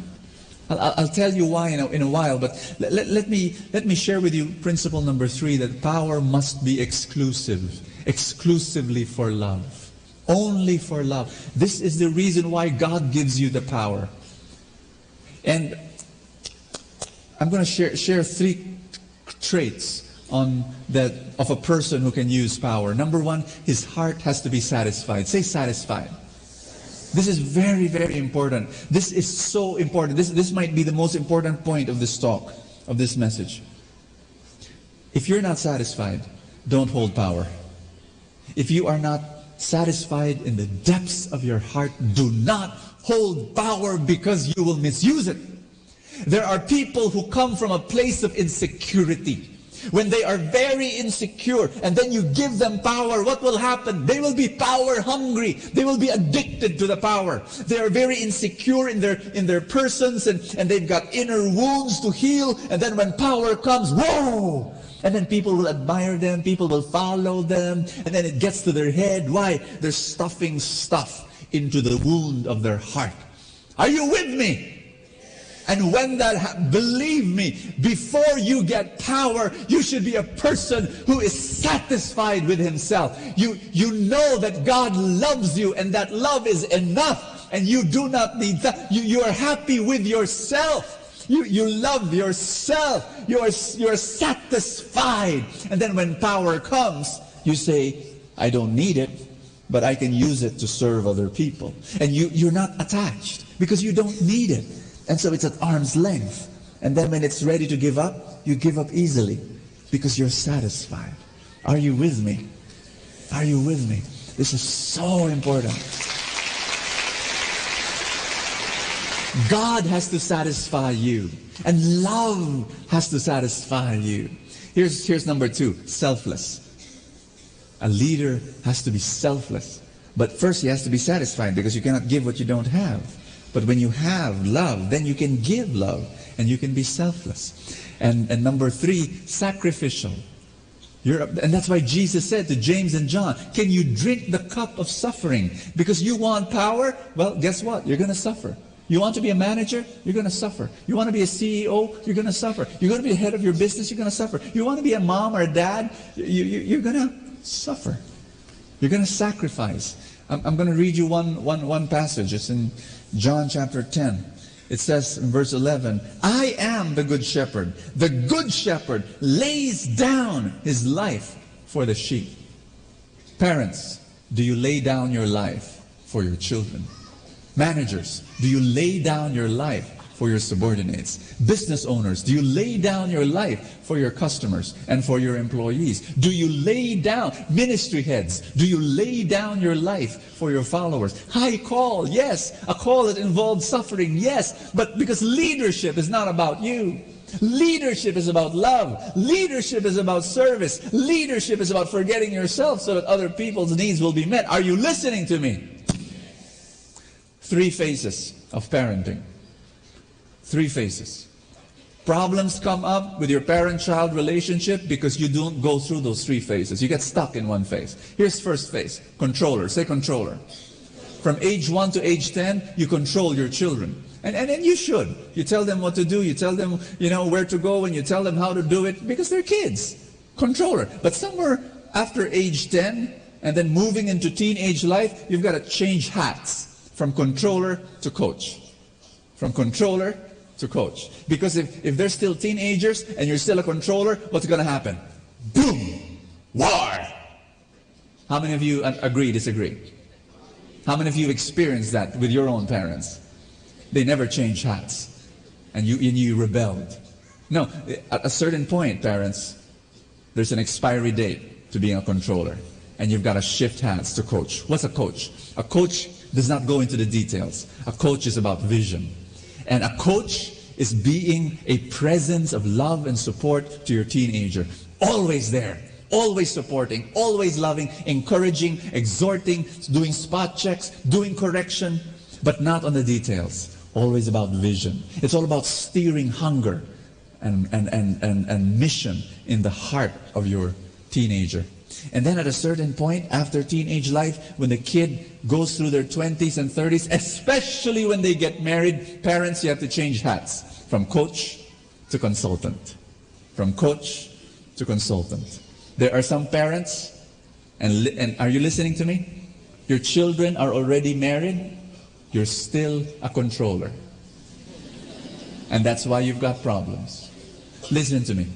When your children are already married, when your children are already mature adults, don't give advice unless they ask you. Unless it's an emergency. But if there's no emergency, you're a consultant. Aray. Hirap naman ng Brother Bo. But you know what? If right now you are still a controller, you know what it means? You didn't do a good job. You didn't do a good job. Success is always about having successors. Understand me? If you don't have successors, you're not successful. The successful parent is someone who has built a good foundation of values in his children so that when they grow up, they're on their own. And they are better than you are. When your children, become better decision makers than you are, then you tell yourself, you're successful. That's your goal. Your goal is that your children no longer need you because they make better decisions. And then you're there as someone who cheers them on. And here are the 4 kinds of leaders. I got this from Lao Tzu. He's a 6th century Chinese philosopher, and I love what he said. And he said this: the first kind of leader is a leader that people hate. A leader that people hate. My friend told me once, Brother Bo, I'm resigning from my job. And I said, wait a minute, you've got a great job. Why are you resigning? And he said, in my dreams, I saw myself strangling my boss. And I'm afraid I'll do it in real life. So, Brother Bo, I hate my boss. You know what's common about people who hate their bosses? Those bosses are selfish. And they only think of themselves and they exploit other people. You don't want to be that kind of a leader. Everybody say, You don't want. Here's the second kind of leader. The leader that people fear. The leader that people fear. It's not that they're bad leaders. They may have the best intentions, but guess what? They have very limited tools of leadership. They only use anger. They control their people through anger. They control their people through intimidation. They control their people through shouting. They control their people only through anger. That's the second type of leader. You don't want to be that kind of leader because they follow you in front and then behind you they talk behind your back, and you don't want to be that kind of leader. And it doesn't last because when the cat is away, the mouse will play. The third type of leader is the leader that people praise. And that's the leader that he doesn't have to shout.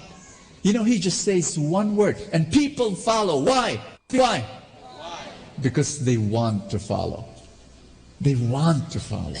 Why? Because they respect the leader. You want to be this kind of leader. But you know what? Even the third leader is not the highest level of leader. Lao Tzu says that the highest kind of leader is this: the leader that people do not notice.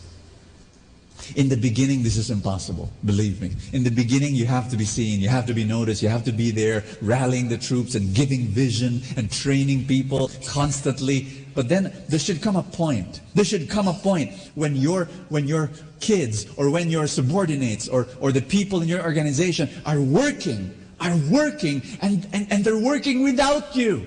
And then they succeed without you. And when they succeed without you, they say, "Whoa! We did it!"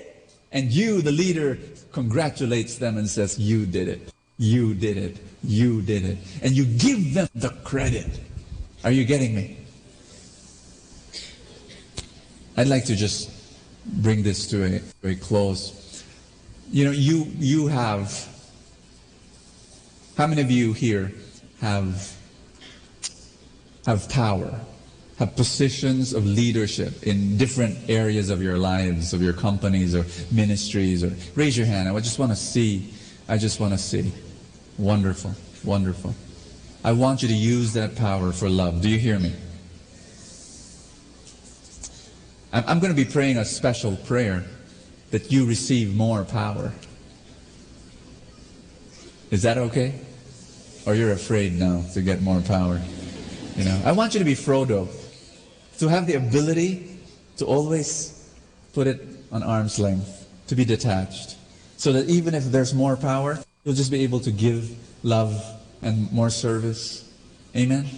I'm going to be praying for promotions. How many of you want to be promoted in your jobs?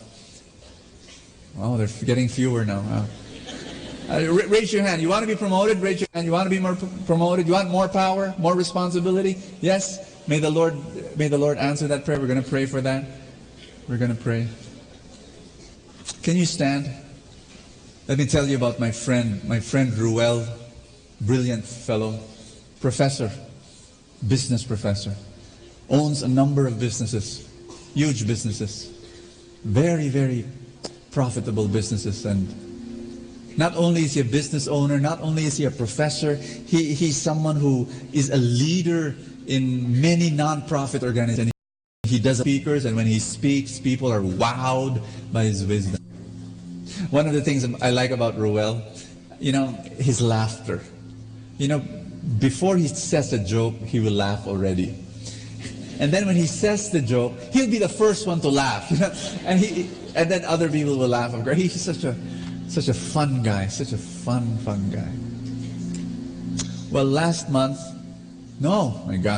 week, a few days ago, Ruel became dizzy. And then he ate lunch. And then he vomited. And then he had a massive heart attack. And then he went into a coma. And then in 24 hours, he died.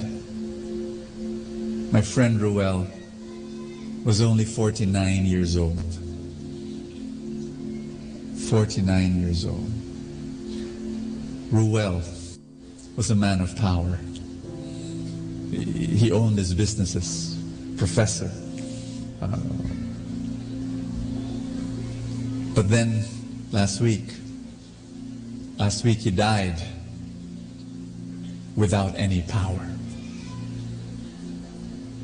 You were born in this world as a baby, helpless, totally powerless. When you die, you also have no power. What am I saying?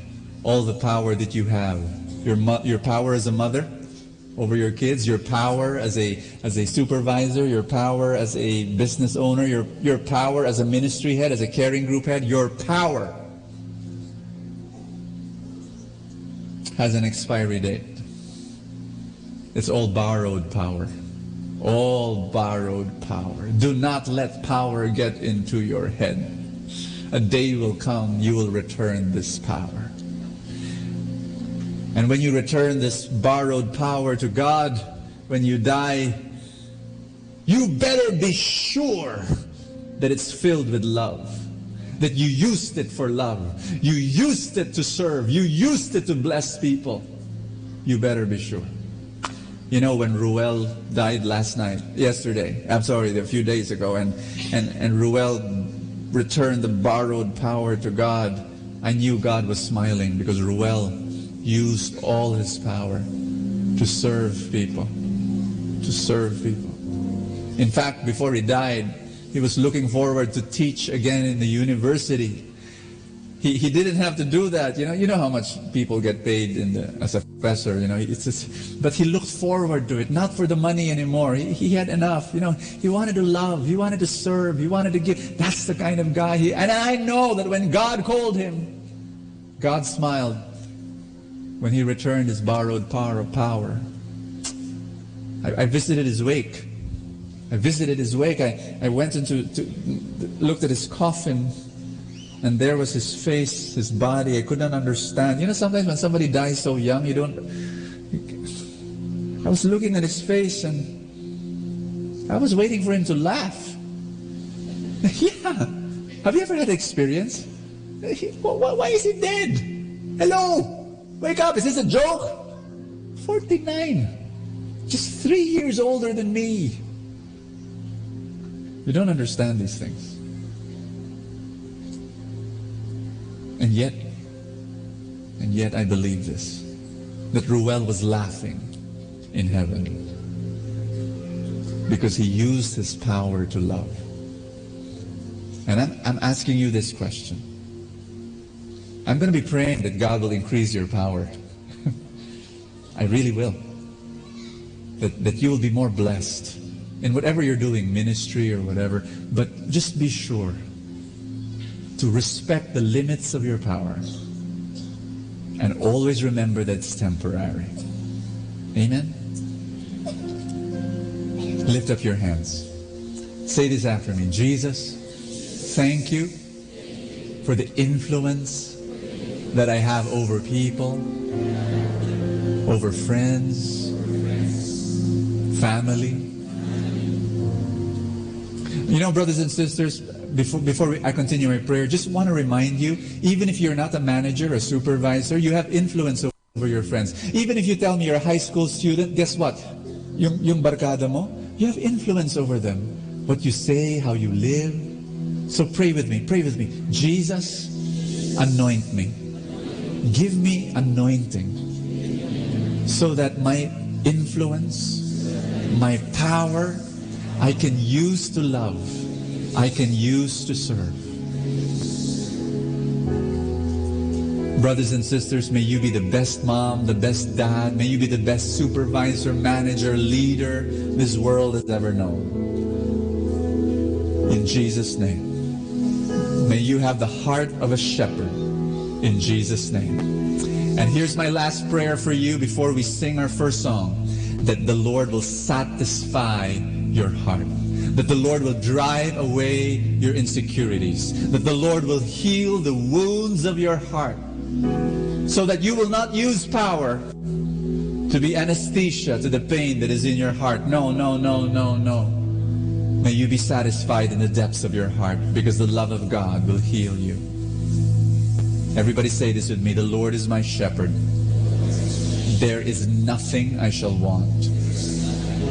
Say that line again together. The Lord is my shepherd. There is nothing I shall want. You will not want power. You will not want power or the admiration of people. You will not want it because you're satisfied in the depths of your heart. One more time. The Lord is my shepherd. There is nothing I shall want. I want you to worship God today. I want you to love Him today. And I want you to tell Him that He can use you. He can use you to be a mighty, powerful blessing to many, many people. In Jesus' name.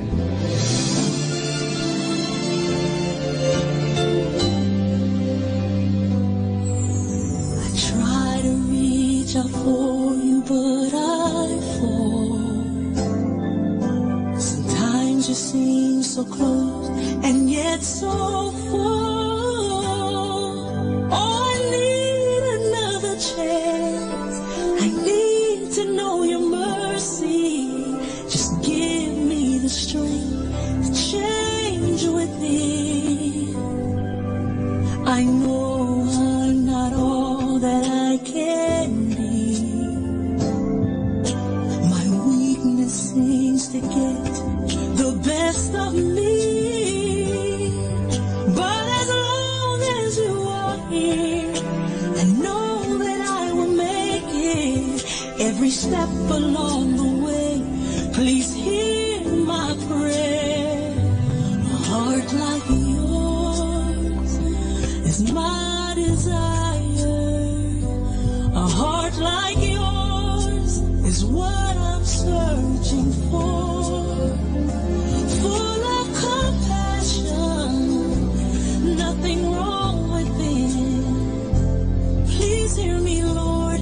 Give me a heart like yours.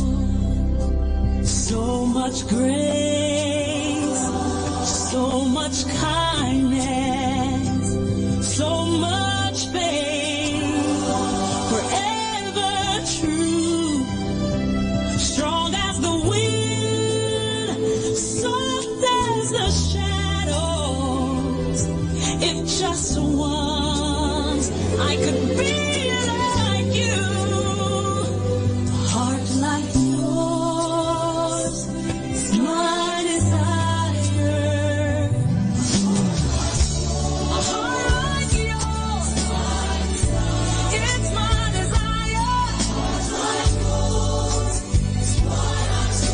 It's what I'm searching for. So much love, nothing wrong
Atin pong napakinggan ang talk ni Bo Sanchez na recorded sa feast na ginanap sa PICC. Manatili pong makinig sa Radyo Dominico ng Manawag sa mga pangaral ni Bo Sanchez. Maraming salamat po. Ako po si Bo Sanchez ng Kerygma. Binabati ko po ang lahat ng nakikinig. May kasama ka, si Jesus, si Maria, at kami. In the beginning, there was darkness. Then there was light. And then a sound. Who am I that the Lord of all the earth would care to know my name, would care to feel my hurt? Manali ka, tuwin ang luha sa mata. The morning hour, journey far beyond the cloudy sky. Let's step on the heavenly shore. Starting now, the only Manawag Dominican Radio.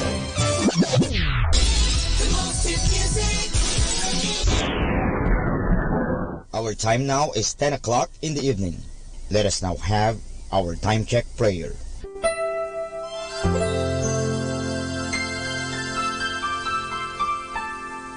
Panalangin ng isang mamamahayag. Panginoong Diyos na makapangyarihan, buong kababaang loob kaming nagpapasalamat sa iyo dahil sa pagkalob mo sa amin ng biyayang makapagpalaganap ng mabuting balita tungkol sa iyo at sa mabuting bagay na tinatanggap namin na nararapat lamang na ituring ng lahat bilang mga biyayang mula sa iyo. Sa pamagitan ng mga babasahin, radyo at telebisyon, ginawa mo kaming mga kasangkapan ng kabutihan dahil sa pagpapahayag namin ng katotohanan na walang layuning makasakit ng kalooban ng iba sa pamagitan ng aming mga sinasabi at ginagawa. Isugo mo nawa sa amin ang banal na Espiritu na gagabay sa amin at magbibigay ng inspirasyon upang ang lahat ng aming gagawin at iyaon lamang makakabuti sa aming kapwa at upang magabayan namin sila at lalo pang mapalapit sila sa iyo. Pangalagaan mo kami laban sa tuksong gamitin ang kapangyarihan ng aming gawain upang wasakin ang dangal ng iba. Sa halip, tulungan mo kaming maging mga kasangkapan ng kapayapaan at pag-ibig upang magbago ang mundong ito at maging kanais-nais na tahanan ng anak mo. Hinihiling namin ito sa pamamagitan ni Kristo na aming Panginoon. Amen.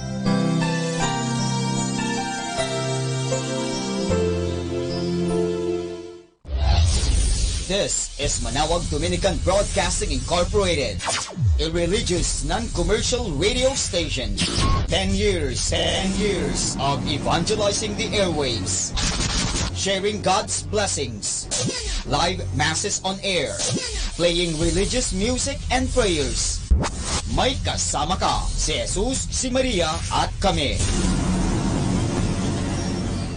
Our positive thought for this hour. It's nice when someone remembers small details about you, not because you always remind them, but just because they care.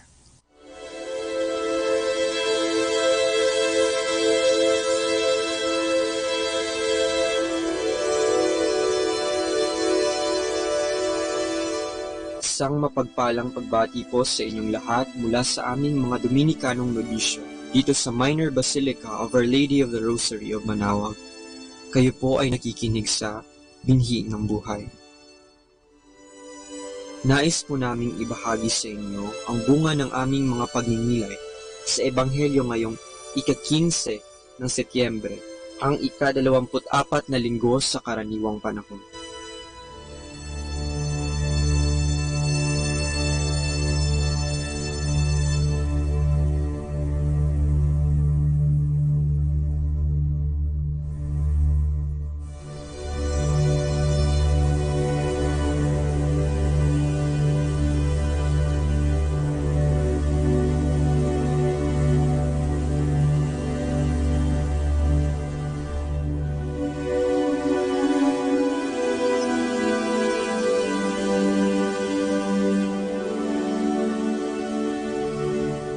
A reading from the Holy Gospel according to Luke. The tax collectors and sinners were all drawing near to listen to Jesus. But the Pharisees and scribes began to complain, saying, "This man welcomes sinners and eats with them." So to them he addressed this parable. Then he said, "A man had 2 sons, and the younger son said to his father, 'Father, give me the share of your estate that should come to me.' So the father divided the property between them. After a few days, the younger son collected all his belongings and set off to a distant country where he squandered his inheritance on a life of dissipation. When he had freely spent everything, a severe famine struck that country, and he found himself in dire need. So he hired himself out to one of the local citizens, who sent him to his farm to tend the swine. And he longed to eat his fill of the pods on which the swine fed, but nobody gave him any. Coming to his senses, he thought, "How many of my father's hired workers have more than enough to eat? But here I am, dying from hunger. I shall get up and go to my father, and I shall say to him, 'Father, I have sinned against heaven and against you. I no longer deserve to be called your son. Treat me as you would treat one of your hired workers.' So he got up and went back to his father. While he was still a long way off, his father caught sight of him and was filled with compassion. He ran to his son, embraced him, and kissed him. His son said to him, 'Father, I have sinned against heaven and against you. I no longer deserve to be called your son.' But his father ordered his servants, 'Quickly bring the finest robe and put it on him. Put a ring on his finger and sandals on his feet. Take the fattened calf and slaughter it. Then let us celebrate with a feast, because this son of mine was dead and has come to life again. He was lost and has been found.' Then the celebration began. Now the older son had been out in the field, and on his way back, as he neared the house, he heard the sound of music and dancing. He called one of the servants and asked what these might mean. The servant said to him, 'Your brother has returned, and your father has slaughtered the fattened calf, because he has him back safe and sound.' He became angry, and when he refused to enter the house, his father came out and pleaded with him. He said to his father in reply, 'Look, all these years I served you, and not once did I disobey your orders. Yet you never gave me even a young goat to feast on with my friends. But when your son returns, who swallowed up your property with prostitutes, for him you slaughter the fattened calf.' He said to him, 'My son, you are here with me always. Everything I have is yours. But now we must celebrate and rejoice, because your brother was dead and has come to life again. He was lost and has been found.'"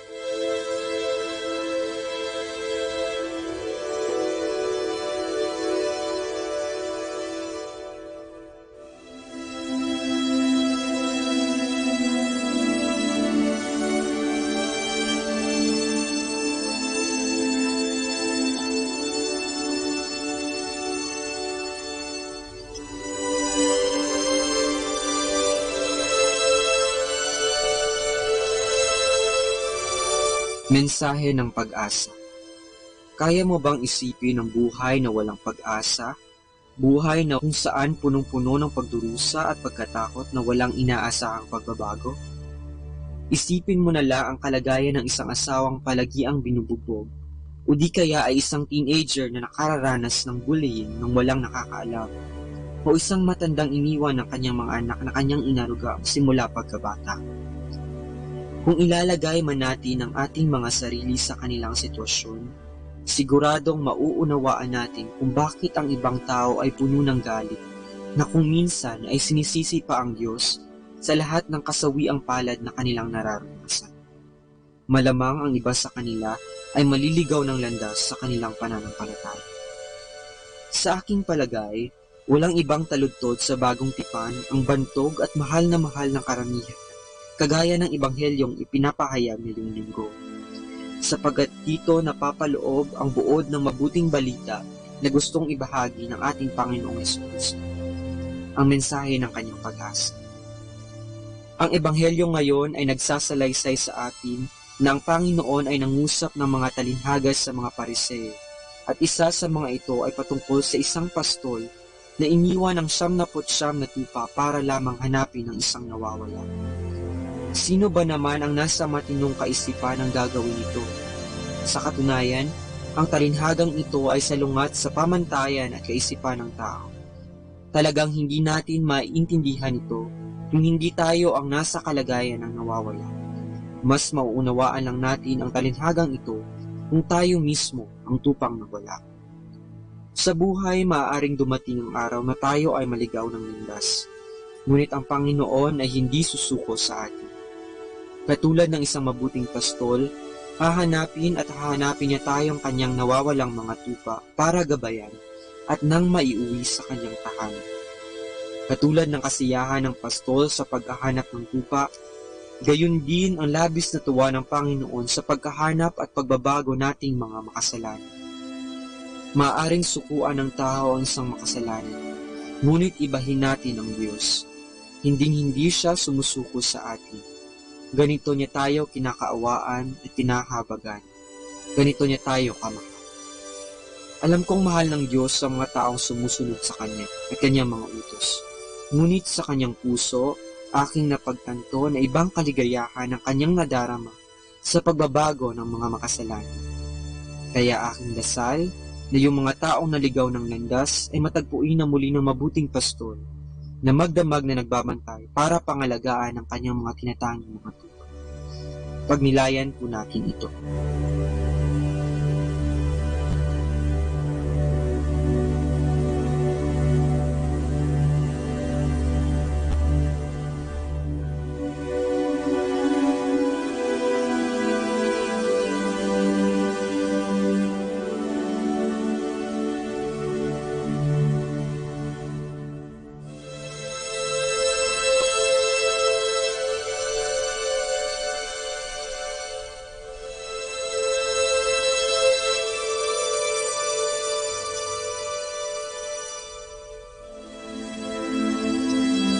Mula po dito sa Minor Basilica of Our Lady of the Rosary of Manaoag, kami po ay taus-pusong nagpapasalamat sa inyong pakikinig. Nawa ay patuloy po nating isabuhay ang salita ng Diyos. Patnubayan at pagpalain nawa tayo ng Panginoong may kapal. Hanggang sa susunod na linggo po dito sa Binhi ng Buhay.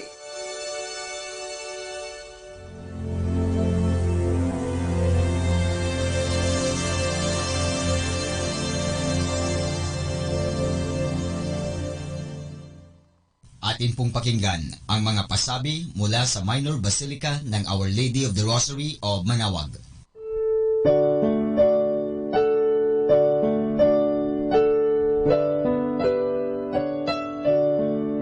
The Feast of Our Lady of the Rosary of Manaoag will be on October 6, 2019, first Sunday of October. The Novena Masses will be scheduled from 5 a.m. to 12 noon and 4:30 p.m. from September 27 to October 5, 2019. The fiesta activities will be highlighted by the 4 p.m. solemn mass to be followed by a solemn procession. This will be aired live at 102.7 FM Manaoag Dominican Radio. You can also log on to our website at www.eradioportal.com or www.radyomanawag.com. You can also follow us on Facebook at Manaoag Radio and on YouTube, Manaoag Dominican Radio FM. Atin pong napakinggan ang mga pasabi mula sa Minor Basilica ng Our Lady of the Rosary of Manaoag. More than ever, we need Catholic radio station like Manaoag Dominican Radio FM.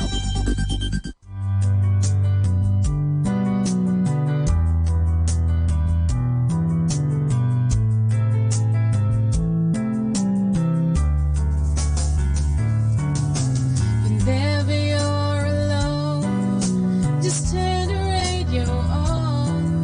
It will comfort you with the songs of love, with words from our God. 'Cause you have a company, you have a friend in here.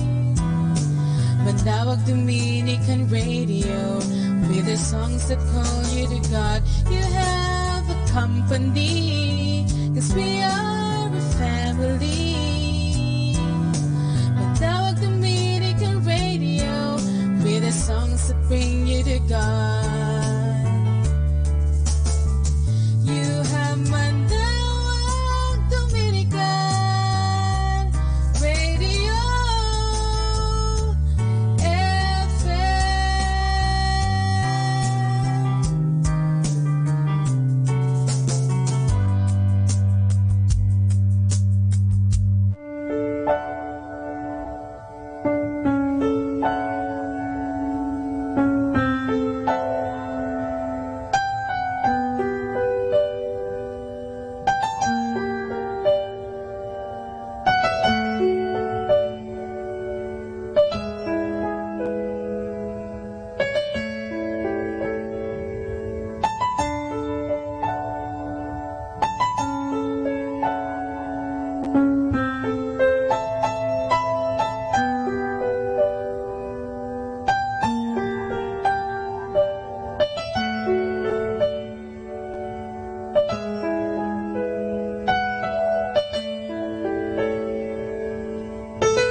Hi and hello, this is your friend Father Butch Bombase OP giving you a thought for today. And our thought for today is the Holy Spirit and water. When the scripture talks about life-giving water, this refers to the Holy Spirit, as verse 39 of John chapter 7 will tell you. Jesus himself make this statement, and he mentions it again when he's talking to the Samaritan woman at the well. You can see that in John chapter 4 verse 14. Water in its various forms and uses round about us is a good picture of the Holy Spirit and his work inside us. Water, for example, cleanses things. The Holy Spirit can also help us to get rid of sin and wrong. Water cools things which are hot. The Holy Spirit helps to cool the heat of temptations. Water brings back to life all plant life which has dried up. The Holy Spirit brings back life to the soul which has been dried up by sin. Water is absolutely essential to life on earth. There are some microbes and bacteria which can live without air, but no living thing can do without water. The miracle of water can be seen if rain has not fallen for many months and all the gardens turn brown. Then suddenly one night it starts to rain slowly and softly. In our joy we may suddenly rush outside and stand in the rain and even keep our mouths open to get drink. Suddenly we feel different. We feel refreshed and clean. And the garden and the earth feel that way too. Within a few days, new leaves start appearing and everything turns into a healthy green again. Such a thing happened often in a dry country where Jesus lived. He knew it from experience, and so when he compared the Holy Spirit to life-giving water, he knew very well that meant life on this earth began with water and continues with water. Life in our soul began with the water of baptism giving us grace, which means the Holy Spirit. And this is your friend Father Butz Bombase OP giving you a thought for today. And our thought for today is the Holy Spirit and water. Instrumental music, only here at Manawag Dominican Radio, your blessing radio.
Pagkat sa pool, ang Order of Preachers o kilala rin sa tawag na Dominicans ay tumutugon sa mga pangangailangan ng simbahan sa pamamagitan ng pagpapahayag ng mabuting balita. Ang paghubog sa mga kabataan sa pamamagitan ng wasto at kumpletong edukasyon ay pangunahing gawain ng mga Dominiko. Sa paaralan, binibigyang tuon ang pagpapaunlad ng kaisipan, paghubog sa malusog na katawan at kakayahan, paglinang sa mga talento, subalit higit at una sa lahat ay maging tapat na alagad ni Kristo. Taong 1611, itinatag ng mga Dominiko ang Universidad ng Santo Tomas, ang pinakamatandang pamantasan sa Asya at isa sa pinakaunang paaralan sa bansa. Una itong tinawag na Colegio de Nuestra Señora del Santísimo Rosario bilang pagpaparangal sa Inang Maria. Hindi nagtagal, tinawag itong Colegio de Santo Tomas bilang pagbibigay-pugay kay Santo Tomas de Aquino, isang dakilang Dominiko na patron ng mga Katolikong paaralan. Nagsimula ito bilang isang kolehiyo-seminaryo para sa paghuhubog ng mga nagnanais maging pari. Kinalaunan, ito ay naging paaralan para sa lahat ng naglalayong makamit ang katotohanan. Ang Colegio de San Juan de Letran naman ay nagmula sa 2 bahay ampunan na nagnanais mapag-aral at mahubog sa mabuting asal ang mga ulinang bata sa Intramuros. Noong taong 1630, pinag-isa ang 2 bahay ampunan na ito at naging Colegio de San Juan de Letran. Makalipas ang 17 taon, naging Kolehiyo Eklesyastiko ang Letran at naging tagapaghubog ng mga kabataang lalaki upang maging pinuno ng pamayanan at tagapagtanggol ng pananampalataya. Marami sa mga alumni ng 2 paaralang ito ay naging mga santo, bayani, pangulo ng bansa, punong hukom ng Korte Suprema, arsobispo, obispo, mga pari at relihiyoso ng simbahan, siyentista, arkitekto at hininyero, manunulat at marami pa sa iba't ibang mga larangan. Magpahanggang ngayon, sinisikap ng mga Dominiko na maging tapat at masigasig sa paghubog ng mga kabataan na siyang pag-asa ng bayan at ng simbahan. Malinaw sa mga Dominiko na bagamat mahalaga ang paghubog sa kaisipan, kalusugan, talento at kakayahan ng mga kabataan, mananatili pa ring pangunahin ang maituro sa kanila ang kahalagahan ng pagsunod kay Kristo.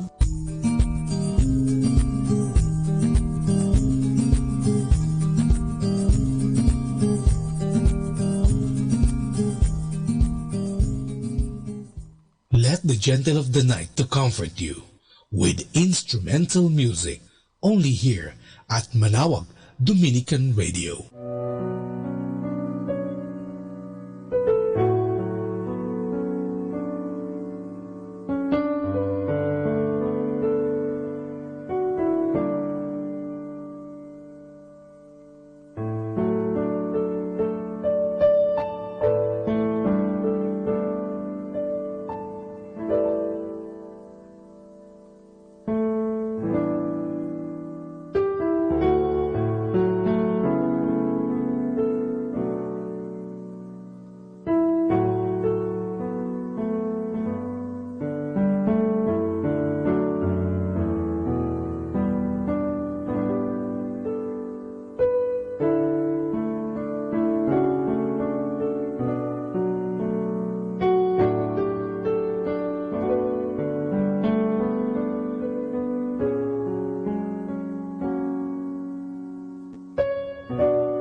Ang talambuhay ng mga santo.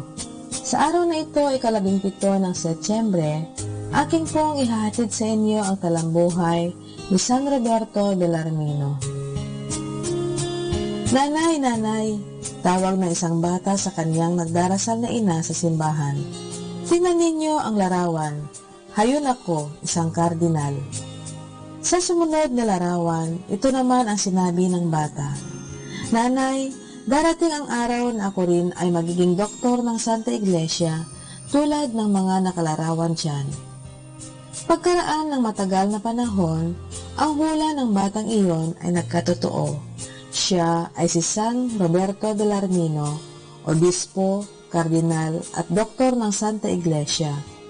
Isinilang siya noong ika-4 ng Oktubre, 1542 sa Montepulciano. Ang likas na talino at ang kaalamang nakanit sa kanyang pag-aaral ng iba't ibang sangay ng karunungan ay ginamit ng santo sa ikararangal ng Diyos at sa ikapagtatagumpay ng mga aral ng Panginoon at ng Santa Iglesia noong mga panahong binabaka ng Protestantismo ang Iglesia Katolika. Matapos na maging obispo ng Capua, siya ay ginawang kardinal ni Papa Clemente VIII. Hinirang naming kardinal, wika ng Papa, si Roberto Bellarmino dahil sa kanyang karunungang walang kaparis sa Santa Iglesia. Natanyag si Kardinal Bellarmino sa kanyang mga sermon at aklat, lalong-lalo na ang kanyang katesismo at ang tinatawag na disputasyones. Subalit sa gitna ng karangalang ito, ang kababaang loob, ang diwa ng karukhaan, ang pagpapakasakit at ang pagtulong sa mga mararita ang nananahan sa kanyang puso. 79 na taong gulang nang siya'y bawian ng buhay ng Diyos noong ika-17 ng Setyembre, 1621.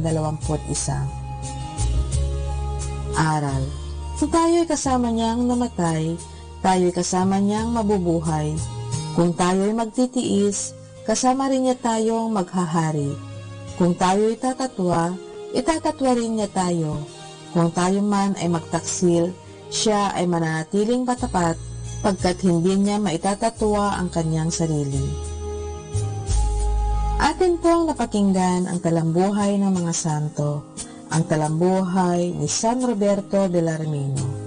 Ito po muli si Sister Marieta Badua Opi of the Congregation of the Religious Missionaries of St. Dominic. Keeping you company in the night to reflect with instrumental music, only here at Manawag Dominican Radio.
Our time now is 11 o'clock in the evening.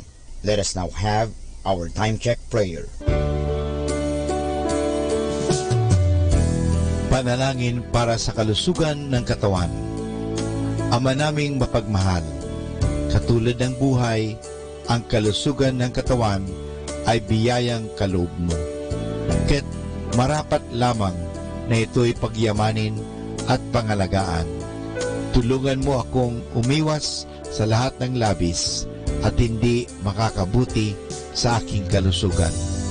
Ilayo mo ako sa masasamang bisyo na sumisira sa kalusugan ng isip at katawan. Lubin mong sanayin ko ang aking katawan sa lahat ng makapagbubunga ng kalusugang ito. Wastong pagkain, sapat ng pahinga, malinis na kapaligiran, at magandang pananaw sa buhay. At higit sa lahat, pagkalooban mo ako ng kapanatagan ng isip, nagmumula sa pamumuhay ng naaayon sa iyong kalooban. Amen.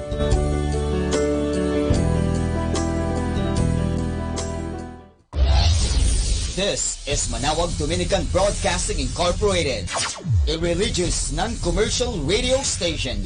10 years of evangelizing the airwaves, sharing God's blessings, live masses on air, playing religious music and prayers.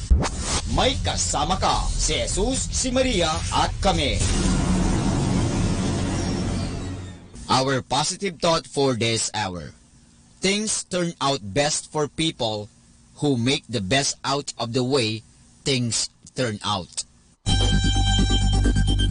More than ever, we need Catholic radio station like Manawag Dominican Radio FM.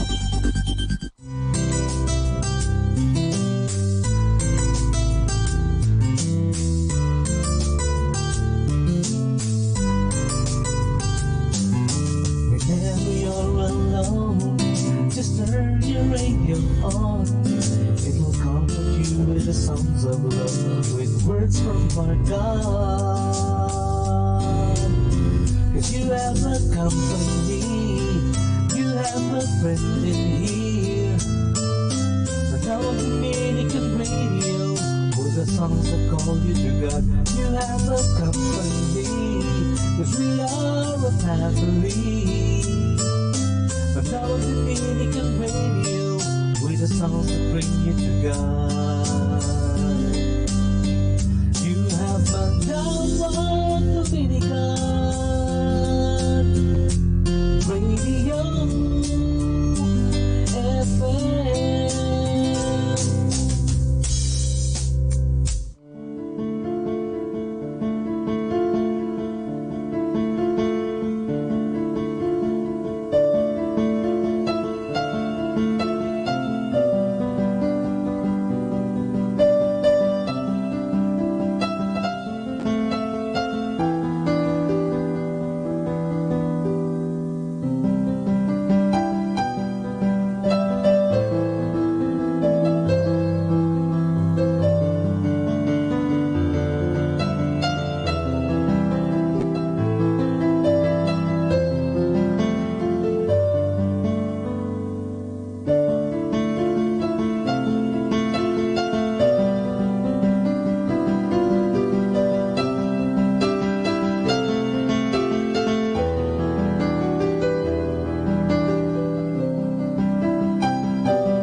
Pakinggan po natin si kasamang JT sa Tagumpay sa Tag-Unos kasama ang Diyos.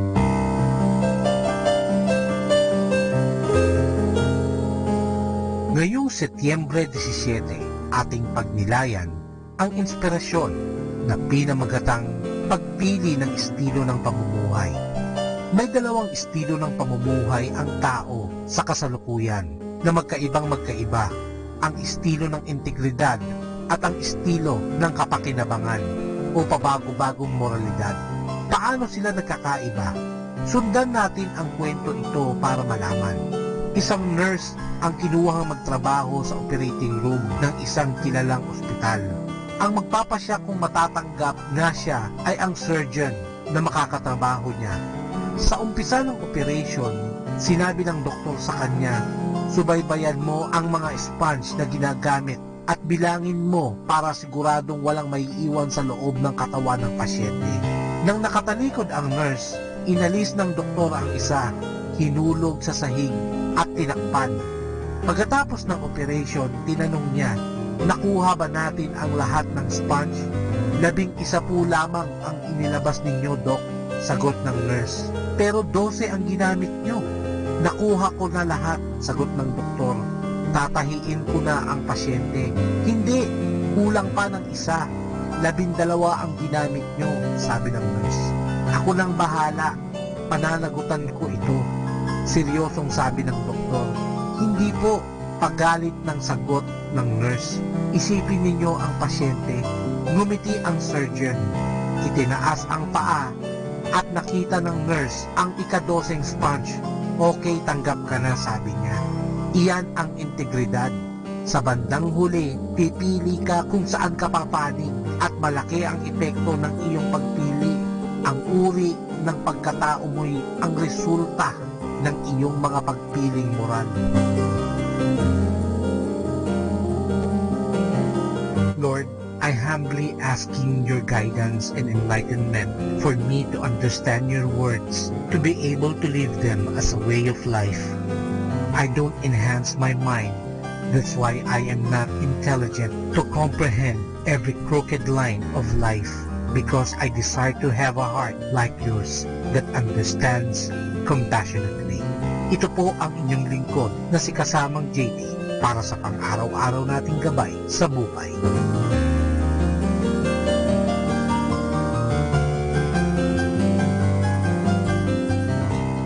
Atin pong napakinggan si kasamang JT sa Tagumpay sa Tag-Unos kasama ang Diyos sa inspirasyon ni Harold J. Sala. Dito po lamang sa Manawag Dominican Radio. May kasama ka, si Jesus, si Maria, at kami. Setting you free from stress with instrumental music. Only here at Manawag Dominican Radio.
The Sorrowful Mysteries.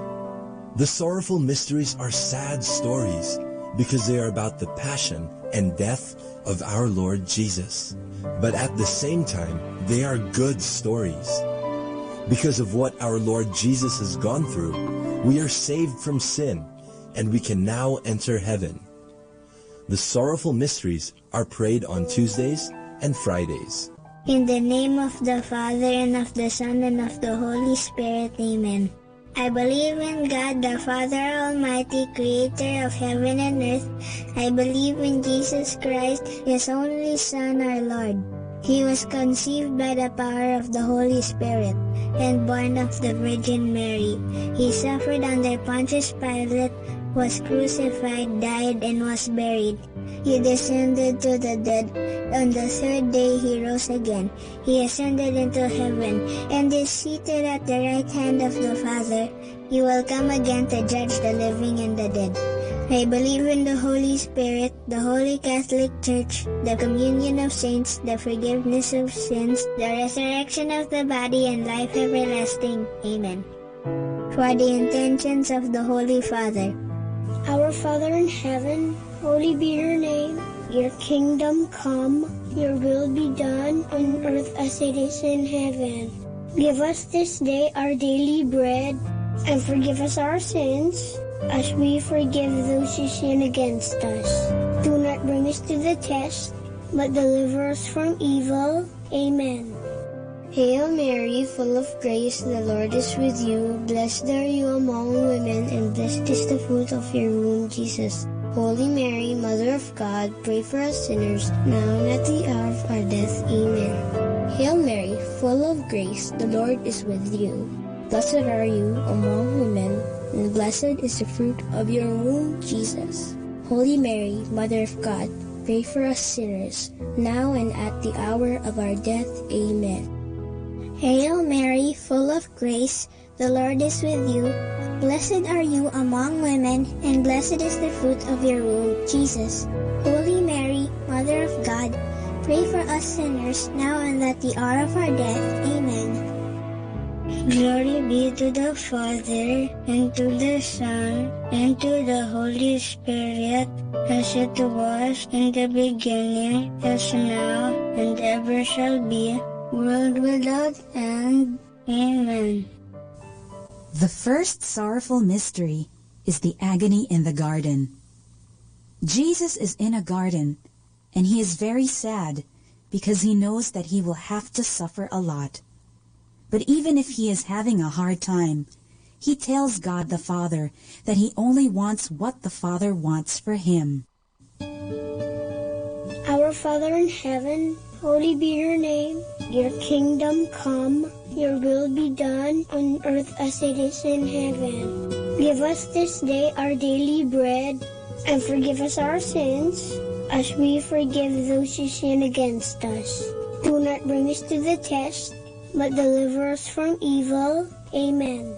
Hail Mary, full of grace, the Lord is with you. Blessed are you among women, and blessed is the fruit of your womb, Jesus. Holy Mary, Mother of God, pray for us sinners, now and at the hour of our death. Amen. Hail Mary, full of grace, the Lord is with you. Blessed are you among women, and blessed is the fruit of your womb, Jesus. Holy Mary, Mother of God, pray for us sinners, now and at the hour of our death. Amen. Hail Mary, full of grace, the Lord is with you. Blessed are you among women, and blessed is the fruit of your womb, Jesus. Holy Mary, Mother of God, pray for us sinners, now and at the hour of our death. Amen. Hail Mary, full of grace, the Lord is with you. Blessed are you among women, and blessed is the fruit of your womb, Jesus. Holy Mary, Mother of God, pray for us sinners, now and at the hour of our death. Amen. Hail Mary, full of grace, the Lord is with you. Blessed are you among women, and blessed is the fruit of your womb, Jesus. Holy Mary, Mother of God, pray for us sinners, now and at the hour of our death. Amen. Hail Mary, full of grace, the Lord is with you. Blessed are you among women, and blessed is the fruit of your womb, Jesus. Holy Mary, Mother of God, pray for us sinners, now and at the hour of our death. Amen. Hail Mary, full of grace, the Lord is with you. Blessed are you among women, and blessed is the fruit of your womb, Jesus. Holy Mary, Mother of God, pray for us sinners, now and at the hour of our death. Amen. Hail Mary, full of grace, the Lord is with you. Blessed are you among women, and blessed is the fruit of your womb, Jesus. Holy Mary, Mother of God, pray for us sinners, now and at the hour of our death. Amen. Hail Mary, full of grace, the Lord is with you. Blessed are you among women, and blessed is the fruit of your womb, Jesus. Holy Mary, Mother of God, pray for us sinners, now and at the hour of our death. Amen. Hail Mary, full of grace, the Lord is with you. Blessed are you among women, and blessed is the fruit of your womb, Jesus. Holy Mary, Mother of God, pray for us sinners, now and at the hour of our death. Amen. Glory be to the Father, and to the Son, and to the Holy Spirit, as it was in the beginning, as now, and ever shall be, world without end. Amen.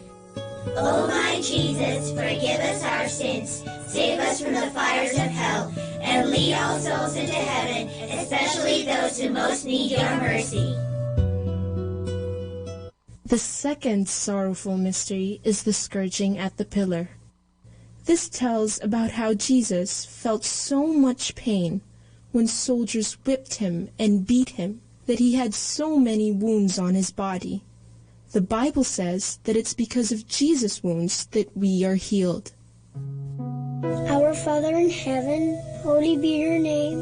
Your kingdom come, your will be done on earth as it is in heaven. Give us this day our daily bread, and forgive us our sins, as we forgive those who sin against us. Do not bring us to the test, but deliver us from evil. Amen. Hail Mary, full of grace, the Lord is with you. Blessed are you among women, and blessed is the fruit of your womb, Jesus. Holy Mary, Mother of God, pray for us sinners, now and at the hour of our death. Amen. Hail Mary, full of grace, the Lord is with you. Blessed are you among women, and blessed is the fruit of your womb, Jesus. Holy Mary, Mother of God, pray for us sinners, now and at the hour of our death. Amen. Hail Mary, full of grace, the Lord is with you. Blessed are you among women, and blessed is the fruit of your womb, Jesus. Holy Mary, Mother of God, pray for us sinners, now and at the hour of our death. Amen. Hail Mary, full of grace, the Lord is with you. Blessed are you among women, and blessed is the fruit of your womb, Jesus. Holy Mary, Mother of God, pray for us sinners, now and at the hour of our death. Amen. Hail Mary, full of grace, the Lord is with you. Blessed are you among women, and blessed is the fruit of your womb, Jesus. Holy Mary, Mother of God, pray for us sinners, now and at the hour of our death. Amen. Hail Mary, full of grace, the Lord is with you. Blessed are you among women, and blessed is the fruit of your womb, Jesus. Holy Mary, Mother of God, pray for us sinners, now and at the hour of our death. Amen. Hail Mary, full of grace, the Lord is with you. Blessed are you among women, and blessed is the fruit of your womb, Jesus. Holy Mary, Mother of God, pray for us sinners, now and at the hour of our death. Amen. Hail Mary, full of grace, the Lord is with you. Blessed are you among women, and blessed is the fruit of your womb, Jesus. Holy Mary, Mother of God, pray for us sinners, now and at the hour of our death. Amen. Hail Mary, full of grace, the Lord is with you. Blessed are you among women, and blessed is the fruit of your womb, Jesus. Holy Mary, Mother of God, pray for us sinners, now and at the hour of our death. Amen. Hail Mary, full of grace, The Lord is with you. Blessed are you among women, and blessed is the fruit of your womb, Jesus. Holy Mary, Mother of God, pray for us sinners, now and at the hour of our death. Amen. Glory be to the Father, and to the Son, and to the Holy Spirit, as it was in the beginning, as now, and ever shall be, world without end. Amen. O my Jesus, forgive us our sins, save us from the fires of hell, and lead all souls into heaven, especially those who most need your mercy. The third sorrowful mystery is the crowning with thorns. Here, Jesus is given a crown to wear. It is an ugly crown because it has thorns, and when they put it on Jesus, the sharp thorns cut through his skin and give him more wounds. Our Father in heaven, holy be your name. Your kingdom come, your will be done on earth as it is in heaven. Give us this day our daily bread, and forgive us our sins, as we forgive those who sin against us. Do not bring us to the test, but deliver us from evil. Amen. Hail Mary, full of grace, the Lord is with you. Blessed are you among women, and blessed is the fruit of your womb, Jesus. Holy Mary, Mother of God, pray for us sinners, now and at the hour of our death. Amen. Hail Mary, full of grace, the Lord is with you. Blessed are you among women, and blessed is the fruit of your womb, Jesus. Holy Mary, Mother of God, pray for us sinners, now and at the hour of our death. Amen. Hail Mary, full of grace, the Lord is with you. Blessed are you among women, and blessed is the fruit of your womb, Jesus. Holy Mary, Mother of God, pray for us sinners, now and at the hour of our death. Amen. Hail Mary, full of grace, the Lord is with you. Blessed are you among women, and blessed is the fruit of your womb, Jesus.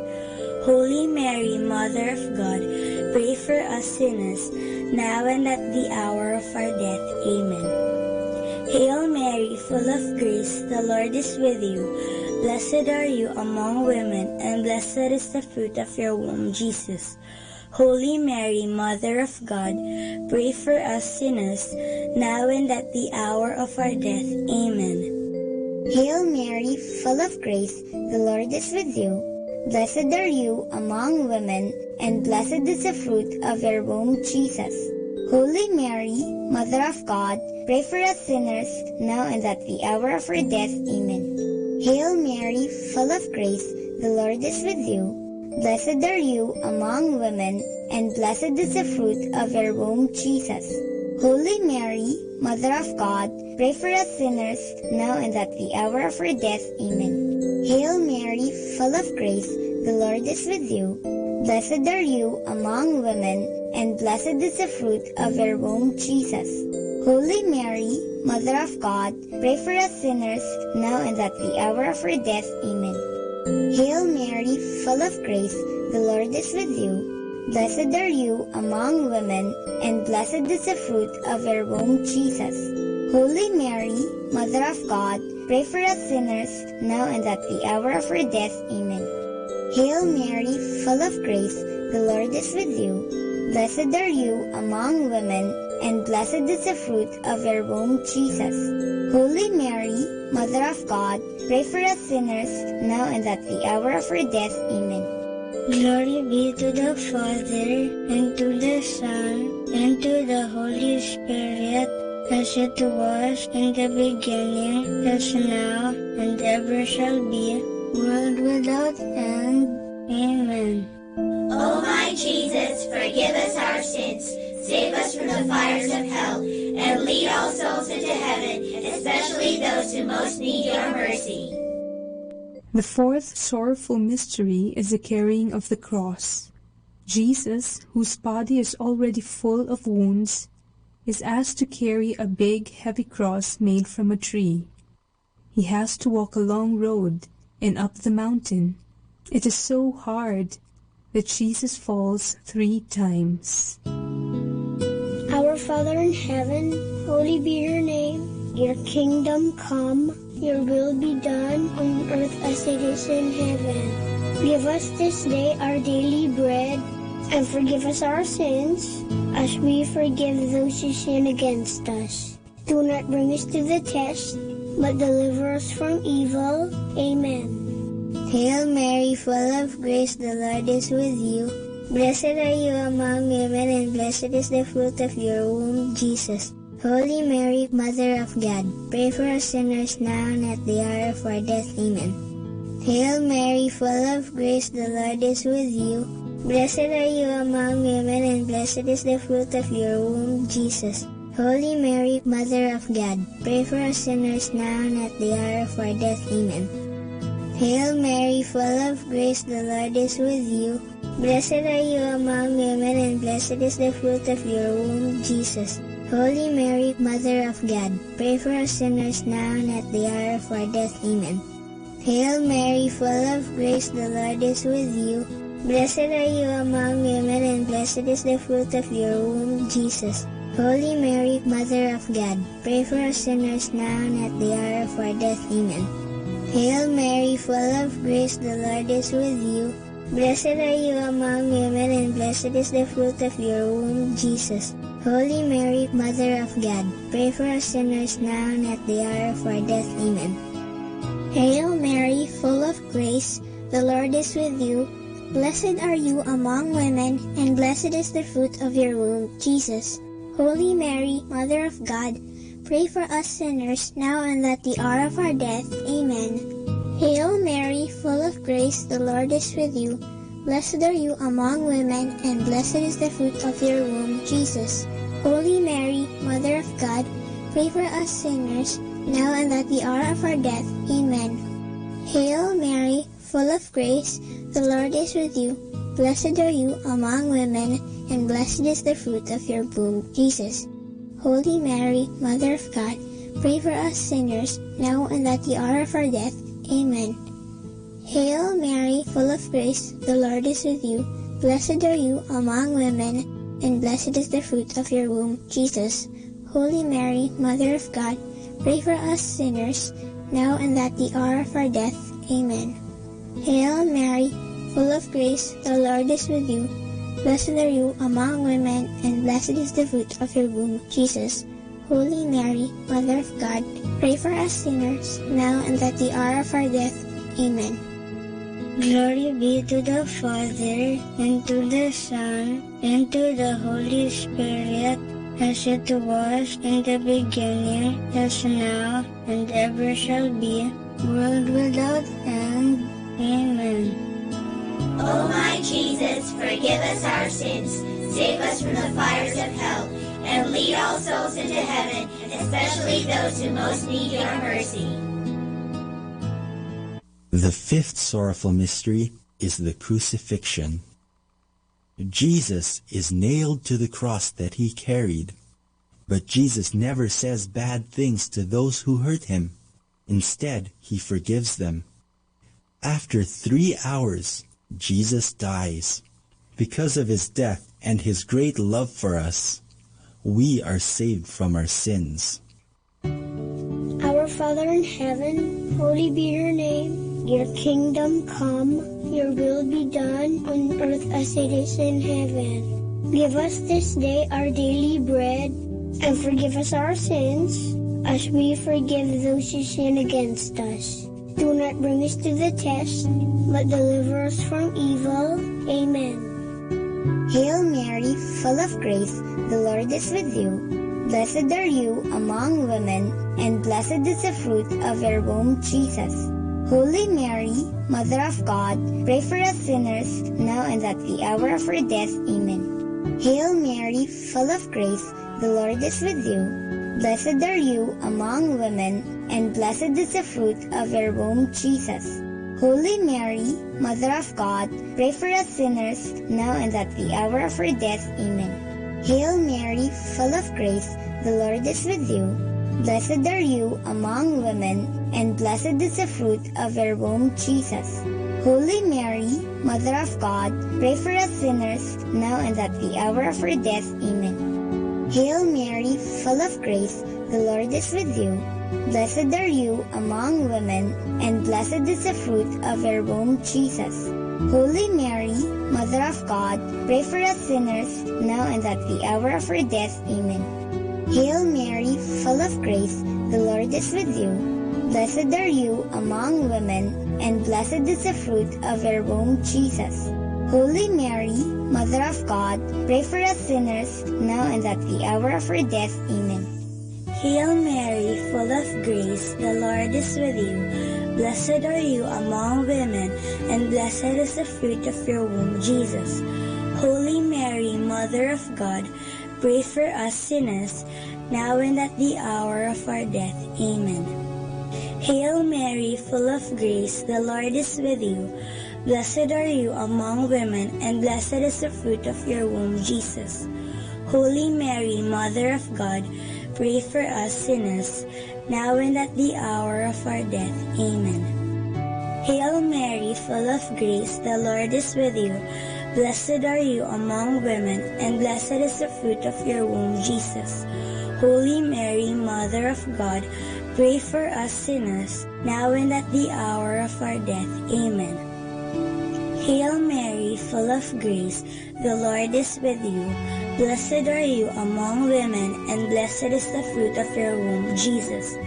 Holy Mary, Mother of God, pray for us sinners, now and at the hour of our death. Amen. Hail Mary, full of grace, the Lord is with you. Blessed are you among women, and blessed is the fruit of your womb, Jesus. Holy Mary, Mother of God, pray for us sinners, now and at the hour of our death. Amen. Glory be to the Father, and to the Son, and to the Holy Spirit, as it was in the beginning, as now, and ever shall be, world without end. Amen.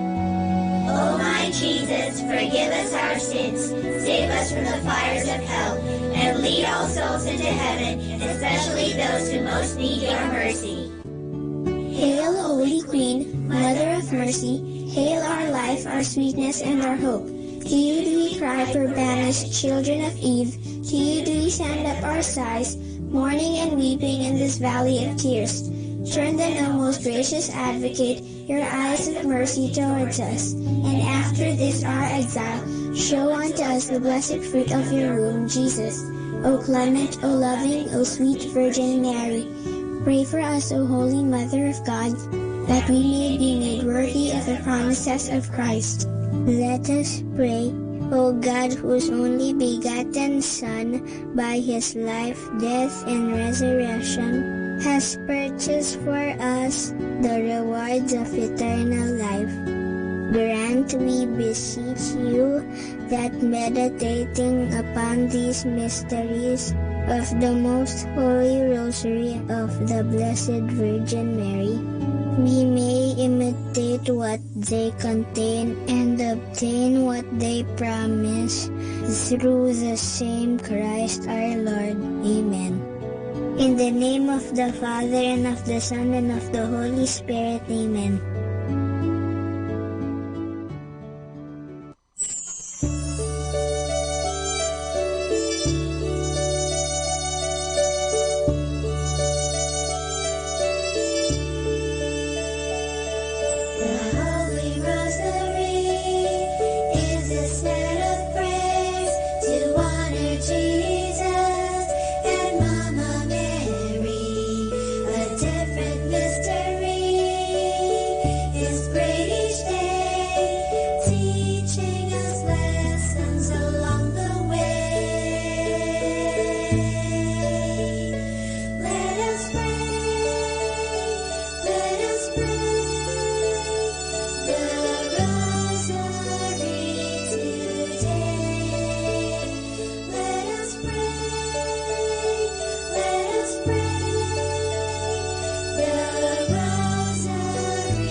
Understanding the Rosary.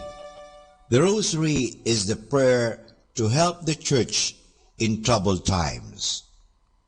The church is the community of the baptized living in the world but not being from world. She is a pilgrim church on the way to her heavenly homeland.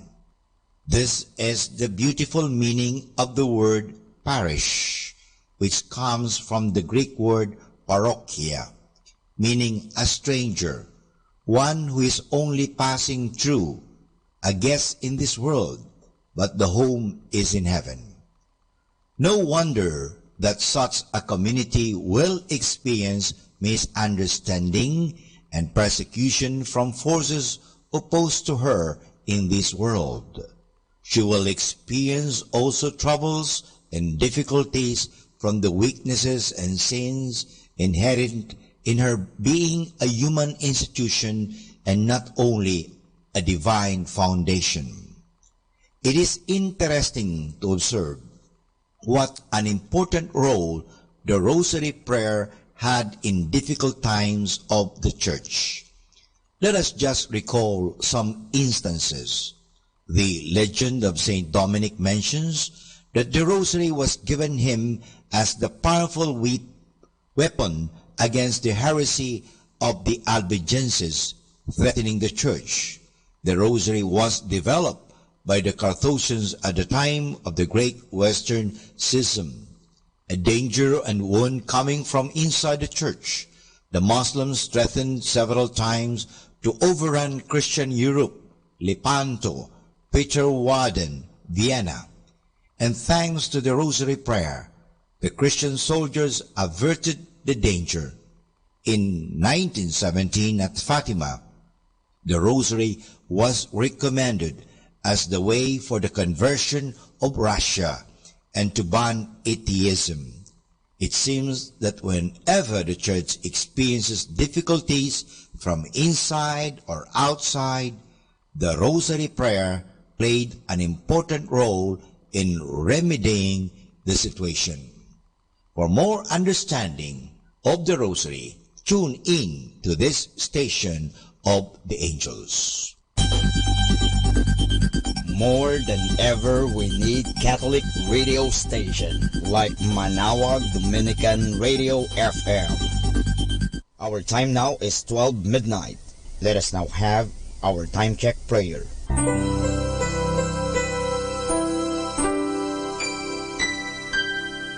Panalangin ng pagsupil sa nga puwersa ng kasamaan.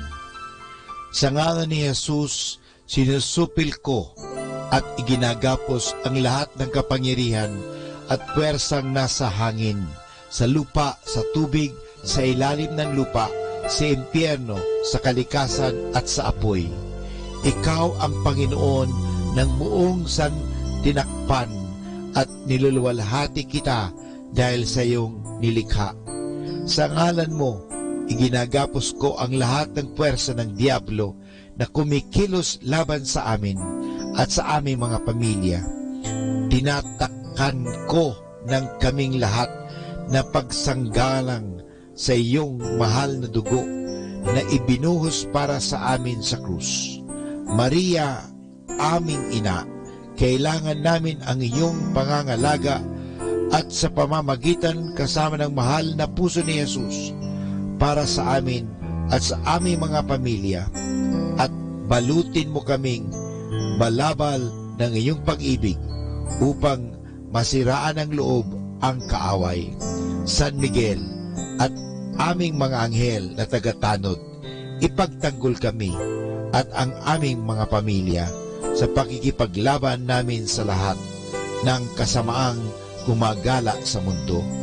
Sa ngalan ni Jesus, binakapos at iniutusan ko ang lahat ng kapangyarihan at puwersa ng kasamaan na lumayo ngayon din sa atin, sa ating mga tahanan at sa ating bayan, sa ating lipunan.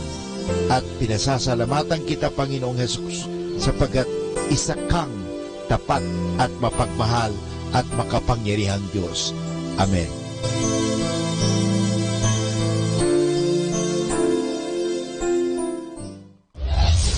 This is Manawag Dominican Broadcasting Incorporated, a religious, non-commercial radio station.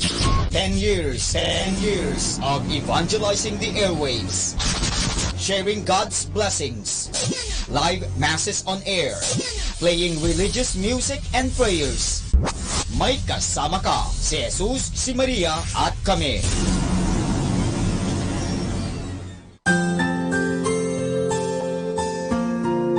Thank you for praying with us. We hope our prayers and songs have inspired you to start and end your day in our Lord's loving presence.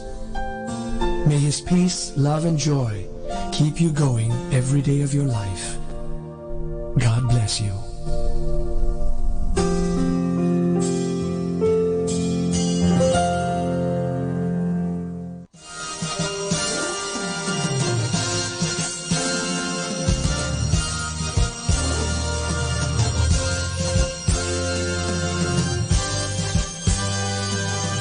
Magandang gabi po sa inyong lahat. Dumating na po ang pansamantala nating pagtatapos ng broadcast sa araw na ito. Maraming salamat po sa pagtangkilik ninyo sa Manawag Dominican Radio o dating Radyo Dominico ng Manawag. May kasama ka, si Jesus, si Maria at kami.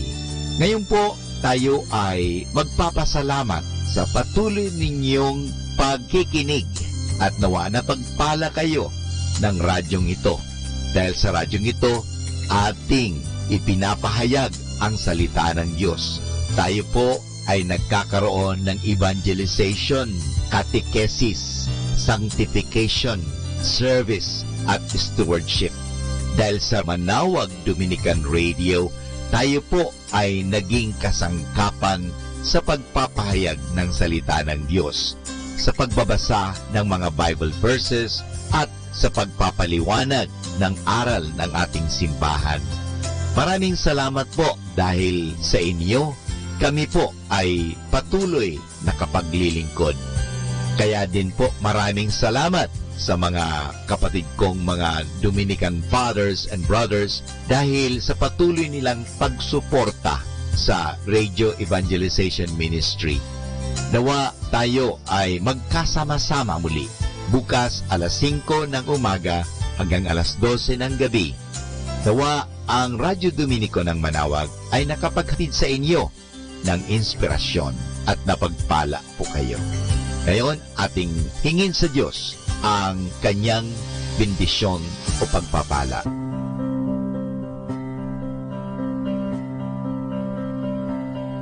Sa ngalan ng Ama at ng Anak at ng Espiritu Santo. Amen.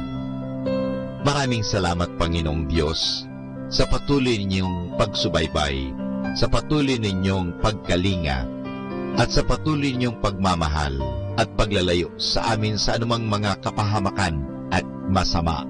Nagpapasalamat po kami dahil sa patuloy ninyong pagsuporta at pakikisa sa gawain ito ng pagpapahayag.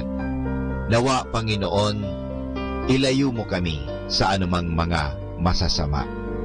Tulungan mo kami na gamitin namin ang aming mga talino, oras, at ang mga kakayahan namin upang ikaw ay aming dakilain at ikaw ay aming purihin. Nanawa ang mga pinatutugtog namin na Christian, religious Catholic music ay makapag-inspire sa mga tao. At lalong-lalo na, Panginoon, na kami ay maging banal sa pamagitan ng pakikinig sa iyo. Kaya bago mag-sign off ang Manawag Dominican Radio, ikaw ay aming pinasasalamatan. Samahan po ninyo kami palagi. Naniniwala po kami na hindi nyo kami pababayaan, lalong-lalo na sa tulong ng aming mahal na Our Lady of Manawag, Apa Baquet. Kaya nga po, nagpapasalamat kami dahil sa pamamagitan ng Manawag Dominican Radio na itinatag ko po si Father Butch Bombase, OP, na ito po ay nagiging kasangkapan upang mapalapit ang Diyos sa mga tao, lalong-lalo na ang mga malayo. Naniniwala po kami na sa pamagitan ng Manawag Dominican Radio, kami po ay nagiging kasangkapan mo. Kasangkapanin po ninyo kami. Hinihingi po namin ito kay Kristo, naming Panginoon at tagapagligtas, ngayon at magpasawalang hanggan. Manawag Dominican Radio, signing off. See you tomorrow. Good night. God bless us all, and something good is going to happen to us all.